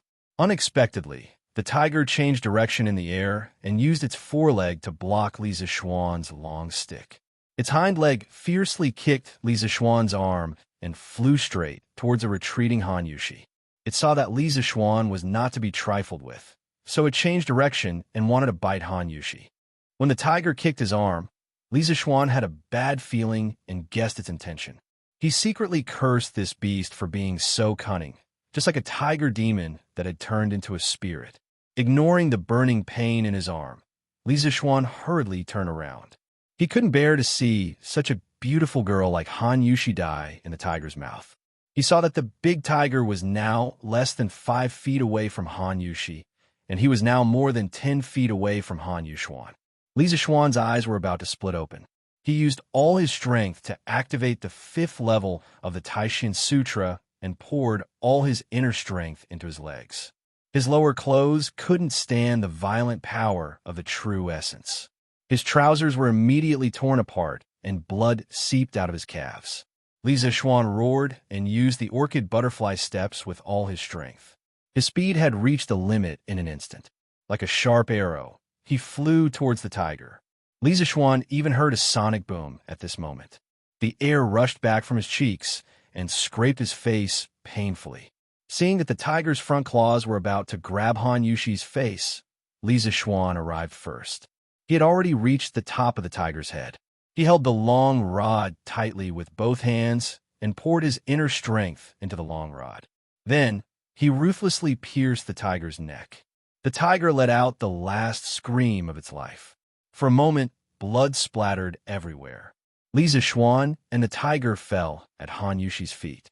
When the tiger jumped from Li Zixuan's body to her, Han Yushi was already a little scared and didn't know what to do. She couldn't move her legs. When she saw that the tiger's front claws were about to touch her face was filled with despair. Although her heart was filled with the fear of death, at this moment, she still prayed in her heart that the young master could escape. Just as she was about to close her eyes and welcome death, she saw a man holding a long rod above the tiger. It was Li Zixuan. Because he was too fast, the wind blew Li Zixuan's long hair. His handsome face was full of anxiety and worry. He held the rod with both hands, like a hero. When the tiger was about to grab her face, he stabbed the tiger's neck. Han Yushi, who was in despair, couldn't help but be a little dazed when she saw this scene. She would never forget this scene for the rest of her life. Bang! 2 muffled sounds came from the woods. All the dust settled, and the mountains returned to peace. When the tiger's warm blood splashed on Han Yushi's face, Han Yushi came back to her senses and realized that she was saved. She looked lovingly at Li Zixuan, who was kneeling on one knee on the tiger's stomach but still holding the long rod on the tiger's neck tightly with both hands. At this moment, Han Yushi felt that a person had entered her heart, a man that she would never forget for the rest of her life. "Young master, are you okay?" Seeing the bloody scratches on Li Zixuan's arm, Han Yushi hurriedly squatted down and cried. Seeing this peerless beauty crying in front of him, Li Zixuan hurriedly said, "Miss Han, I'm fine. I was just scratched by that beast. It's not a big deal. Don't cry." Han Yushi grabbed Li Zixuan's hand and looked at his bloody arm and calf. She couldn't help but cry out, "What do you mean you're fine? You've lost so much blood. How can you be fine? Why are you in such a hurry to save me? I won't die if I'm scratched by that tiger." Boo-hoo. As she spoke, she couldn't help but throw herself into Li Zixuan's arms and cry bitterly. Li Zixuan didn't care about enjoying the beauty in his arms. He wanted to pat Han Yushi's back with his hand, but seeing that his hand was full of blood, he was afraid of dirtying her clothes. He could only give up and comfort her softly. "Miss Han, I'm really fine. This is all the blood on the tiger's body. I'm not seriously injured. I'll be fine after I go back and bandage it. Don't cry. You won't be beautiful if you keep crying." After comforting her for a long time, Han Yushi stopped crying. She raised her head and looked at Li Zixuan with tears in her eyes. "Young master, can you not call me Miss Han in the future?" Li Zixuan was stunned for a while before he reacted. He was a little happy and said, "Then I will call you Yushi, okay?" Han Yushi's face was slightly red as she replied in a low voice. His relationship with this beautiful girl had finally improved a little. Li Zixuan was a little excited. At this moment, seeing Han Yushi's blushing face, he wanted to tease her a little. He smiled and said, "Then Yushi, can you not call me young master in the future? As a good friend, isn't it too distant for you to call me young master?" Han Yushi also felt that what he said seemed to make sense, so she asked, "Then, what should I call you?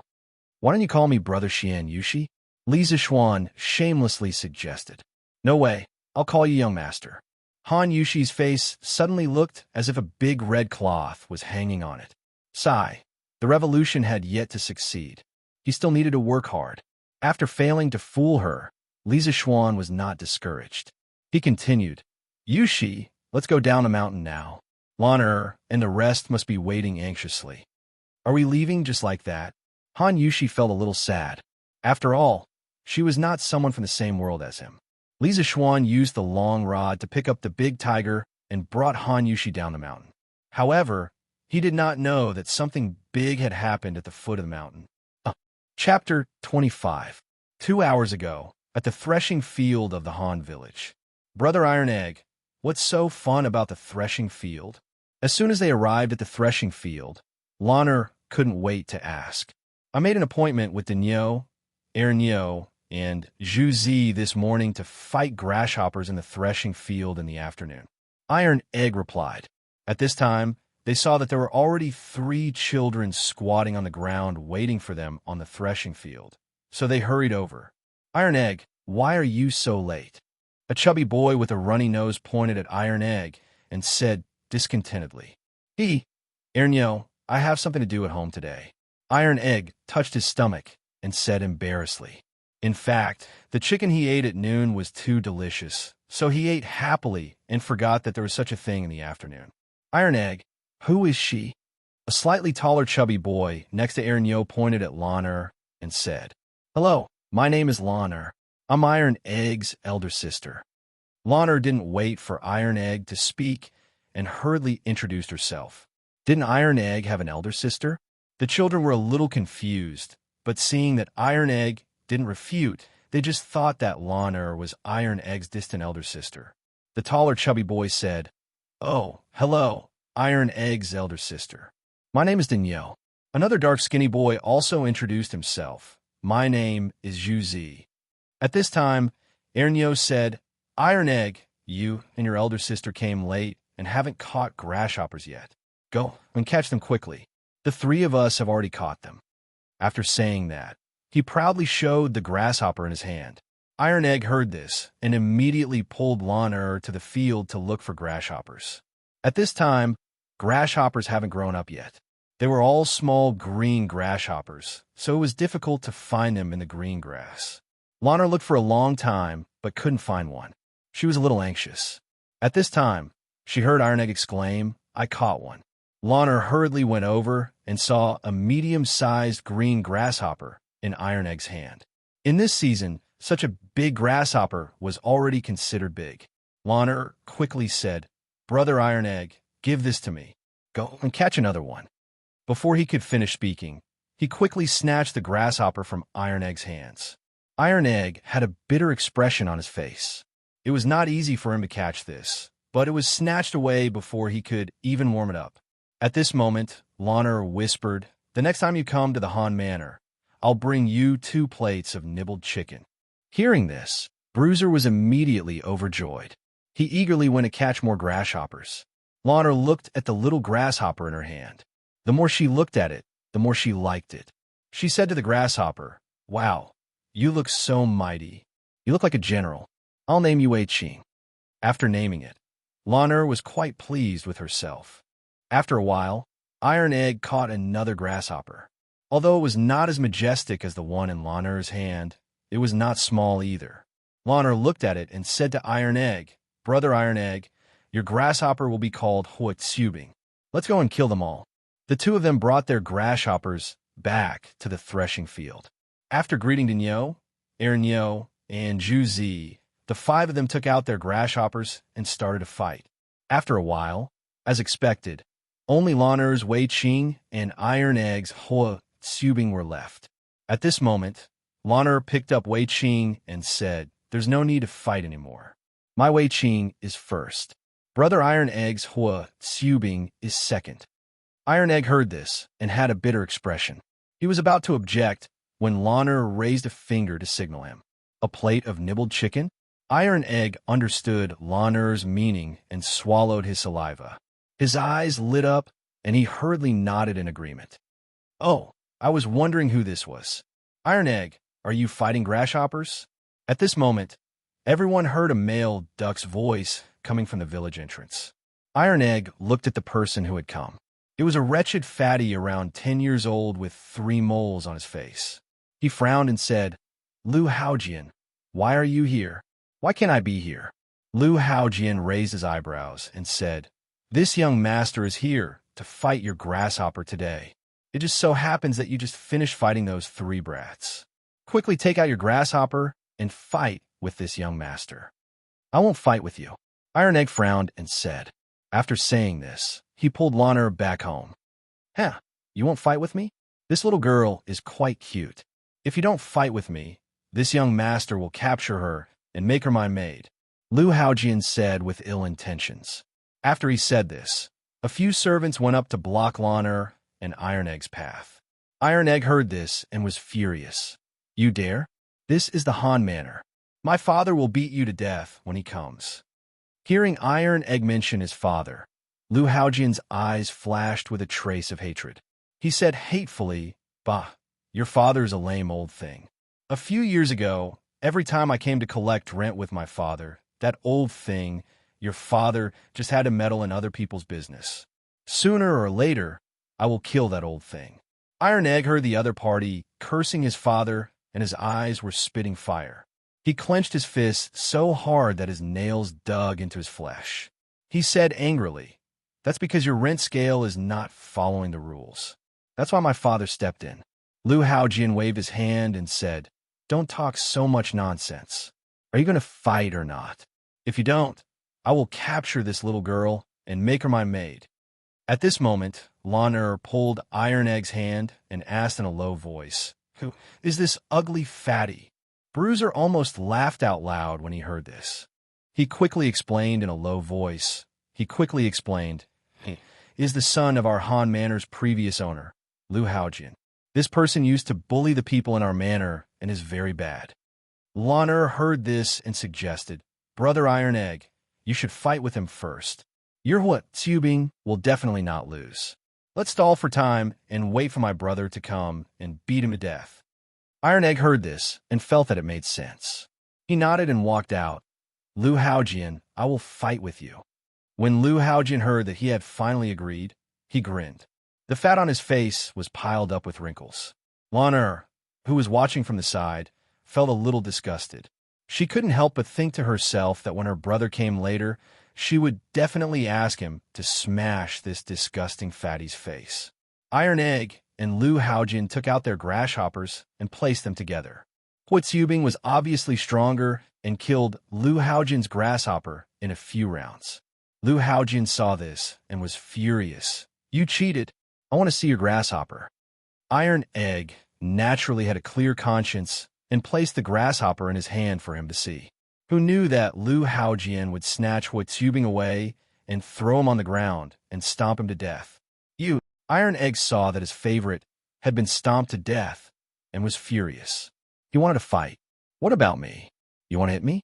Come and hit me. Come and hit me." Lu Haojian pointed at his own face and taunted Bruiser.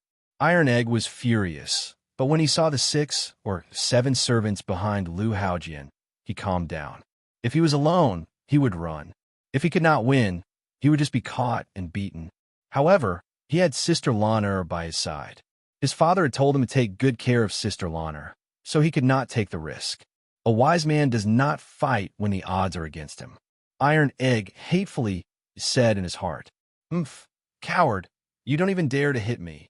Lu Haojian spat at Iron Egg's feet in disdain. Just as he was about to leave, he heard a voice. "Lu Haojian, you are so despicable." Lana could not bear to see Iron Egg's brother being bullied and scolded from the side. Lu Haojian heard this, and his eyes turned red. In the past, there were people who used his name to make fun of him, but that person's legs were broken by Lu Haojian's servants. He did not expect to be scolded by a little girl today. Lu Haojian glared at Lana and roared, "You guys go and grab this little girl and beat her until her mouth is swollen." Chapter 26. A group of servants rushed over to surround Lana in an aggressive manner. "Who dares?" Iron Egg was shocked when he saw this. He picked up a bamboo stick from the haystack next to him and stood in front of Lana, waving the bamboo stick in his hand fiercely. The servants were a little hesitant. Lu Haojian shouted from behind. Hurry up and attack him. There are so many of you who are afraid of this little brat. Iron Egg didn't wait for them to come up. He took the initiative to attack, waving the bamboo stick in front of him. Immediately, a servant's head was hit.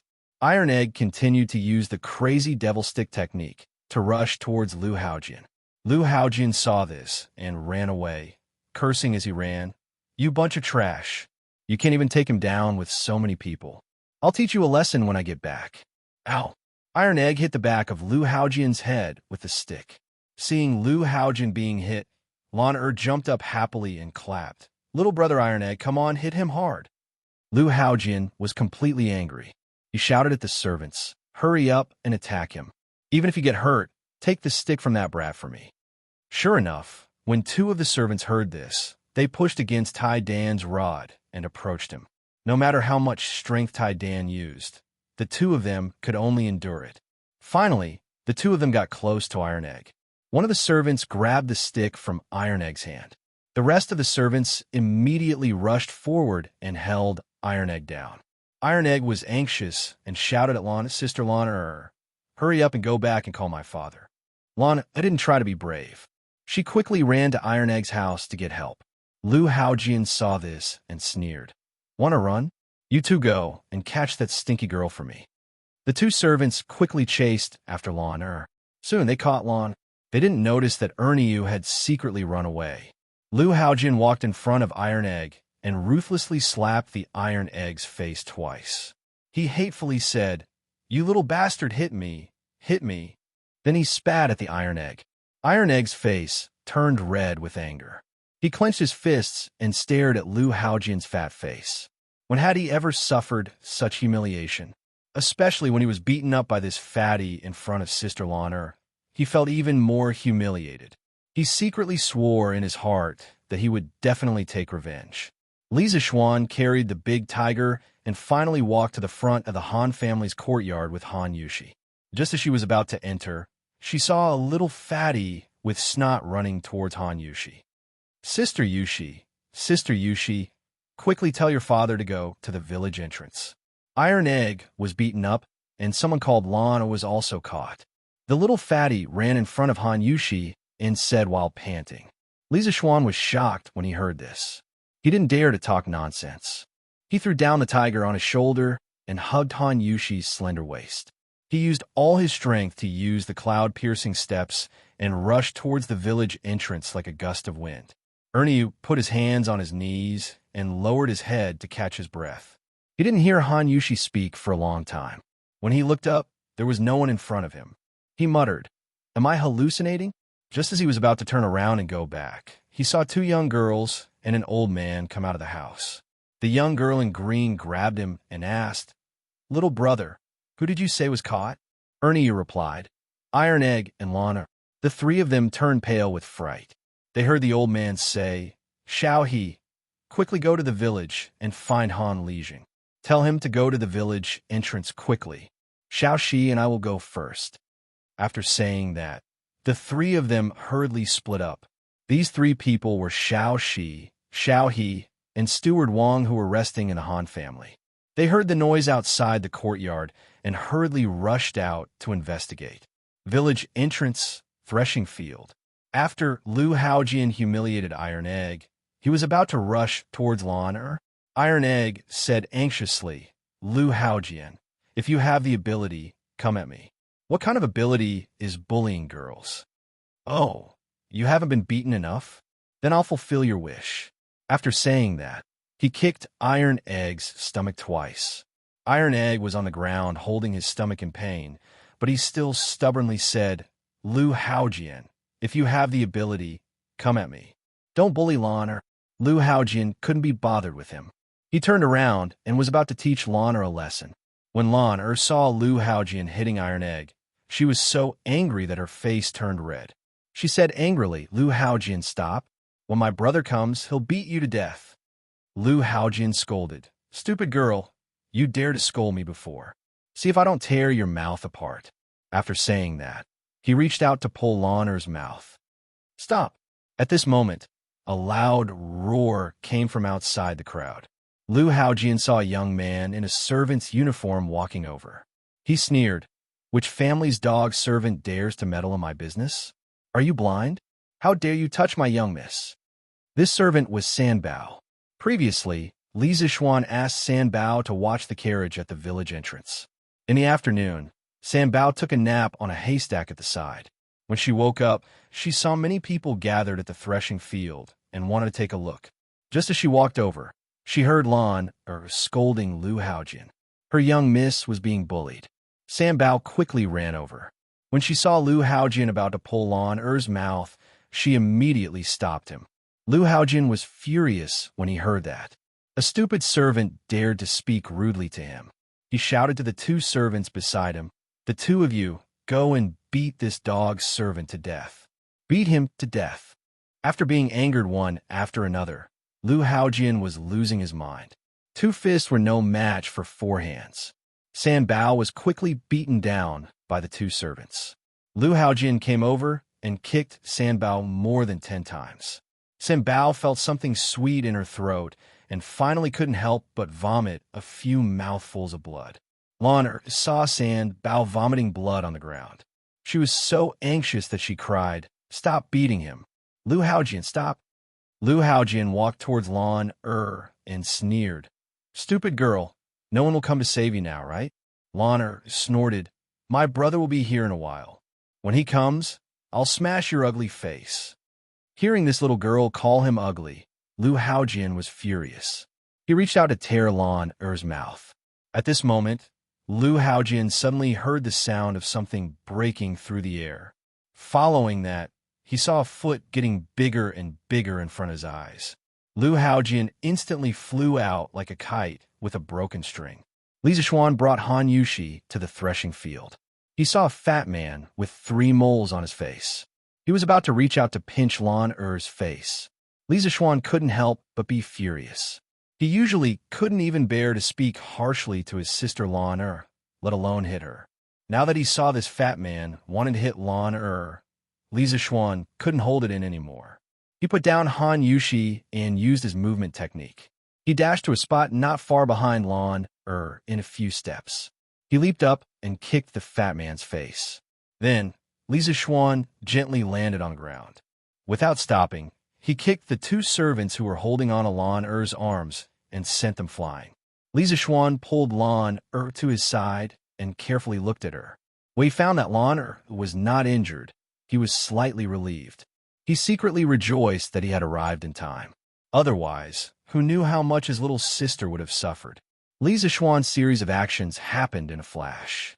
The other servants didn't even have time to react before their young master was kicked to the ground. The servants were shocked. They quickly helped Lu Haojian up and protected him in the middle. Lan saw that her brother had finally come to save her. She hugged her brother's arm excitedly and cried, "Brother, this damn fatty bullied Lan." Li Zixuan patted Lan's shoulder and wiped her tears. He couldn't help but feel his heart break. He comforted her in a low voice, "Don't be afraid, Lan. Brother will avenge you."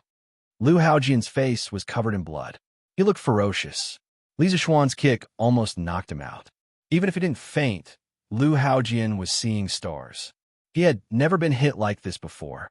He shook his head and chased the stars away. He pointed at Li Zixuan and shouted incoherently, "All of you go! Cripple him!" Chapter 27. Iron Egg. Suddenly, a sorrowful cry was heard. Han Yushi rushed to Iron Egg, who was lying on the ground and clutching his stomach. She squatted down and helped Iron Egg sit up. Looking at Iron Egg's red and swollen face, Han Yushi couldn't help but cry out, "Iron Egg, how are you? Does it hurt?" "Sister, Iron Egg is fine. Iron Egg doesn't hurt." "Iron Egg didn't hurt, Sister Lan." Hiss! Iron Egg tried hard to squeeze out a smile to comfort his sister, but it affected the wound on his mouth. At this moment, Li Zixuan also saw Iron Egg, who was lying on the ground with red and swollen cheeks, and Sanbao, who had blood on the corner of her mouth and her clothes were dyed red. When he heard Iron Egg's weak voice, he guessed that the 2 of them were injured while trying to buy time to protect Lan. His heart ached. He liked Iron Egg, this clever child, very much. He wanted to bring him to his shop to learn something in the future, but he didn't expect him to be so seriously injured today. San Bao was also loyal to him, but today, she was beaten to the point of vomiting blood to protect Lan. Li Zixuan's anger rose. He stared at the servants and Lu Haojian in front of him with murderous intent.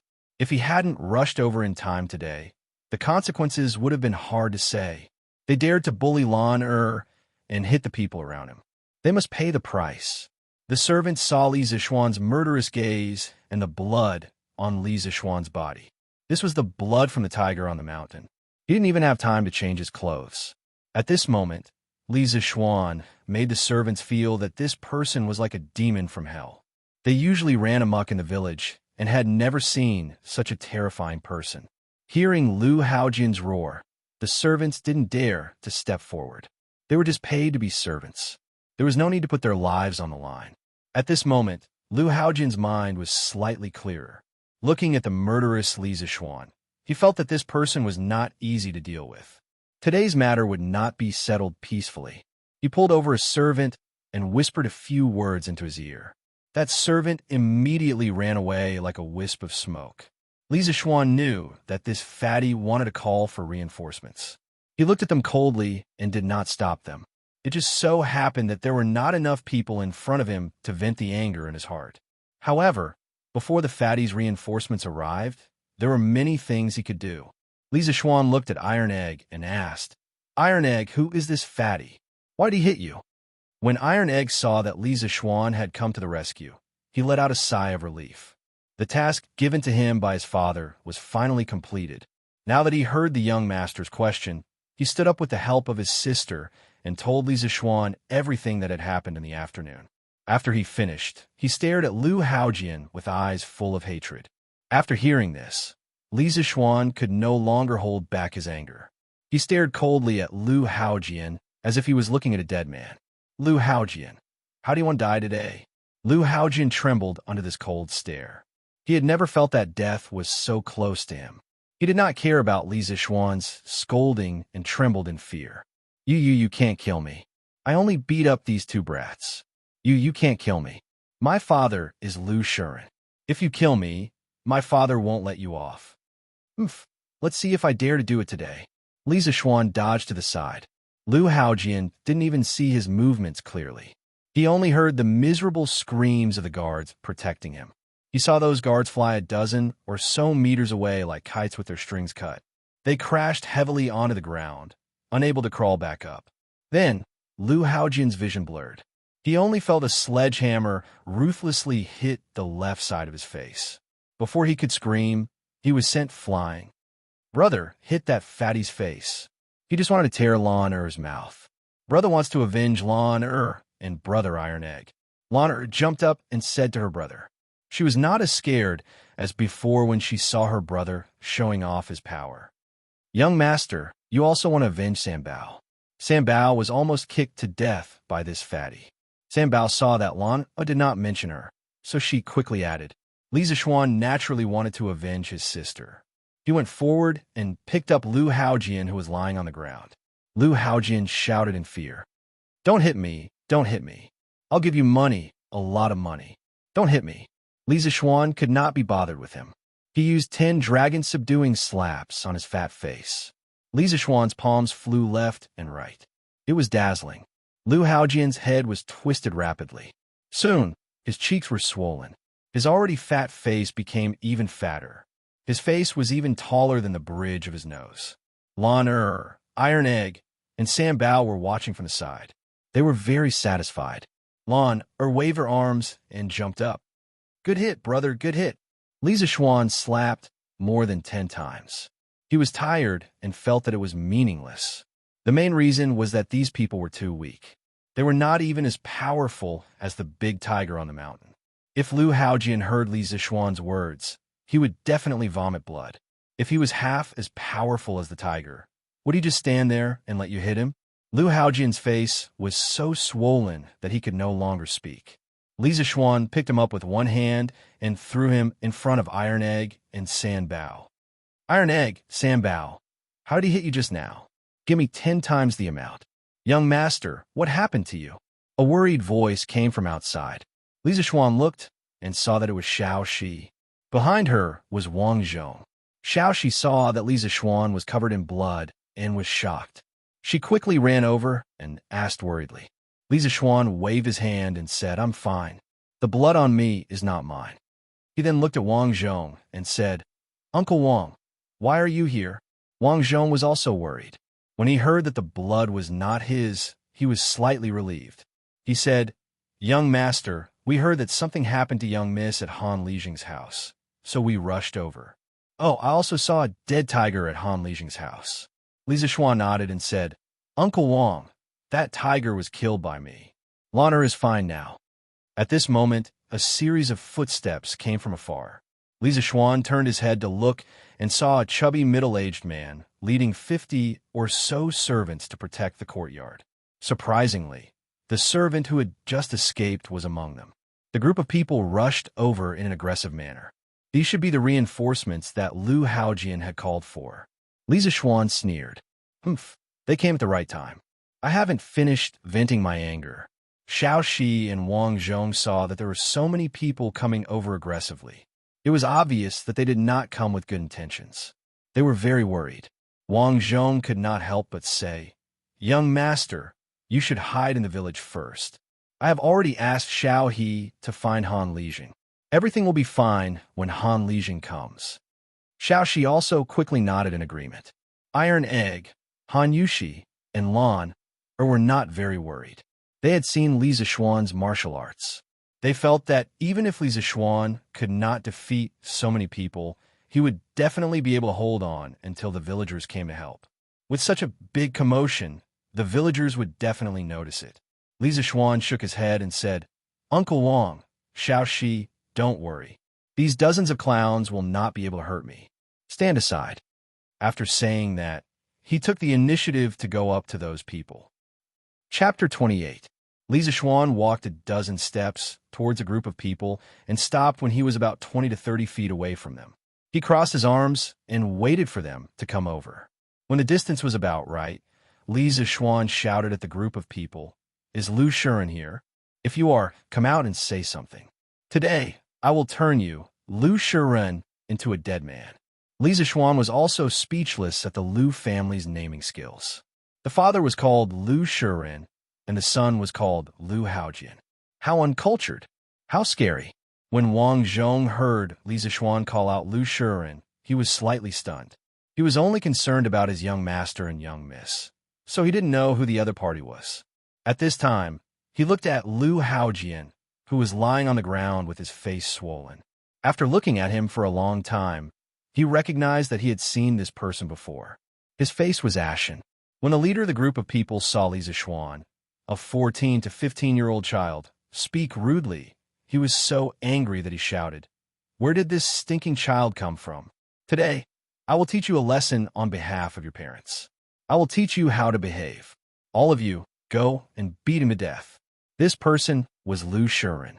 He was originally at home with the concubine he had just taken in, but he was interrupted by a servant. When he heard that his precious son had been beaten up in the Han family manner, he was shocked and angry.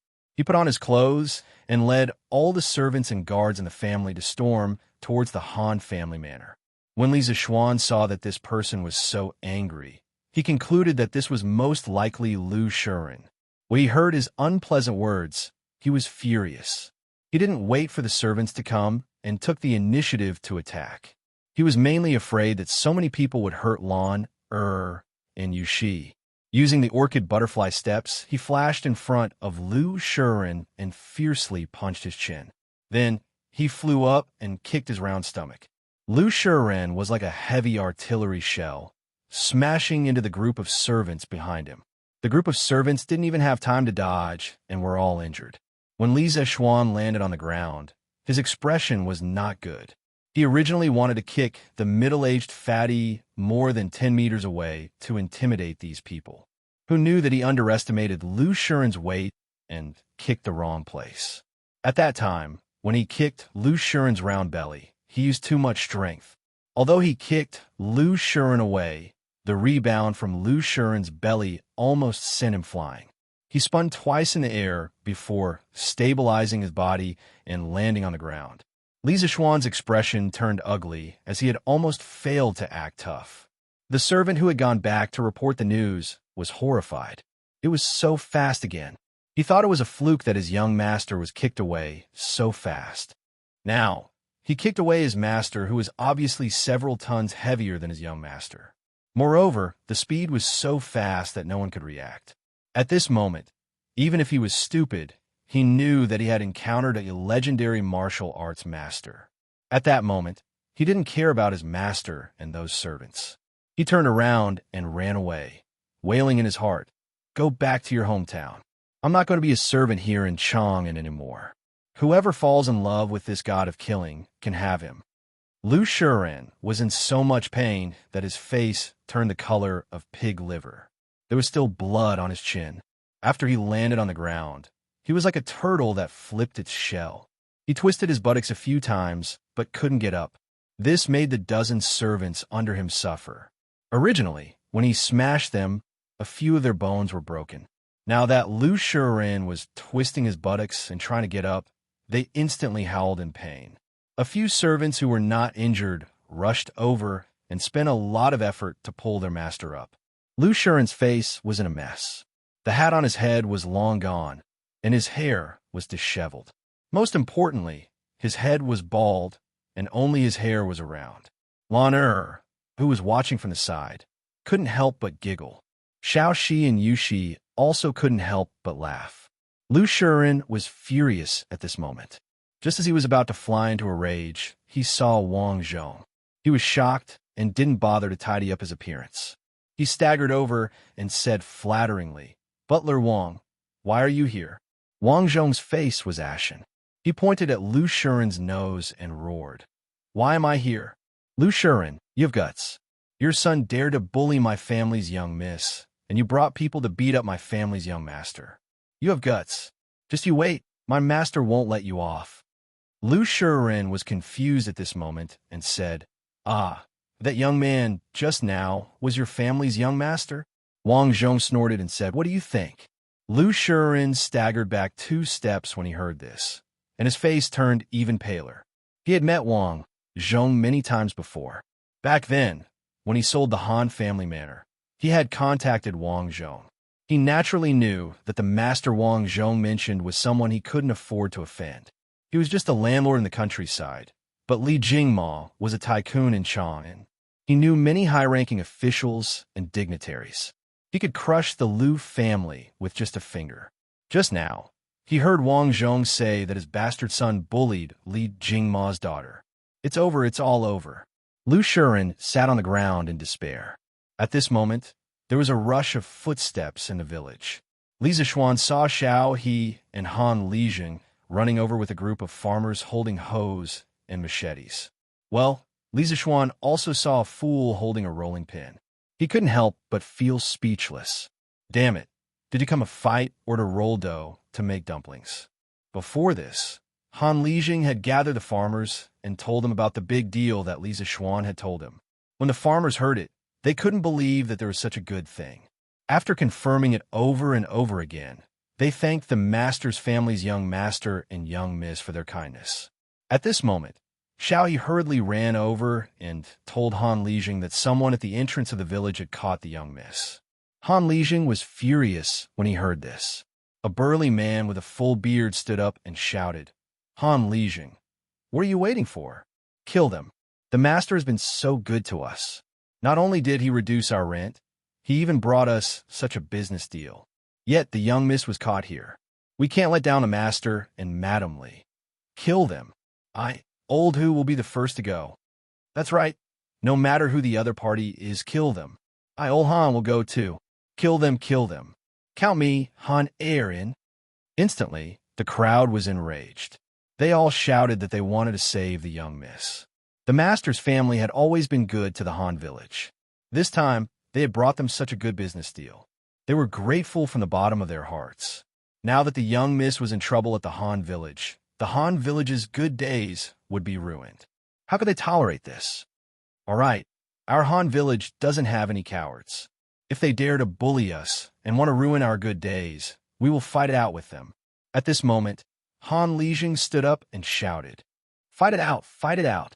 Han Lijing led these angry villagers, picked up the farming tools beside them, and the group of people majestically charged towards the threshing field.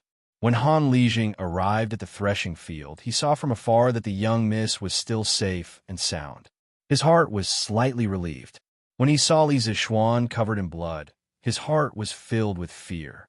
He quickly walked to Li Zishuan's side and anxiously asked, young master, are you all right?" Li Zishuan waved his hand and smiled. "Uncle Han, I'm fine. The blood on my body isn't mine. It's just that I came late and caused your family's iron egg to be injured." Han Lijing looked at Iron Egg and saw that his face was only a little swollen. He said, "It's good that young master and young miss are fine. Otherwise, this Han would have died 10,000 times. Iron Egg being beaten up is fine. That stinky brat's skin is thick." When Li Zishuan heard this, the corner of his mouth twitched. He silently mourned for Iron Egg. Was this Iron Egg's father really his own? At this moment, Han Lijing held his sickle and walked in front of Lu Shiren. Facing the dozens of servants beside Lu Shiren, he was not the least bit afraid. Thinking that if the young master had come a little later, the young miss might have been in trouble, the more he thought about it, the more scared he became. A monstrous, murderous aura filled the air. This was the murderous aura that he gained from killing a mountain of corpses and a sea of blood. At this moment, he really wanted to kill Lu Shiren. The Han family manor had finally welcomed such a kind-hearted master. If something happened to the young master and young miss here, the consequences of the Han family manor could be imagined. Han Lijing coldly said, "Lu Shiren, what do you mean? When you were in the Han family manor, you maliciously bullied us villagers. Now that you've left, you came back to beat up our young master and young miss. Do you really think that the people of the Han family manor are made of mud? Do you believe that I won't kill you?" After he finished speaking, he placed the sickle in his hand in front of Lu Shiren's throat. At this moment, Lu Shiren's heart was filled with fear and grievance. He brought so many people here, but before he could even say a few words to Li Zishuan, he was already beaten up. Who was the one bullying who? "Kill him, kill him." The surrounding villagers all waved the farming tools in their hands and roared angrily. Lu Shiren was scared out of his wits by the angry roars of the crowd in front of him. He fearfully said to Han Lijing, "I was wrong. I didn't know that this person was your young master. Don't kill me. Please spare my life." A trace of warm liquid flowed out from the bottom of his trousers. He was so scared that he actually peed his pants. The surrounding servants also did not expect that the villagers that they used to bully so casually would be so fierce today. They were so scared that they did not care about their master and young master anymore and scattered in all directions. Han Lijing pressed down with his other hand, indicating for everyone to be quiet. He said to Li Zishuan, "Young master, how do you want to deal with them? If young master wants to kill them, I, old Han, will do it myself. After that, I, old Han, will go to the government to take the blame." Han Yushi was a little touched at this moment, but she was also a little worried. She was really worried that Li Zishuan would let her father take the blame after killing them. However, this was her father's decision, and she could not stop it. Before Li Zishuan could speak, a big man with a full beard stood out and said, "No, young master, let me do it. I, old Hu, will take the blame. I, old Hu, have long disliked this Lu Shiren." The villagers immediately stood out and shouted, "Let me do it. I will take the blame." Li Zishuan looked at the scene in front of him and was a little touched. This was the simple people of Tang Empire. If you were good to them, they would repay you tenfold or 100-fold, even at the expense of their own lives. However, he did not want to kill the father and son of the Lu family. It was not worth it. He wanted to make them suffer a fate worse than death. Li Zishuan pressed down with his hands and waited for everyone to be quiet. Li Zishuan pushed the sickle away from Lu Shiren's throat and said to Han Lijing, "Uncle Han, even if I want to kill them, I won't let you take the blame. Moreover, I don't want them to die. I want them to suffer a fate worse than death. Uncle Han, get someone to break the father and son's hands and feet, then send them back." Han Yushi looked at him gratefully when she heard that. She thought to herself that she had not misjudged him. Young master was not that kind of selfish person. Li Zishuan said to Lu Shiren, Lu Shiren, if you are not convinced, you can go to the government and sue me. I, Li Zishuan, will accompany you to the end." After saying that, he ignored the father and son of the Lu family who had fainted from fright and brought Lan Han Yushi, and the others back to Han Lijing's house. Such a bloody scene was not suitable for them to see. The rest was left to Han Lijing and the villagers. Chapter 29. Wow, what a big tiger! Li Zishuan and the others returned to the Han family's courtyard. Lan saw the big tiger at the door and was shocked. She screamed and immediately hid behind Li Zishuan. Li Zishuan patted Lan head and said gently, "Lan don't be afraid. That tiger is dead." Lan heard this and stuck her head out from behind Li Zishuan. After making sure that the tiger would not move, she slowly walked forward and observed the tiger. Iron Egg was also very curious. He ran over and touched the tiger with Lan. Li Zishuan did not care about them and entered the house with Han Yushi, Xiao He, and Xiao Shi. "Young master, I'll go boil some water. You can take a bath later. I'll bring my father's clothes for you to change into," Han Yushi suggested when she saw Li Zishuan covered in blood. Li Zishuan looked at his dirty body. It was indeed time to take a bath. If he went home like this, his mother would faint from fright. He nodded and said, "Okay, then I'll have to trouble Yushi. Shall he go and help Yushi?" Xiao He had already noticed that the young master had changed the way he addressed Han Yushi from Miss Han to Yushi. The little girl looked at the young master suspiciously. When she heard the young master instructing her, she quickly agreed.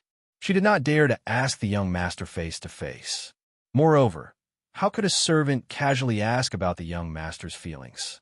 After a while, Han Yushi and Xiao He carried a bucket of hot water into the house.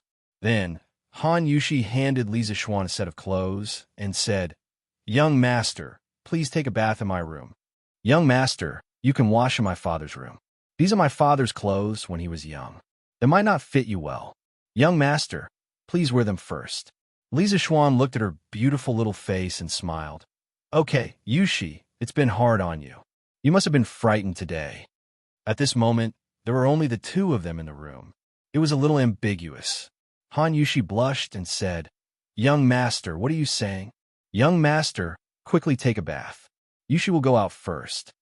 After saying that, he hurriedly ran out of the door. Li Zishuan closed the door, took off his clothes, and sat in the bathtub. He shook his head and said to himself, "I didn't ask you to take a bath with me. Why did you run away so quickly? Could it be that this young master is not handsome? This shouldn't be the case." Li Zishuan finished showering, put on his clothes, picked up the bath water, walked out of the door, and poured it out. Then, he walked back into the house. Han Yushi happened to see Li Zishuan wearing clothes that were obviously one size bigger than his body. He looked quite funny as he walked. She couldn't help but laugh. Li Zishuan turned around when he heard the sound. He knew what Han Yushi was laughing about. There was nothing he could do. He was only 14 years old. He would definitely look big in Han Lijing's clothes. So be it if she laughed. It was a good opportunity to admire the smile of a beauty. Han Yushi was shy from his stare. She quickly stopped smiling, and her little face was a little red. She went forward to help Li Zishuan tidy up his collar. As Li Zishuan was taller than her, she was tiptoeing and tidying up the collar behind Li Zishuan's neck with both hands. This posture was very ambiguous. Li Zishuan looked at her lively eyes, white nose, and red lips. His Adam's apple bobbed a few times. He was very tempted. Han Yushi saw Li Zishuan staring at her. She smelled the strong masculine scent on his body and thought about how he flew over to save her from the tiger's mouth on the mountain. For a moment, she was also a little moved. Li Zishuan was about to lower his head and kiss her when he heard a child's voice. "Wow, brother, sister Yushi, what are you playing? Lana wants to play too." Lan finished touching the tiger and was looking around for her brother. When she came to the room, she saw her brother and sister Yushi hugging each other. She shouted excitedly. When Han Yushi heard that, she immediately pushed Li Zishuan away, as if she had been electrocuted. She retreated to the corner and blushed. She lowered her head and did not speak. Li Zishuan was helpless. He said, Alan, your sister Yushi is helping brother tidy up his collar." "Lan, Why didn't you knock when you came in? Aren't you afraid of the door demon? When Han Yushi heard Li Zixuan mention the door demon, she raised her head and looked at him curiously. She did not know what story was inside.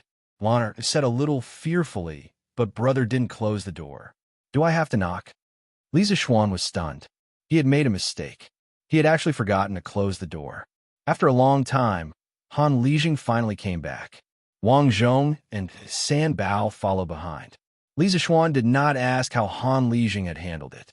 He stood up and said goodbye to Han Lijing. Uncle Han, sorry for disturbing you today. It's getting late. We should go back. Oh, right. You need money to buy the mountain fruits. Uncle Wang, how much money did we bring this time?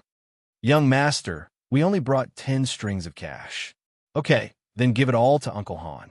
If Uncle Han doesn't have enough money in the future, you can ask Uncle Wang for more. This money can be deducted from the money from selling alcohol in the future, Li Zixuan said. Han Lijing did not expect his young master to be so thoughtful. He took the money and said gratefully, "Thank you for your trust, young master."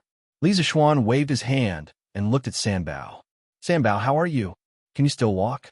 I'll give you a raise when we go back this time. Previously, Wang Zhong had brought San Bao to the village doctor for some simple treatment.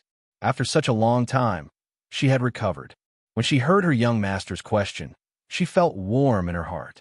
Young master, San Bao is fine. San Bao is strong. After saying that, he even showed off his biceps.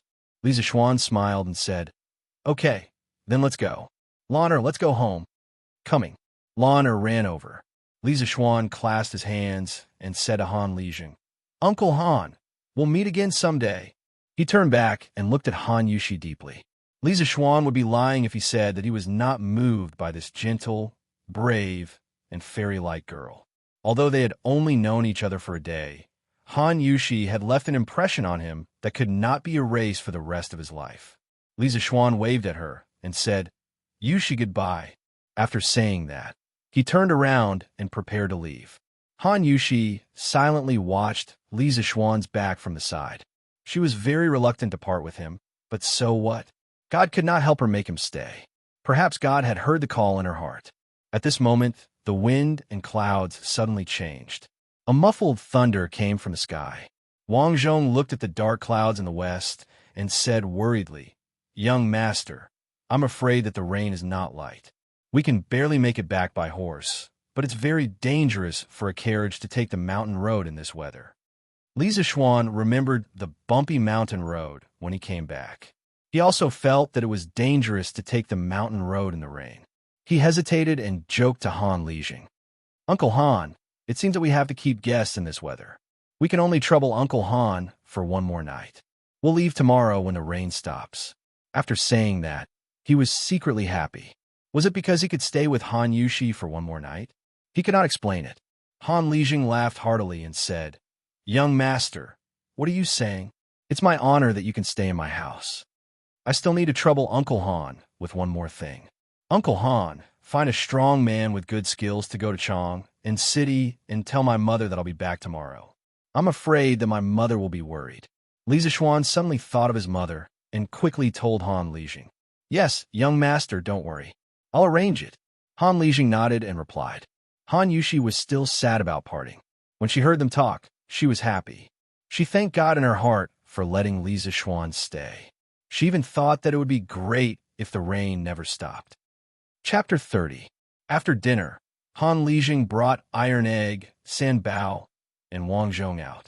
There were only 3 rooms in his house, and they definitely couldn't fit so many people. He had no choice but to bring the 3 of them to another house to sleep for the night.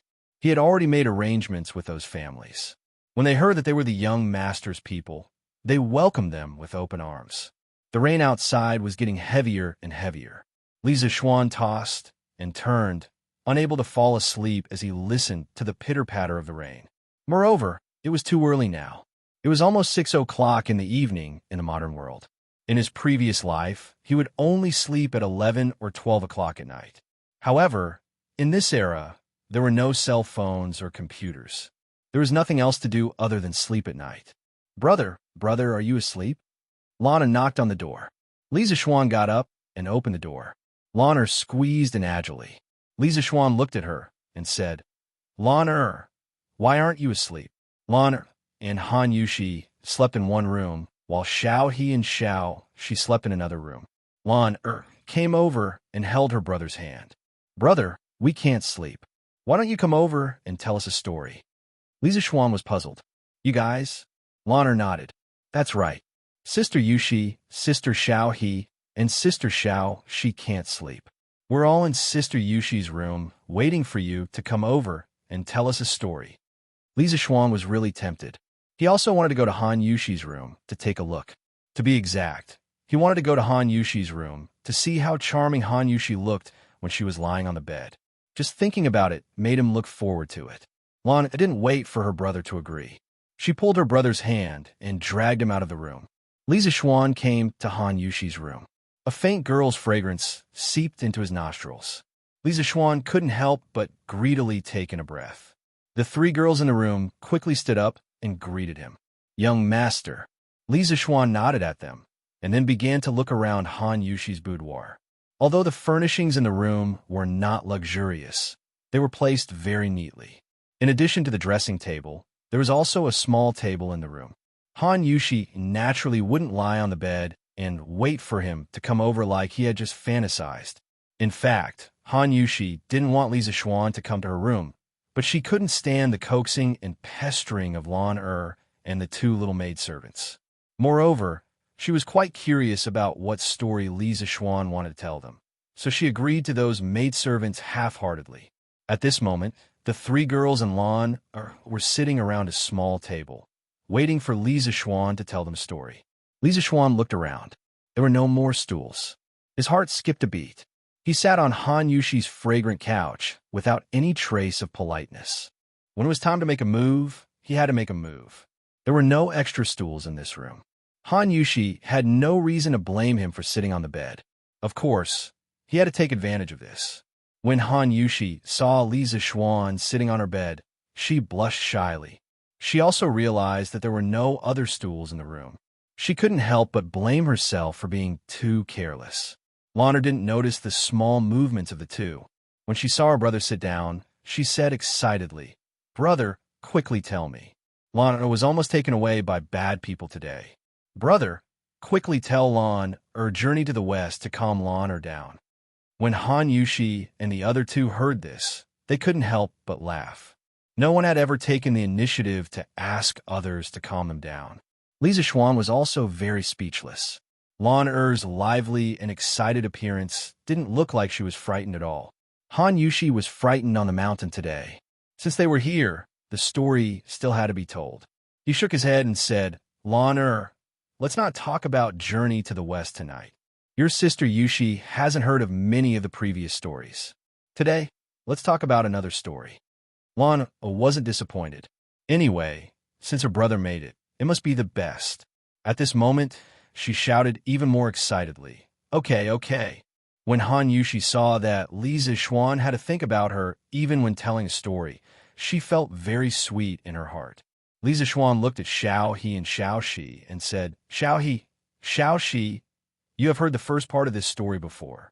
When Xiao He heard this, she immediately remembered that afternoon when the young master said that no one could tell that she was a man dressed as a woman. Her face suddenly turned red. She swore that she would definitely not mention the question that afternoon again today. Li Zixuan didn't tease her anymore.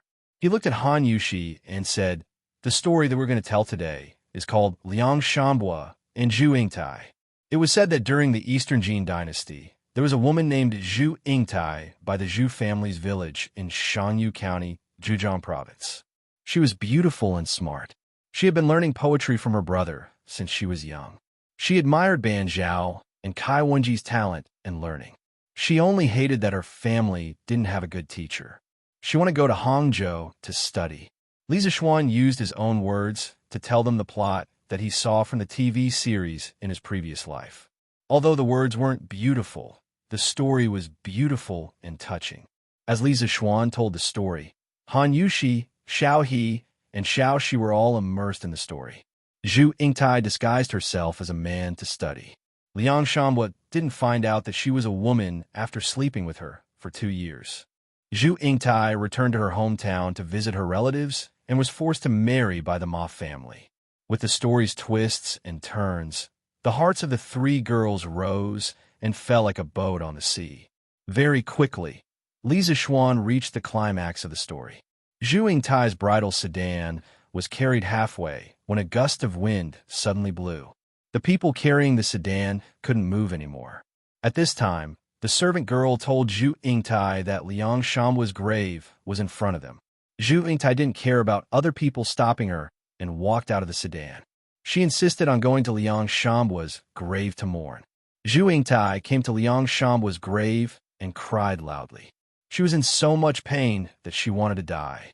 She threw herself onto the grave. In a split second, lightning flashed and thunder rumbled. The wind and rain raged. A big crack suddenly appeared in the grave. Zhu Yingtai shouted Liang Shanhua's name and jumped into the grave.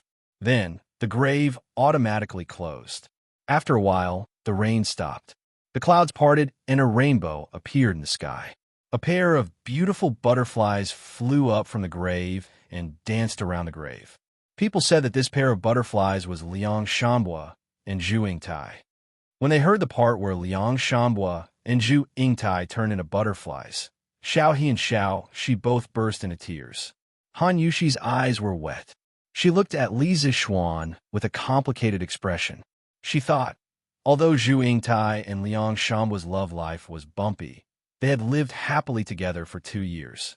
Although they didn't have the same quilt, they died in the same cave in the end. Wasn't that a kind of happiness? However, her status was so different from the young masters. Could they really be together in the end? After Li Zixuan finished telling the story, he stood up and said, "All right, it's late. Let's go to bed early." Lan said unhappily, "Brother, the story you told today wasn't good." Lan didn't understand love, so she naturally felt that this story wasn't as good as Journey to the West. Li Zixuan smiled and said, "Then I'll tell Lan Journey to the West tomorrow. It's time to sleep now." He turned his head and waved his hand at Han Yushi and said with a smile, "Yushi, rest early." Han Yushi's mind was still in the story. She forced a smile and said, "Young master, you should rest early too." Chapter 31. The next morning, Li Zixuan woke up from his sleep. He pushed open the window and found that the rain that had been raining all night had stopped. The fresh smell of the soil after the rain hit him in the face. He immediately felt refreshed. After practicing the Sutra of Supreme Mystery for a while, Li Zixuan walked out of the room. In the front room, Han Lijun, Wang Zhong, and the others had returned and were chatting. Li Zixuan went forward to greet them and went to wash up. After eating the breakfast that Han Yushi had carefully prepared, Li Zixuan said goodbye to Han Lijun in the yard. "Uncle Han, sorry for disturbing you these 2 days. Uncle Han, please pay attention to the business. If you have any problems, please find Uncle Wang or go directly to Chang to find me. I'll be waiting for your fruit wine in Chang. Young master, don't worry. I'll take care of the fruit wine. The road is slippery after the rain. Young master, please be careful." "Well, it's okay." Li Zixuan turned around and looked at Han Yushi, who was leaning against the door frame and silently watching him. This girl had noticed that her eyes were red since she saw her in the morning. Could it be that the story she told last night was too sad and she cried all night? He was also reluctant to part with this beautiful girl, but he had to go back. This was not his home. Li Zixuan actually enjoyed the quiet and elegant feeling when talking to Han Yushi, but he didn't know what Han Yushi thought of him. Maybe she had a little affection for him. He had a lot to say to her at this moment, but it was obviously not the right time. Thousands of words turned into a sigh in the end. "Yushi, take care." After that, he turned around and left with the group. Back home, Li Zixuan was dragged by his mother to enjoy her mother's love. He also told his mother about the purchase of the fruit wine. Mrs. Li didn't care much about the business. Since her son felt that it could make money, she would certainly support him. She gave Li Zixuan 1,000 strings of cash for him to use first. As for his father, his mother would talk to his mother.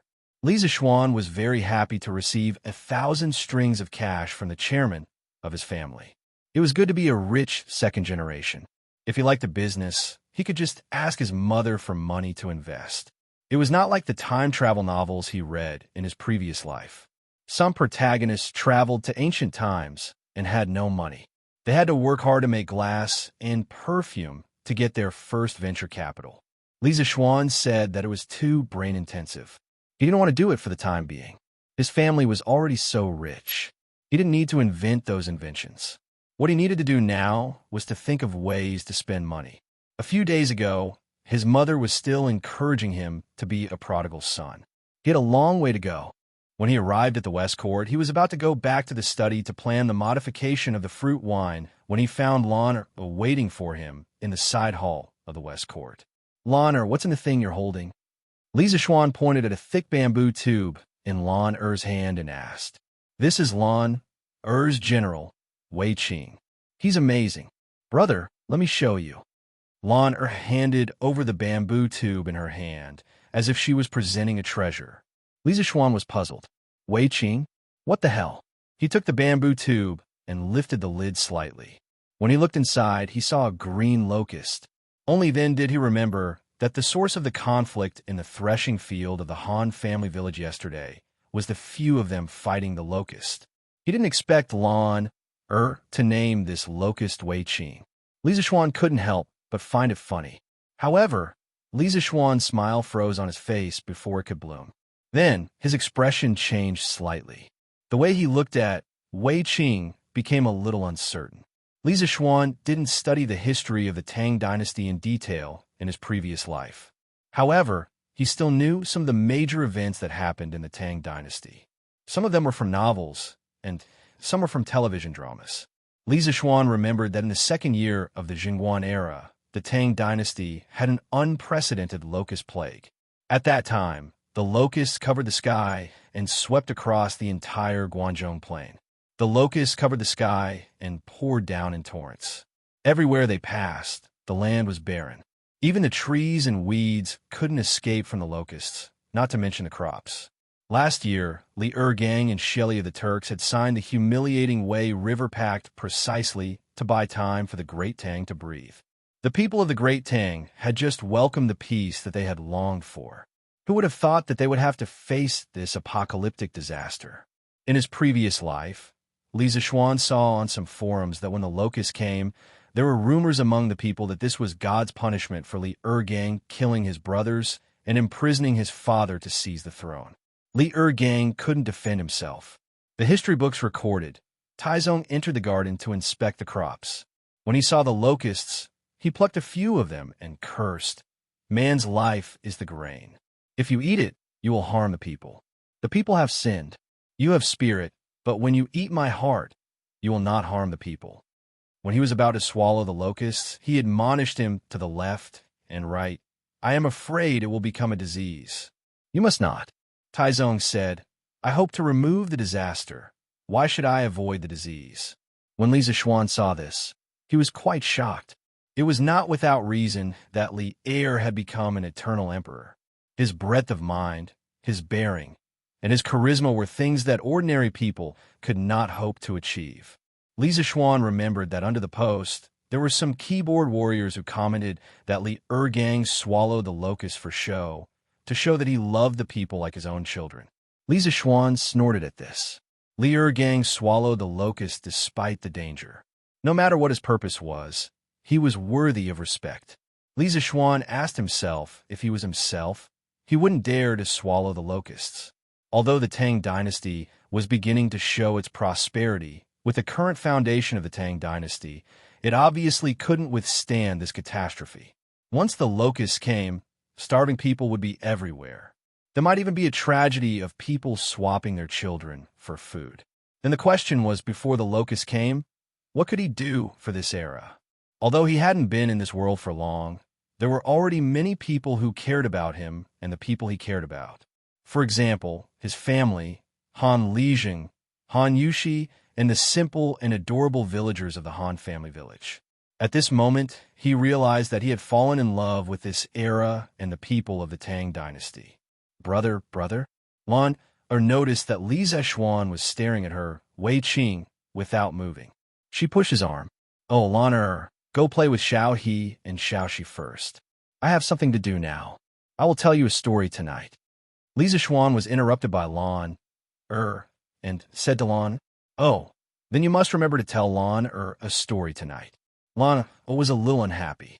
She wanted to come over to show off her invincible general Wei Qing to her brother, but now that her brother seemed to have something to do, she could only leave. Inside the house, Li Zixuan was alone, frowning. He was thinking about how the main characters of the novels who had transmigrated to the Tang dynasty solved the locust problem. He remembered that some people had brought potatoes with them when they transmigrated and promoted potato farming in the Tang dynasty. This helped the people of the Tang dynasty survive the locusts.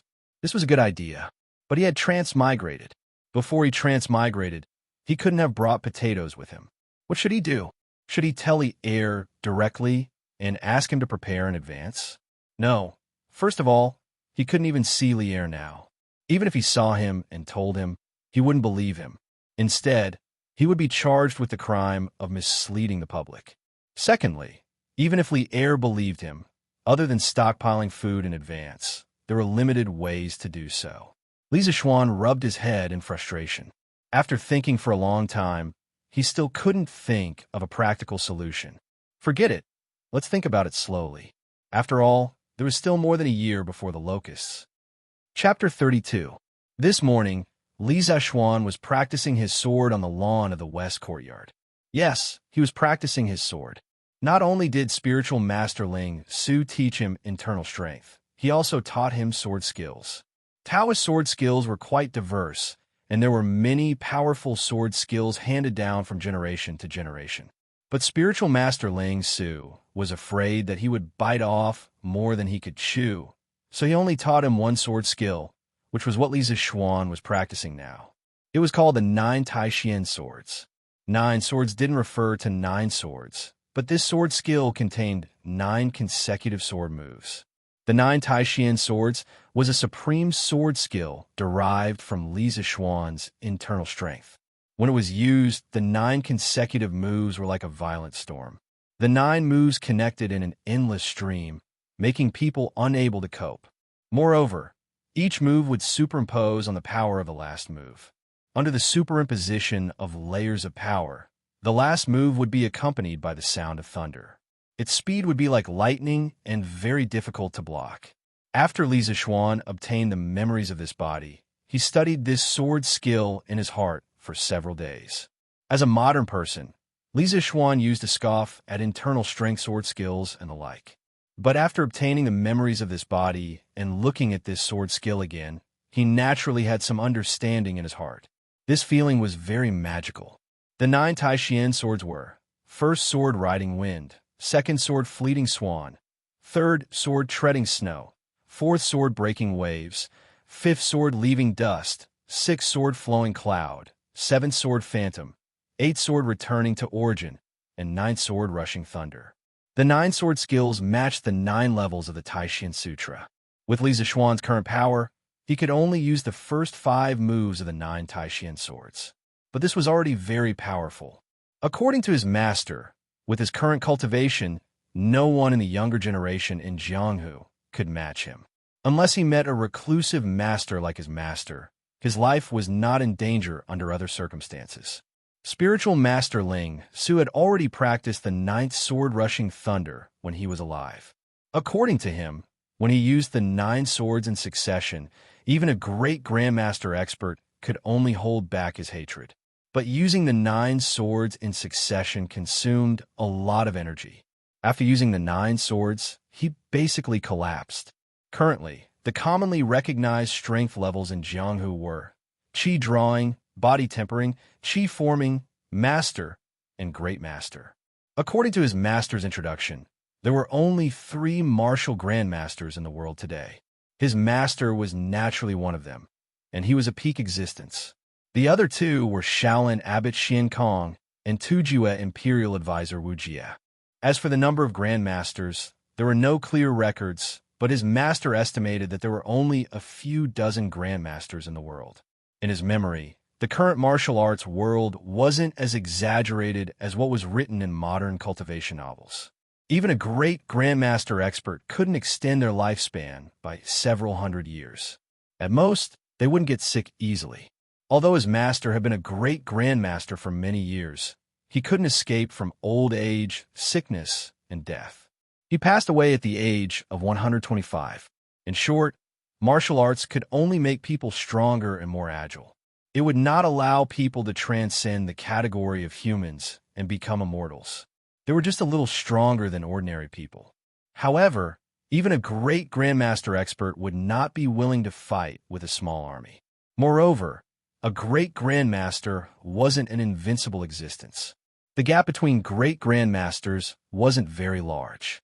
If a great grandmaster was besieged by a dozen great grandmasters, he would still die. Li Zixuan's predecessor had reached the 5th layer of the Taishan Sutra a year ago. Currently, he was an expert at the peak of qi forming. When he reached the 6th layer of the Taishan Sutra, he would enter the ranks of great grandmasters. The Taishan Sutra had 10 layers, but the Taishan 9 swords only had 9 sword moves. In his memory, his predecessor had asked his master why. Spiritual Master Ling Su only said that in the 1,000-year history of Taoism, no one had practiced the Taishan Sutra to the 10th layer, so at present, there was only the Taishan 9 swords. At this moment, in the west courtyard, Li Zixuan's figure changed. The 5 major sword moves, wind riding, graceful grace, snow treading, wave breaking, and dust parting, were used one after another. The grass around him swirled.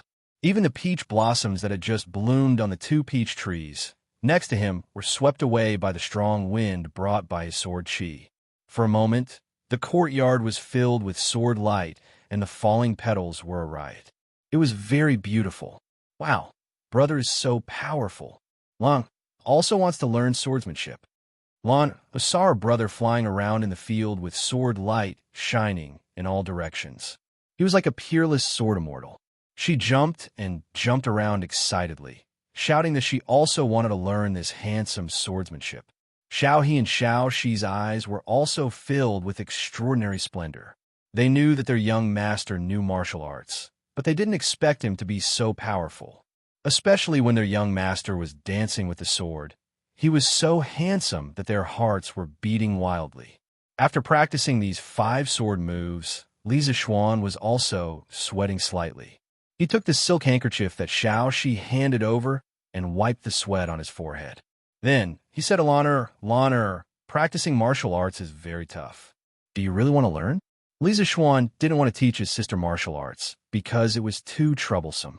This girl was obviously only enthusiastic for a short period of time. Moreover, to practice martial arts to his level, one must suffer a lot. He couldn't bear for his sister to suffer. Yes, Lana wants to learn. Lan'er is not afraid of suffering. Lan seemed to be very determined as she nodded her head.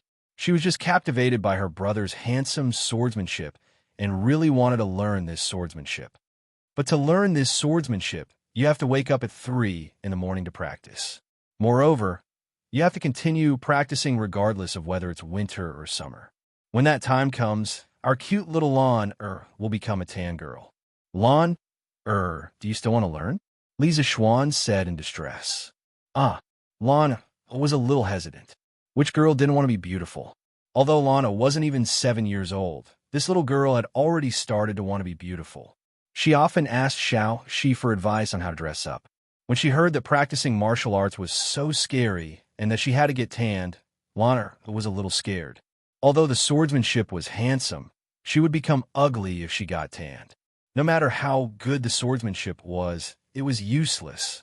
Seeing that Lan was a little scared, Li Zixuan was a little proud. Just as he was about to turn around and return to his room, he heard Lan shouting, "No, smelly brother, you are lying. You wake up at 3 in the morning every day. You wake up later than Lan. Also, brother, your face is so white. You didn't get tanned at all." After Lana reacted, she immediately grabbed onto Li Zixuan and didn't let go. Damn, I didn't expect to be used as a model by my sister because I slept in. Li Zixuan was a little embarrassed. He could only justify himself. He lowered his body and looked into Lan'er's eyes. He tried to make his eyes look more sincere. Li Zixuan brewed his emotions and said to Lan, "Cough, cough. Lan, your elder brother is one of those rare martial arts geniuses that only appear once in 100 years. It only took me 8 years of hard work to learn this martial art. It's very difficult for others to learn it as quickly as I do. As for why I didn't get tanned in the past 8 years, it can only be said that there is a type of skin that belongs to the natural beauty type. No matter how much you get tanned, you won't get tanned. Do you understand?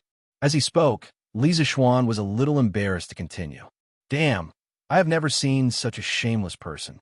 At this moment, Lan looked at Li Zixuan in surprise. It was as if she was meeting him for the first time. Her wide eyes were very cute. Lana held back for a long time, but she still said what was in her heart. Brother, why are you so shameless? Lana is embarrassed to be your sister. Li Zixuan was speechless. There was silence all around. Then there were 2 giggles. Xiaohe and Xiao, she saw that their young master had failed to fool around in front of Lan and finally couldn't help but laugh out loud. Li Zixuan was instantly attacked. His old face darkened. He glared at the 2 young maidservants who were gloating at his misfortune. He then looked at Lan and said sadly, My heart hurts. Little sister, I have always been so nice to you. Is it really okay for you to insult me like this? Hearing her brother's strange words, Lan was dumbfounded. Just as she was about to ask, she saw San Bao walking over. Young master, the eldest son of the Chung family is waiting for you in the front hall. He said that he has something to talk to you about. Master is accompanying him at the side. He wants you to hurry over. San Bao came over and bowed to Li Zixuan. Chung Chumo, why is that guy looking for me? Does he want me to treat him to my chicken again? Li Zixuan shuddered when he remembered the resentful look shopkeeper Lu gave Chung Chumo last time. He hoped that wasn't like that. Lan, go play with Xiao He and Xiao Shi. Brother has something to do and will leave first. After Li Zixuan finished speaking to his sister, he turned around and rushed to the front hall. P.S. Regarding this book, Swordsman would like to say that the main plot of this book is still history. The addition of some martial arts is just to let the main character act cool in the Tang Dynasty. This book doesn't give the main character a heaven-defying system, but it's not too much to give him some martial arts. Furthermore, the Tang Dynasty originally had a culture of chivalry throughout the country. From the Li Tang Dynasty's rebellion against the Sui Dynasty, to the Xuanwu Gate incident of Li Shimin, and then to the Tang Dynasty's foreign wars, there were the shadows of chivalrous men in the Jianghu. It was not nonsense to add elements of chivalry into the book. This book will use history as the main plot and describe the magnificent history. There will also be some chivalrous and tender feelings in the Jianghu. Martial arts is not the same as fantasy. There won't be any nonsense like summoning the wind and summoning the rain. Wanderers were a respected profession in the Tang Dynasty. Without wanderers, the Li Tang Dynasty would not be able to overthrow the Sui Dynasty. Li Shimin would not be able to rely on a coup d'etat to take the throne. After the Tang Dynasty was unified, wanderers started to join the army to prove their worth. Many wanderers walked the path of joining the army, making contributions and receiving titles. Chang, in return to wanderers, Luoyang was rich and talented. Jade Sword and Floating Cloud Ride, Golden Saddle and Moonbow. Fighting Cock Overweight Bay, Riding Horse to Guangdong. Sunbin waits from afar. Guo Jie secretly communicates. Without 1,000 gold titles, who would talk about 10,000 miles of merit. The general descends from the sky, riding into the clouds. The fire of the beacon is like the moon at night. The aura of the soldiers is like a rainbow at dawn. Running amok with friends, carrying feathers to join the army. Dragon banners dim the fog. Bird formations sweep up the cold wind. Chasing to the Hanhai Pass, after the battle the mountains are empty. Returning to thank the Son of Heaven, why not ride a horse? One of the 4 heroes of the Tang Dynasty, Lu Xiaoling's journey to the youth field was the most realistic portrayal of the Tang Dynasty wanderers joining the army to defend the country. It reproduced the heroic scenes of wanderers fighting on the border, fighting on horseback, and not fearing death. Apart from that, wanderers were also a spiritual idol with symbolic meaning in the Tang Dynasty society. In the strong and prosperous Tang Dynasty, the chivalrous spirit of the people who worshipped martial arts was in line with the spirit of the times. Hence, It was not surprising that there were many wanderers in the Tang dynasty. Adding martial arts elements in this book was also reasonable. As for the division of martial arts in this book, it was purely made up. Scholars should not take it seriously with the swordsman. Chapter 33. In the front hall, Li Jingma was chatting with Xianxia. He was quite happy that his son was able to make friends with the son of Duke Liu. It wasn't that he liked to cling to the rich and powerful, but that his son had Xianxia as a friend. His son's safety would be much better in the future. However, Xianxia felt like he was sitting on pins and needles. Although Li Jingma was only a merchant, he had a wide range of knowledge and experience, and his style of conversation was quite good. Xianxia was an old man with a rough temperament, and was not suitable for such a scholarly conversation. "Nephew, is Duke Liu still in good health?" Li Jingma asked gently. In fact, he was also anxious. After chatting with Xianxia for so long, he was almost done with all the polite greetings. Why was that brat still not here? He was really itching for a beating. He would teach him a lesson later. Xianxia tried his best to pretend to be a well-read and modest young master. He replied politely, "Thank you for your concern, uncle. My father is well. As long as he's healthy." Li Jingma stroked his short beard and nodded with satisfaction. Then, he didn't know what to say. This was the first time he had met Xianxia.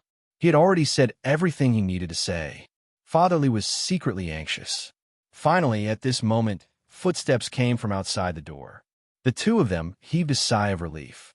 Xianxia thought to himself, "I'm finally free. If it were anyone else who dared to dawdle with me for so long, I would have beaten them up long ago. Unfortunately, this is my good brother's father. I can't beat him up." Li Zixuan walked through the door and greeted his father first. Old man Li nodded, stood up, and smiled. "Since you're here, treat nephew Chonyo well. You mustn't be rude. You youngsters should have a good chat. This old man won't be an eyesore here, The two of them stood up to send Li Jingma off. After he left, Xianxia sat down on a chair and crossed his legs. He didn't seem to be sitting upright at all. Li Zixuan did not care about these things. He asked, "Brother Chonyo, why are you looking for me today?" Knowing that Xianxia didn't like beating around the bush, Li Zixuan simply asked directly. A trace of helplessness flashed in Xianxia's eyes as he said, "My father wants to see you.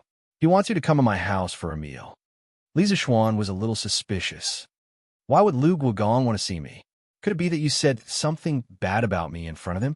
Then, he silently stared at Xianxia. Xianxia felt a little guilty under his stare, but he still stiffened his neck and said, "What are you talking about? How could I, Xianxia, harm my own brother? It's really just a meal." Li Zixuan stared at Xianxia for a long time. Although he still felt that something was wrong, he couldn't find any flaws for the time being. "All right then, I'll pay a visit to Duke Liu. What is your father like? It's not good to go empty-handed on my first visit, right?" Xianxia impatiently waved his hand. "You don't need to bring anything.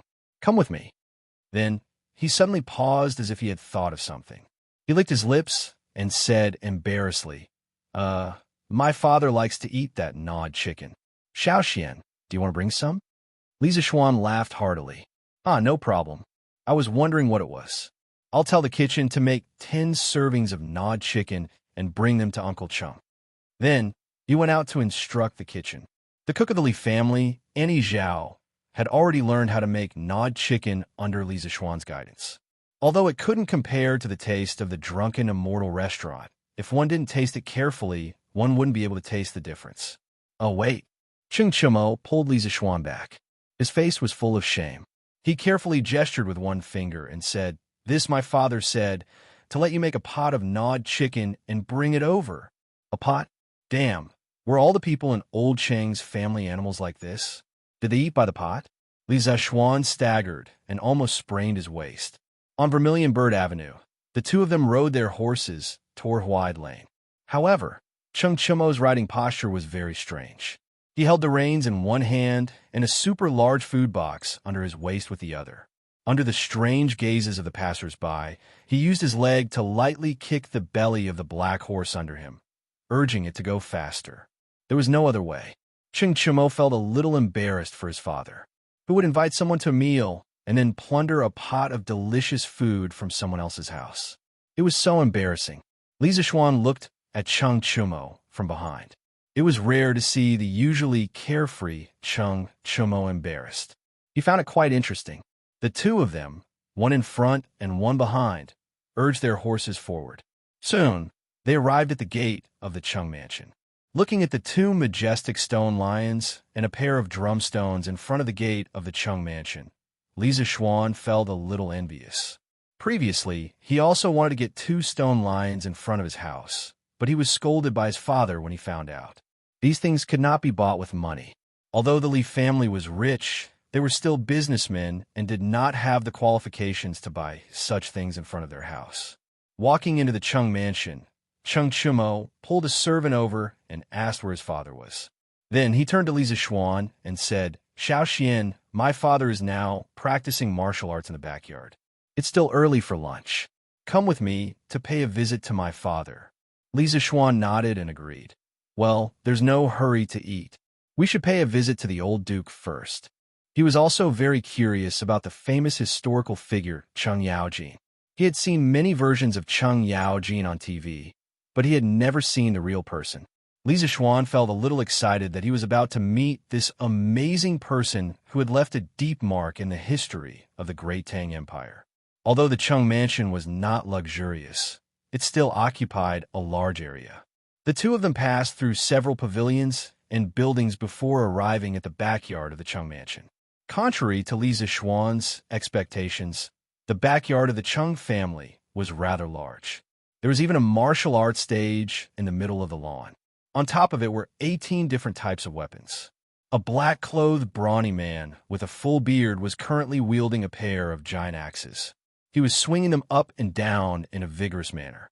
Even from afar, Li Zixuan could feel the strong wind coming from the axes. An expert. This was an expert whose skills were at least not below his own. Li Zixuan instantly made this judgment. Seeing that the black-clothed man's face was somewhat similar to Cheng Chumo's, Li Zixuan guessed that this man was most likely Cheng Yaojin. Following Cheng Chumo, he walked towards the man.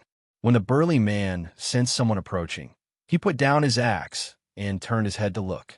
He saw his son and a tall and handsome young man walking over. Cheng Yaojin laughed heartily and jumped down from the martial arts stage. His voice could be heard even before he reached the stage. "Ha! You must be the new brother that my Chonyo has been talking about. Not bad, not bad. Your body is strong and healthy, and you are born with good looks."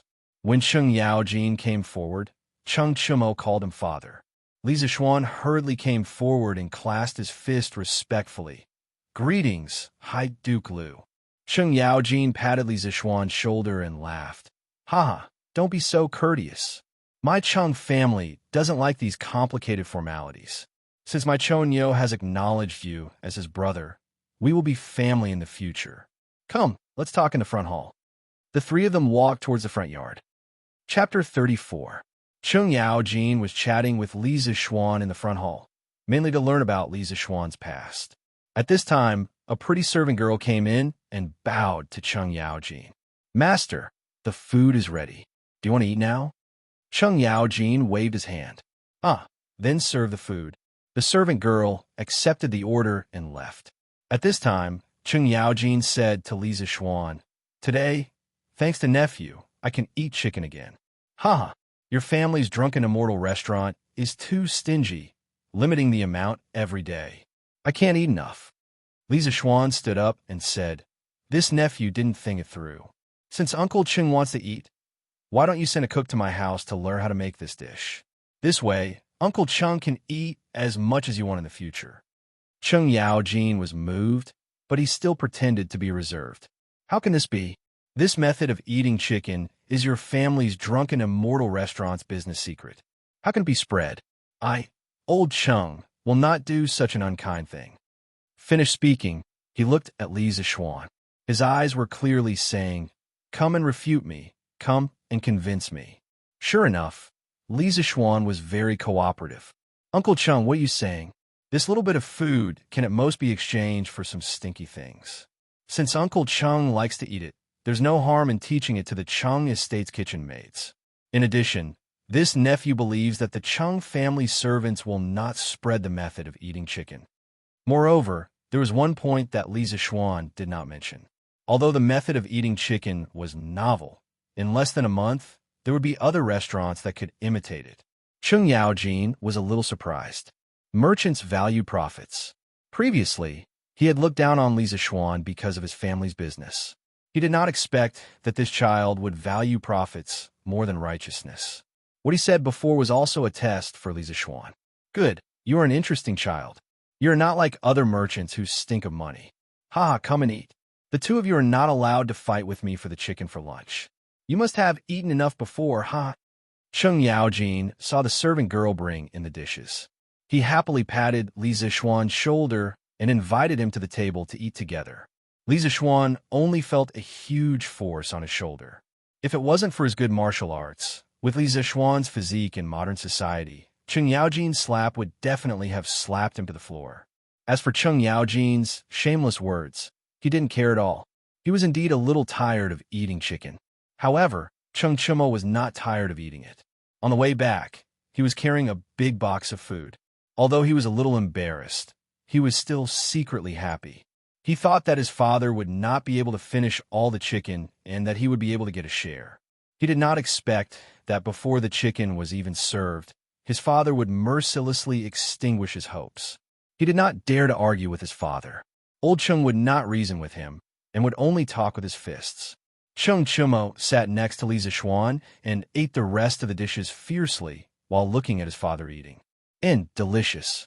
Little Xian, you don't have to be polite. Other than this, you can eat whatever you want. Chung Yaojin stuffed a mouthful of chicken meat into his mouth and chewed as he called out to Li Zishuan. Then, he felt that his mouth was a little dry, so he poured himself a bowl of wine and ate the chicken meat while drinking by himself. He even forgot to call out to Li Zishuan to drink. Li Zishuan's mouth twitched. However, he was happy that Chung Yaojin did not persuade him to drink. Otherwise, if Chung Yaojin insisted that he drink, he really could not think of an excuse to refuse. He definitely could not use the excuse he used to fool Chung Chimo. If he dared to say that to old Chung, Li Zishuan believed that Chung Yaojin would definitely beat him to death. After the meal, everyone ate and drank to their heart's content. Of course, Chung Chimo was an exception. This fellow did not have a good meal. After the servant girls removed the banquet, Chung Yaojin rubbed his swollen belly and let out a comfortable groan. He picked his teeth and said to Li Zishuan, "Little Xian, your chicken is so delicious.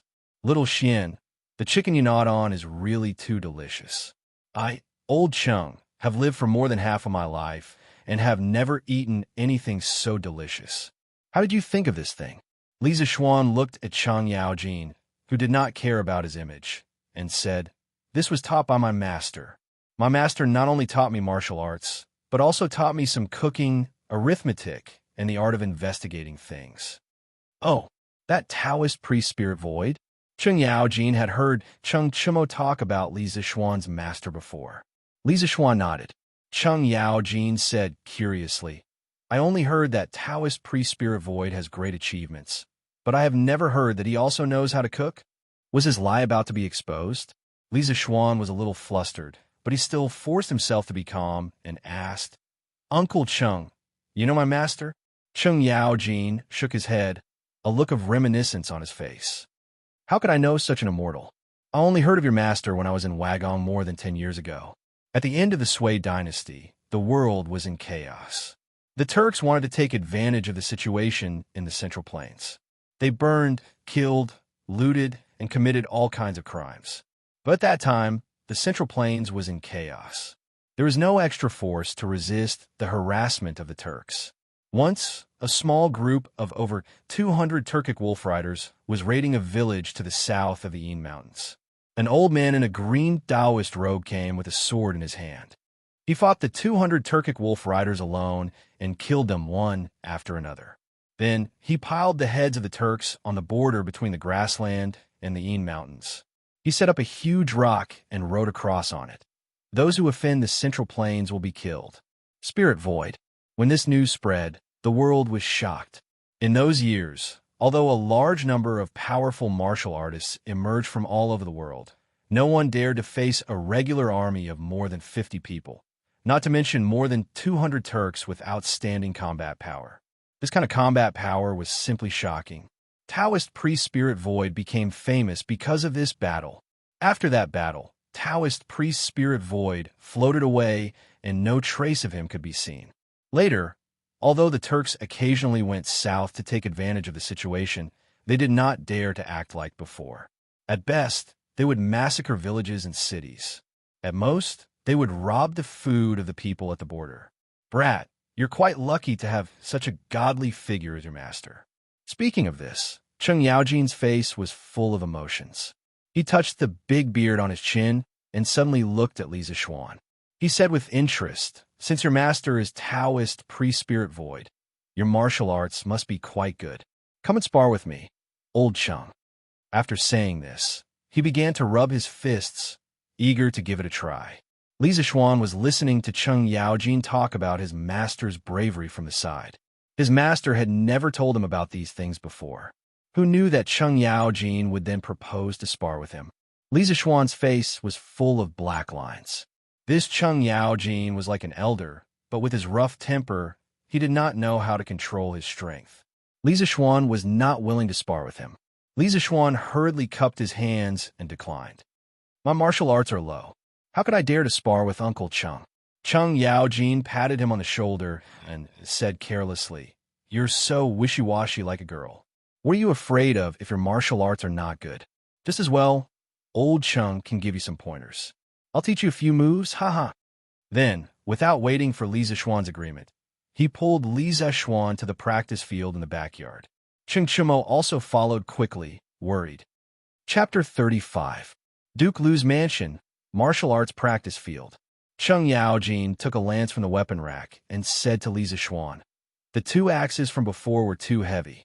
I was afraid they would hurt you, so I will use this lance to spar with you." "Boy, what weapon are you going to use? Go and pick one." Li Zixuan did not bring his sword with him, but even if he did, he was too embarrassed to use it because it was too sharp.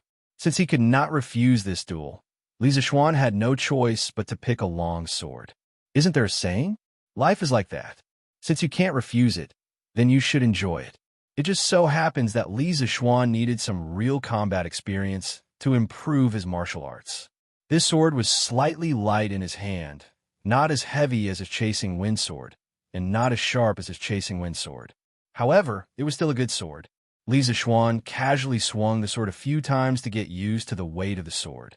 Cheng Yaojin saw Li Zixuan's standard movements, and his eyes lit up. He praised, "Hey boy, you're also a sword master." Li Zixuan's forehead was full of black lines. He almost cursed out loud. In his heart, he cursed, "You are the one who is a sword master." When Li Zixuan saw Cheng Yaojin practicing in the martial arts practice field, he knew that Cheng Yaojin's skills were not below his. He did not waste any time and poured his internal energy into the long sword. He took the initiative to attack. The first style of Taishian 9 swords, Ride the Wind. Li Zixuan held his sword and rode the wind. Cheng Yaojin's pupils shrunk as he thought to himself, "What a fast sword." Indeed, a great teacher produces a great disciple. He put away his contempt and held his lance as he flew up to meet the enemy head-on. No matter how fast this sword was, Cheng Yaojin, would not retreat. The sword and lance collided in the air, producing a sonorous sound of metal. Then, both of them were sent flying back. Cheng Yaojin was forced back 2 or 3 steps, while Li Zixuan was forced back 10 steps. It was clear that in the first round of confrontation, Li Zixuan was completely defeated in terms of strength. Li Zixuan was not discouraged. As soon as he landed and stabilized his body, the second style of Taishian 9 swords came right after. The sword in Li Zixuan's hand moved even faster, its trajectory like a flying dragon soaring in the sky. Carrying the remaining power of the first sword, riding the wind, its trajectory was like a flying dragon soaring in the sky, erratic. Cheng Yaojin was also unable to predict the trajectory of the sword. He could only wield the lance in his hand in a vigorous manner, not allowing even a drop of water to leak out. At this moment, Cheng Yaojin suddenly felt a chill behind his back. He immediately knew that something was wrong, but it was too late to turn around. He could only rely on his many years of experience in life and death battles to thrust the lance in his hand behind him with all his strength. A loud and clear sword hum could be heard from behind him. Li Zixuan's sword had been blocked. Li Zixuan also knew that this was not enough to stop Cheng Yaojin. He immediately changed his move. The third style of Taishian 9 swords, snow treading, left no trace. Li Zixuan's footsteps constantly changed. He waved his sword in all directions. For a moment, only the sound of sword and lance clashing could be heard. After more than 10 attacks, Li Zixuan changed his move again. He used the fourth style of Taishian 9 swords, Wave Breaker. Wave Breaker was furious. Li Zixuan's momentum changed. He stepped on the ground, and his whole body soared into the air. He raised his long sword and bent his waist. His whole body bent into a circle. Then, he and his sword were like a large wheel with sharp blades. He spun rapidly. It was as if he was riding the wind and breaking the waves. He flew towards Cheng Yaojin. Facing this ferocious and bizarre sword, Cheng Yaojin turned pale with fright. He no longer dared to hold back. Both of his feet fiercely stomped on the ground, causing the martial arts stage to rumble. Cheng Yaojin also soared into the sky, using his horse lance as a battle axe. He used the flying axe to attack Li Zixuan. The two collided fiercely in the air. It was like a comet hitting the earth. The rumbling sound spread throughout the Cheng mansion. The sword and lance separated upon contact. The two were once again sent flying. The difference was that this time, Cheng Yaojin retreated 5 steps before stabilizing himself. Li Zixuan only retreated 8 steps before stabilizing himself.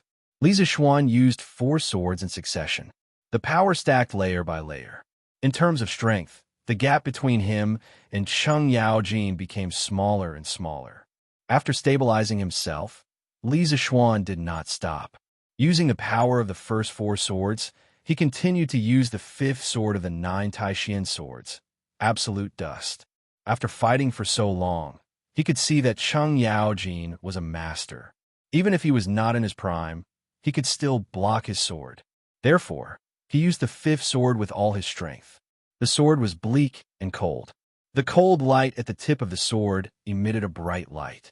This sword, Absolute Dust, arrived in a flash.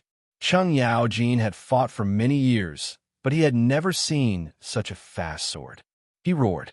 Relying on his many years of battle experience, he predicted the direction. Using all his strength, he fiercely smashed the lance in his hand towards the sword tip. Suddenly, the stage was filled with smoke and dust. After a while, the smoke and dust dispersed. The two people on the stage were standing facing each other. However, the lance was broken and the sword tip was damaged. Both sides were injured. Cheng Chimo was below the stage. Since Li Zixuan used the first sword, his mouth had not closed. He had judged that Li Zixuan's martial arts were above his, but he did not expect that his martial arts would be so powerful. He could even fight his father to a standstill. His father was a veteran who had experienced hundreds of battles on the battlefield. People called him the devil incarnate. What kind of monster was this brother of his? He was younger than him by 2 years, but his martial arts were comparable to his father's. Watching Li Zixuan's dazzling swordsmanship raining down like a torrential storm, his father was barely able to resist by relying solely on his advantage in strength and years of battle experience. No matter how stupid Cheng Chimo was, he knew that Li Zixuan's martial arts were not on the same level as his own. Li Zixuan had already begun to draw closer to the masters of the older generation. Comparisons were odious. Cheng Chimo's little heart had received tens of thousands of blows. Ah, not bad, not bad. Little Xian, you've reached the peak of chi transformation at such a young age. The younger generation will surpass us in time. I haven't had such a good fight in a long time. Ha ha ha. Cheng Yaojin threw away the broken lance in his hand and laughed loudly. His laughter was so loud that it reached the clouds. He stepped forward and squeezed Li Zixuan's shoulder, sighing with emotion. In this battle, Li Zishuan had used his full strength for the first time. He had also fought to his heart's content. He threw the sword in his hand into the weapon rack and wiped the sweat off his face. He modestly said to Cheng Yaojin, "Uncle Cheng is too kind. Thank you for holding back. Otherwise, this nephew would not have been able to last until the end." He was right. If Cheng Yaojin had used his full strength from the beginning, he would not have had the chance to use these 5 swords. After all, there was an absolute gap in strength. In the end, he was able to tie with Cheng Yaojin. On one hand, Cheng Yaojin was old and definitely not as strong as he was in his prime. On the other hand, he relied entirely on the mysteries of the 9 Taishian swords. Every move was linked and the power was constantly superimposed. Cheng Yaojin laughed and waved his hand. "If I say you're strong, then you're strong. What's there to be modest about? You're too hypocritical. Young people should be arrogant.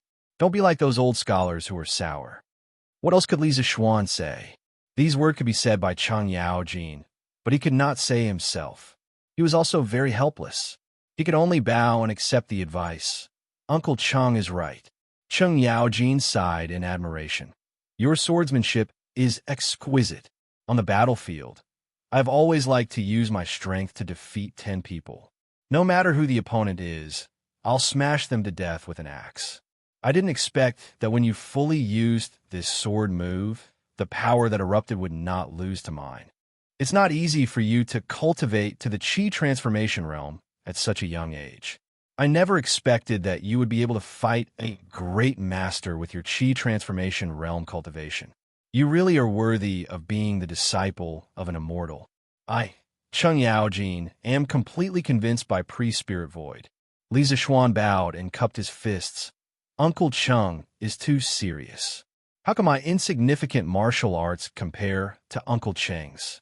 My master also praised Uncle Cheng's courage and loyalty when he was alive. He often mentioned you in front of this nephew." Cheng Yaojin's expression shook, and he asked urgently, "What? You're saying that Priest Spirit Void has passed away?" He had heard from Cheng Chimo that Li Zishuan had taken Spiritual Master Spirit Void as his master when he was young, but he really did not know that he had passed away. Hearing this, he was extremely shocked. Li Zishuan's expression also darkened, and he replied, "My master passed away 3 months ago from Mount Longhu." Hearing this, Cheng Yaojin's expression was complicated. He pinched his beard and sighed heavily. "I didn't expect that even an immortal like Priest Spirit Void would not be able to escape death. Alas." Chapter 36. In the backyard of the Cheng mansion, Cheng Yaojin sighed with emotion. Suddenly, he thought of something and looked at Li Zishuan with a smile. "Boy, your kung fu is so good. Are you willing to go to the army to gain some military merits and be bestowed with a title?" Li Zishuan's heart skipped a beat. He knew he was in trouble. He quickly shook his head and said, "Uncle Cheng, I've been away from home for many years and have yet to fulfill my filial duties. I really don't want to be away from home." After a pause, he continued, "But if one day the foreign tribes in the north dare to covet the national treasure of the Central Plains, I'm willing to go to war and be a small soldier in the border army. Just like my master, I'm willing to go to war and protect the country." The main reason was that Li Zishuan was lazy and didn't want to be restricted by the army. Thus, he declined Cheng Yaojin's offer on the grounds of filial piety. But the second half of his sentence was also sincere. If the Turks really attacked the Tang Empire, he would also go to war in armor. He couldn't disgrace the reputation of Priest Spirit Void. Besides, if the Central Plains were to fall into the hands of the foreign races, the tens of millions of Han would definitely be massacred. He had many loved ones in Great Tang, and if he wanted to live a peaceful life as a wealthy man, he needed a stable external environment. When Cheng Yaojin heard Li Zishuan mention filial piety, he frowned slightly, but didn't insist. He knew the situation of Li Zishuan's family. He was the only child. Although he was good at kung fu, the battlefield was ever-changing. No one could guarantee his safety. If anything happened to him, Cheng Yaojin would be too ashamed to tell his parents. When he heard the second half of Li Zishuan's words, Cheng Yaojin's heart warmed. He secretly thought that this boy was a good seedling. After pondering for a while, he said to Li Zishuan, "Since it's like this, I, old Chung, won't say anything more. If you change your mind one day, come and tell me. How can a dignified man stay at home and wait for death? My Tang Empire's men naturally have to earn military merits. Go back and think about it. After saying that, he patted Li Zixuan and left alone. At this time, only Li Zixuan and Cheng Chumo were left in the backyard. Li Zixuan stood on the side and carefully considered Cheng Yaojin's words. After a long while, he shook his head and said to himself, I'll just be a rich man. At present, the Great Tang is still filled with fierce generals and powerful soldiers. The borders are safe and secure. There's really no need for me. He knew that Cheng Yaojin was saying these words to him because he cherished talent and wanted to guide the younger generation. He was very grateful to Cheng Yaojin for thinking highly of him, but he had no plans to join the army at the moment. Having lost the familial love, friendship, and love of his previous life, Li Zixuan wanted to live well for himself in this life. Cheng Chumo walked over and touched Li Zixuan's shoulder. He looked at him with a strange expression and said, he looked at Cheng Yaojin and said with a strange expression, Xiaoxian, you really hid it from me. I didn't expect you to be so secretive. Li Zixuan smiled and said, Brother Chonyo, I didn't hide it from you. You didn't ask me about my martial arts before, right? Cheng Chumo looked up and thought about it. It was true. He had only estimated Li Zixuan's martial arts based on his experience. He thought that even if Li Zixuan was better than him, the difference wouldn't be too big. Now it seemed that it was just his wishful thinking. Cheng Chumo patted Li Zixuan's shoulder dejectedly and said, Xiaoxian, your martial arts are really good. Other than Uncle Qin and Uncle Yuqi, I haven't seen anyone who can force my father into such a difficult situation. Moreover, you're younger than me by 2 years. Today, I've been dealt a blow by you. Li Zixuan saw that Cheng Chumo's mood seemed to be a little down. He patted his shoulder and comforted him. Brother Chonyo, what are you saying? You and I are brothers. If you need help, how can I not help? No matter how good my martial arts are, I wouldn't use it against my own brother, right? Cheng Chumo thought about it. That's right. If that's the case, won't I have such a great master to help me when I fight in the future? Thinking of this, Cheng Chumo chuckled and said, Xiaoxian, I like your words. You're indeed a good brother. If one day I get into a fight with someone, you have to remember to help me. Li Zixuan was speechless. This idiot, he really didn't know what to say to him. Cheng Chumo was happy for a while. He then touched Li Zixuan and asked, Xiaoxian, what my father said, are you really not going to reconsider it? My father wants to send me to the Northern Army next year to gain some military merits. Do you want to go with me? With our martial arts, we'll definitely be able to gallop on the battlefield and kill the Turks until they piss their pants. Li Zixuan shook his head expressionlessly and said, I don't want to join the army for the time being. I have to stay at home and fulfill my filial duties. When I change my mind, I'll come and talk to Uncle Cheng. Cheng Chumo chuckled and said, Make it up. Keep making it up. Do you think I don't know you? You're just lazy and don't want to go to the battlefield. That's why you're using this excuse to fool my father, right? If my father finds out, he'll beat you to death. After saying that, he looked at Li Zixuan with a gloating expression. Li Zixuan's face was full of black lines. He didn't expect this idiot to see through him. He said unhappily, Oh, I just remembered that my cook went home to visit her parents. I'm afraid she won't be back for the next 2 months. The cook from the public house shouldn't come to my house for the time being, right? This idiot just called him brother, and now he wanted to betray him. Cheng Chumo immediately panicked and said shamelessly, Don't. I said the wrong thing. Xiaoxian, you're really a filial son. The heavens can be my witness. At this moment, Cheng Chumo really hated himself for speaking the truth. If because of this sentence his family could only eat chicken 2 months later, even if he was not beaten to death by his own father, he would regret it to death. Looking at this scoundrel, Li Zixuan laughed and said, But why did I hear someone say that I'm lazy by nature and that I'm using filial piety as an excuse to avoid joining the army? Cheng Chumo stuttered for a while, then he stretched his neck exaggeratedly and looked around. He said, Who said that? Why didn't I hear it? Xiaoxian, you must have heard wrongly. Oh, there was a dog barking here just now. You must have heard wrongly. Li Zishuan looked around and asked curiously, "Where's the dog here?" Cheng Chumo stretched his neck and said, "Why not? Look, it's right behind you, woof woof." Li Zishuan had just turned around when Cheng Chumo immediately mimicked a dog and barked 3 times. Cheng Chumo shouted. The dog ran away. "It barked just now. Did you hear it?" Li Zishuan was speechless. This idiot was going all out in order to eat the chicken as soon as possible. He said helplessly, "Okay, I just remembered. I seem to have remembered wrongly. It wasn't my cook. It was my mother's maid who wanted to go home to visit her parents." Cheng Chumo was furious. He didn't expect to be tricked by Li Zishuan. He pointed at him and shouted, "Good boy, you dare to lie to me." After saying that, he rolled up his sleeves and was about to beat him up. But he didn't think about it. With his martial arts, he didn't know who would be the one to beat who. In an instant, the backyard of the Chung residence was filled with smoke and dust. Then came Cheng Chumo's wailing and howling. "Ow, damn it. We agreed not to hit people in the face. You're really shameless. I'm going to cut ties with you." "Ow,